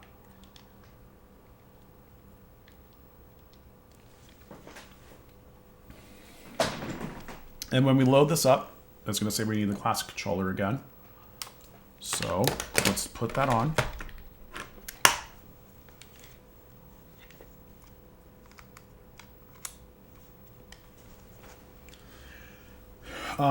So yeah, it doesn't really matter what this looks like on the CRT right now, but it is going to look a little skinnier than before.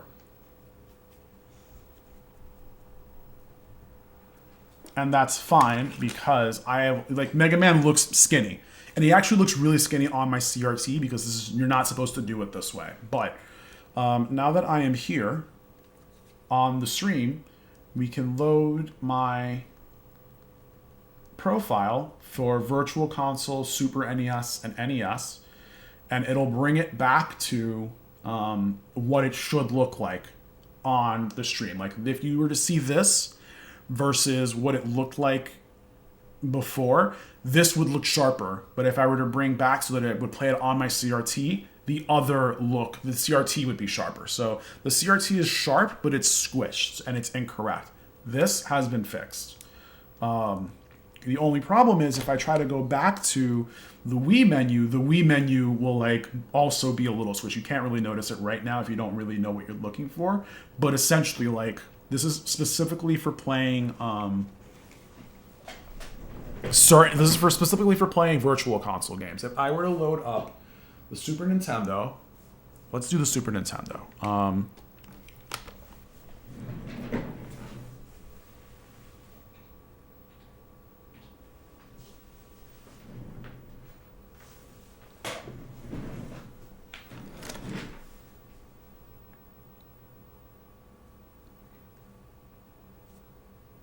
That's another thing I haven't been doing. I haven't been setting these button profiles here.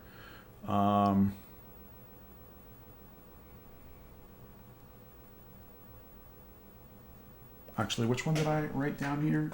4. New profile 4.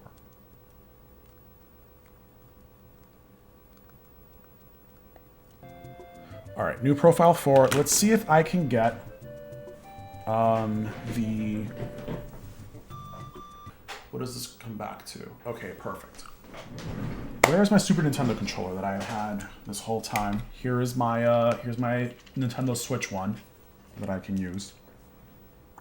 Okay, perfect. So if I were to load up Mega Man X,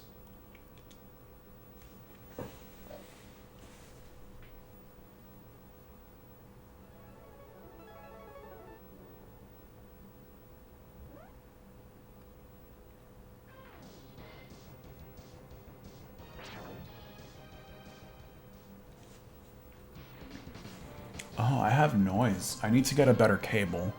Because I just noticed I have some noise here. That's fine. For now. Like I think I see noise on the black. But it was also cut off. And that's fine. And I don't know if that's because of the capture setup as well, but whatever. So like this basically looks the same as the Wii. I don't know how else to tell you. Like, this is essentially the same game. So there is another game I do need to check, and that is going to be... let's set the Wii back.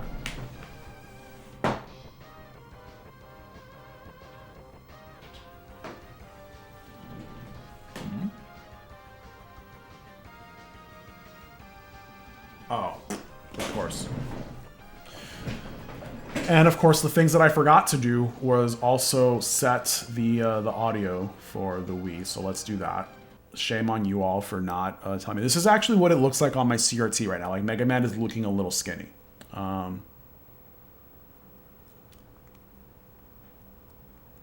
So let's switch the audio. You should hear music now.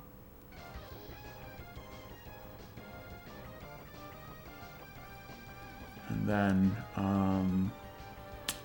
switch the banner.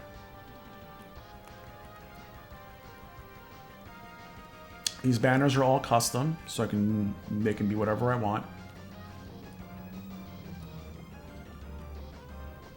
Disma, I don't know if you're still there, but I would love to commission. I know you don't like this word, but I would love to commission you for banners. Not for banners, for some more emotes. but it's up to you. You can say no.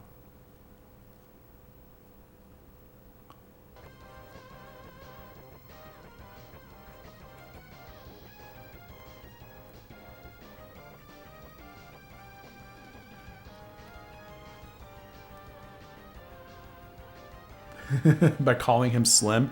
Yeah, and it also just doesn't look right in this thing either. This is all just like chasing perfect pixels, which you really shouldn't be doing. You should just be playing the game. But I'm finally at a point, once I finish setting this up, that like I no longer need to like mess around with this device.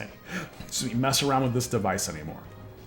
I can just I can just like load up a game and that's it. Or I can just like turn on my TV and play a game that way. Okay, and then the next one is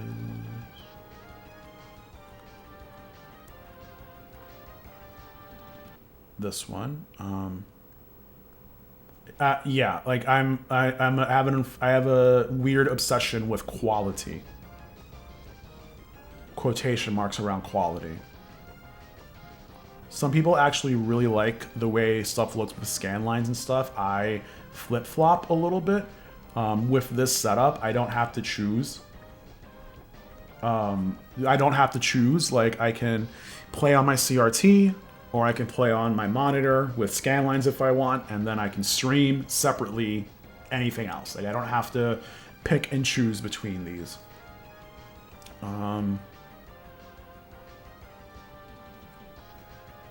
Okay, you should hear the game, and if I go back, you should see substitute. Okay, so I can save this.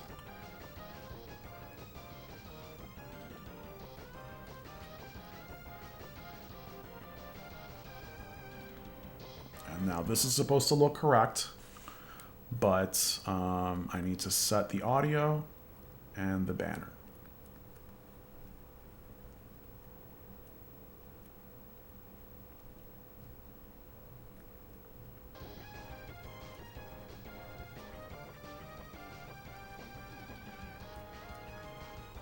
Okay. So actually, I'm going to check out this one last game.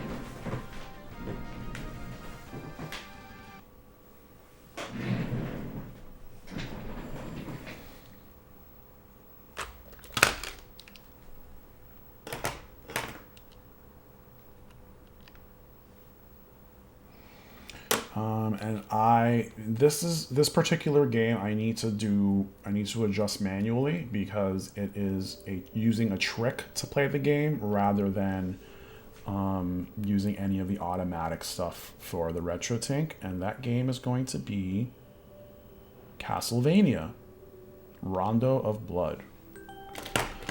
We gotta switch to the Wiimote, to the nunchuck rather. Game load and video with auto. So video with auto would look fine on my CRT.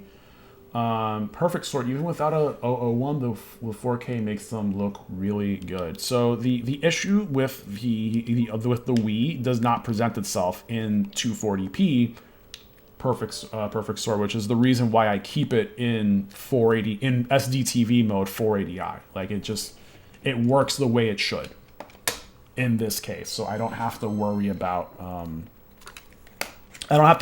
that issue.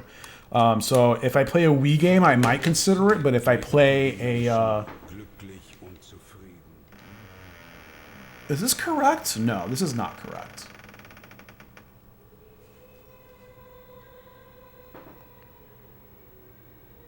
What is going on here? I need to check this again. If I'm playing a virtual console game, I set it to 4x. It's set to 4x3 regardless for me. I'm gonna keep it at 4x3 because I want to play on my CRT, and I just want to have one set of profiles. If I'm playing a virtual console game, I keep it in 240p or 480i.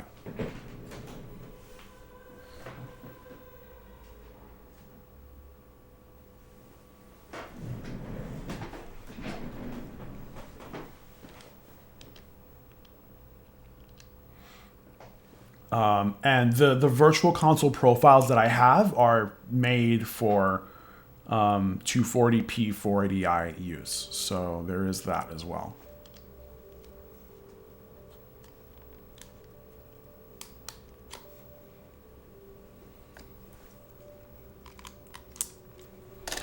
Let me check this one more time because I am in fixed frame buffer. Oh, because it does it. Now I need to check this again. I guess no one's used this to correct me on it. Let's see where I get. Because this is supposed to take... Oh, is this outputting 240p again? 5x remote, 4K remote.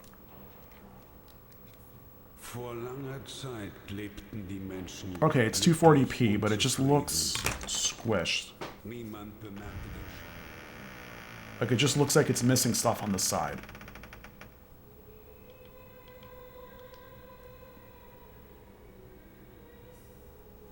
Okay. What is going on here? So it should be 280. That's why it's not supposed to be at 280. Okay. Let's increase this.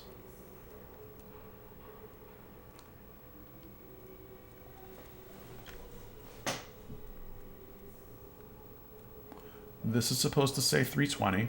Actually, let's bring this down. Just bring this down to 0. Okay, what does it say now? 360, so 5 from the left.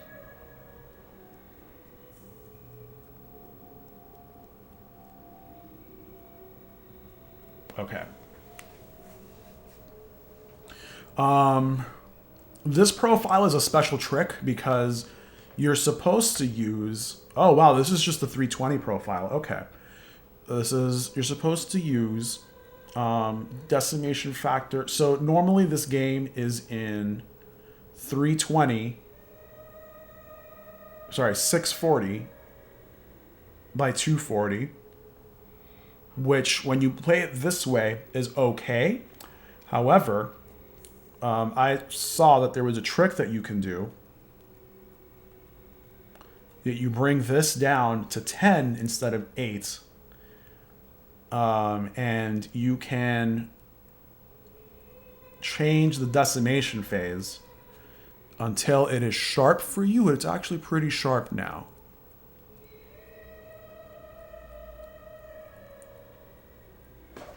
Okay, 6.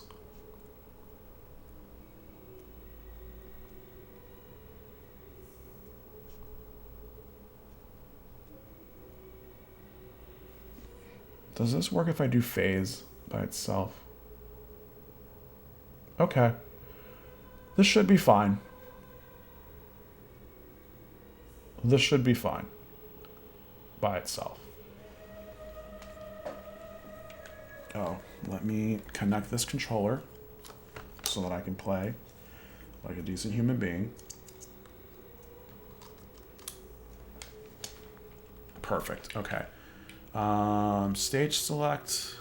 I want to do stage 1. So like I tricked there are certain games that are 256 wide, like Rondo of Blood, that for whatever reason the virtual console will scale to 640, and you can extract the original resolution from the game.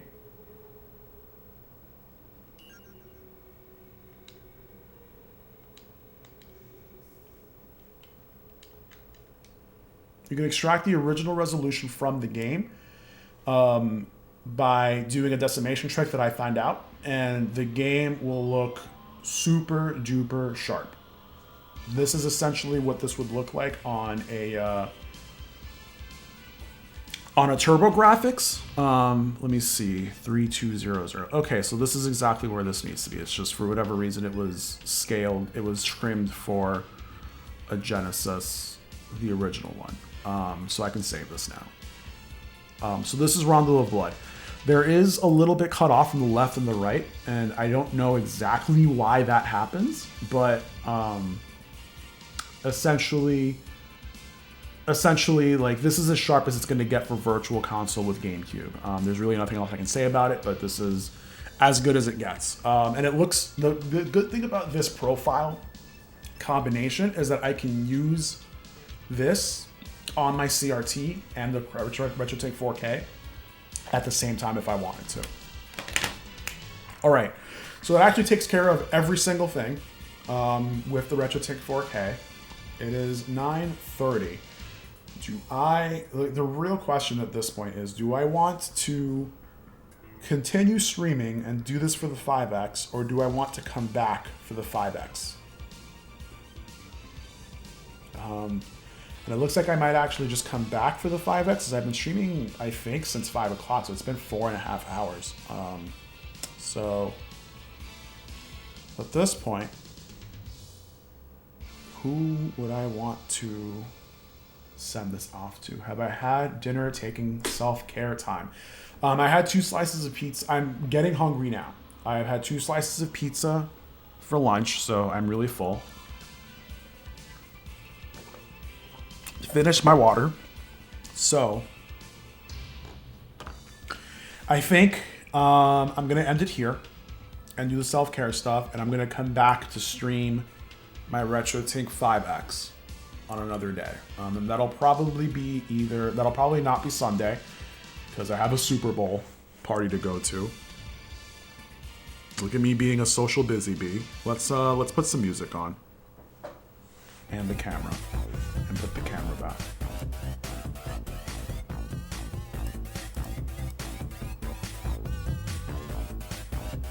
Oh no, what happened to my camera?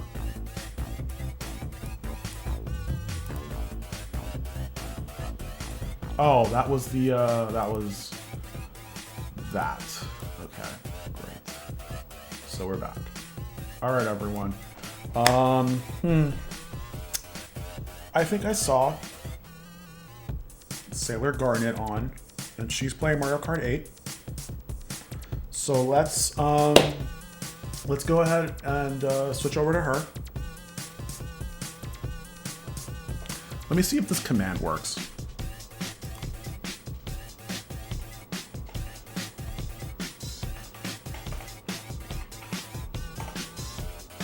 Nope. Okay.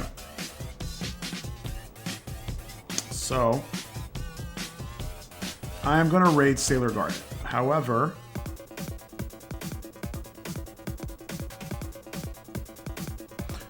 it's going to say L-Star. We're not raiding L-Star. These are the raid messages, by the way. I have to make a button that just puts out the raid message. If you're subscribed, go ahead and use the Mr. Morrow version. If you're not subscribed, go ahead and use the Doritos version.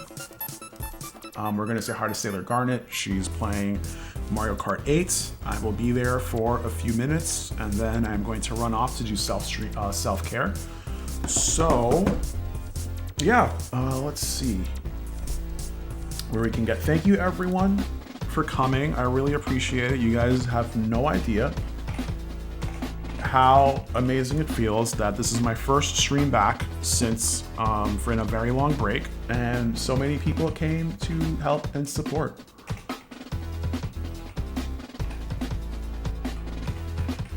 Okay, this should be it. Let me copy my own message.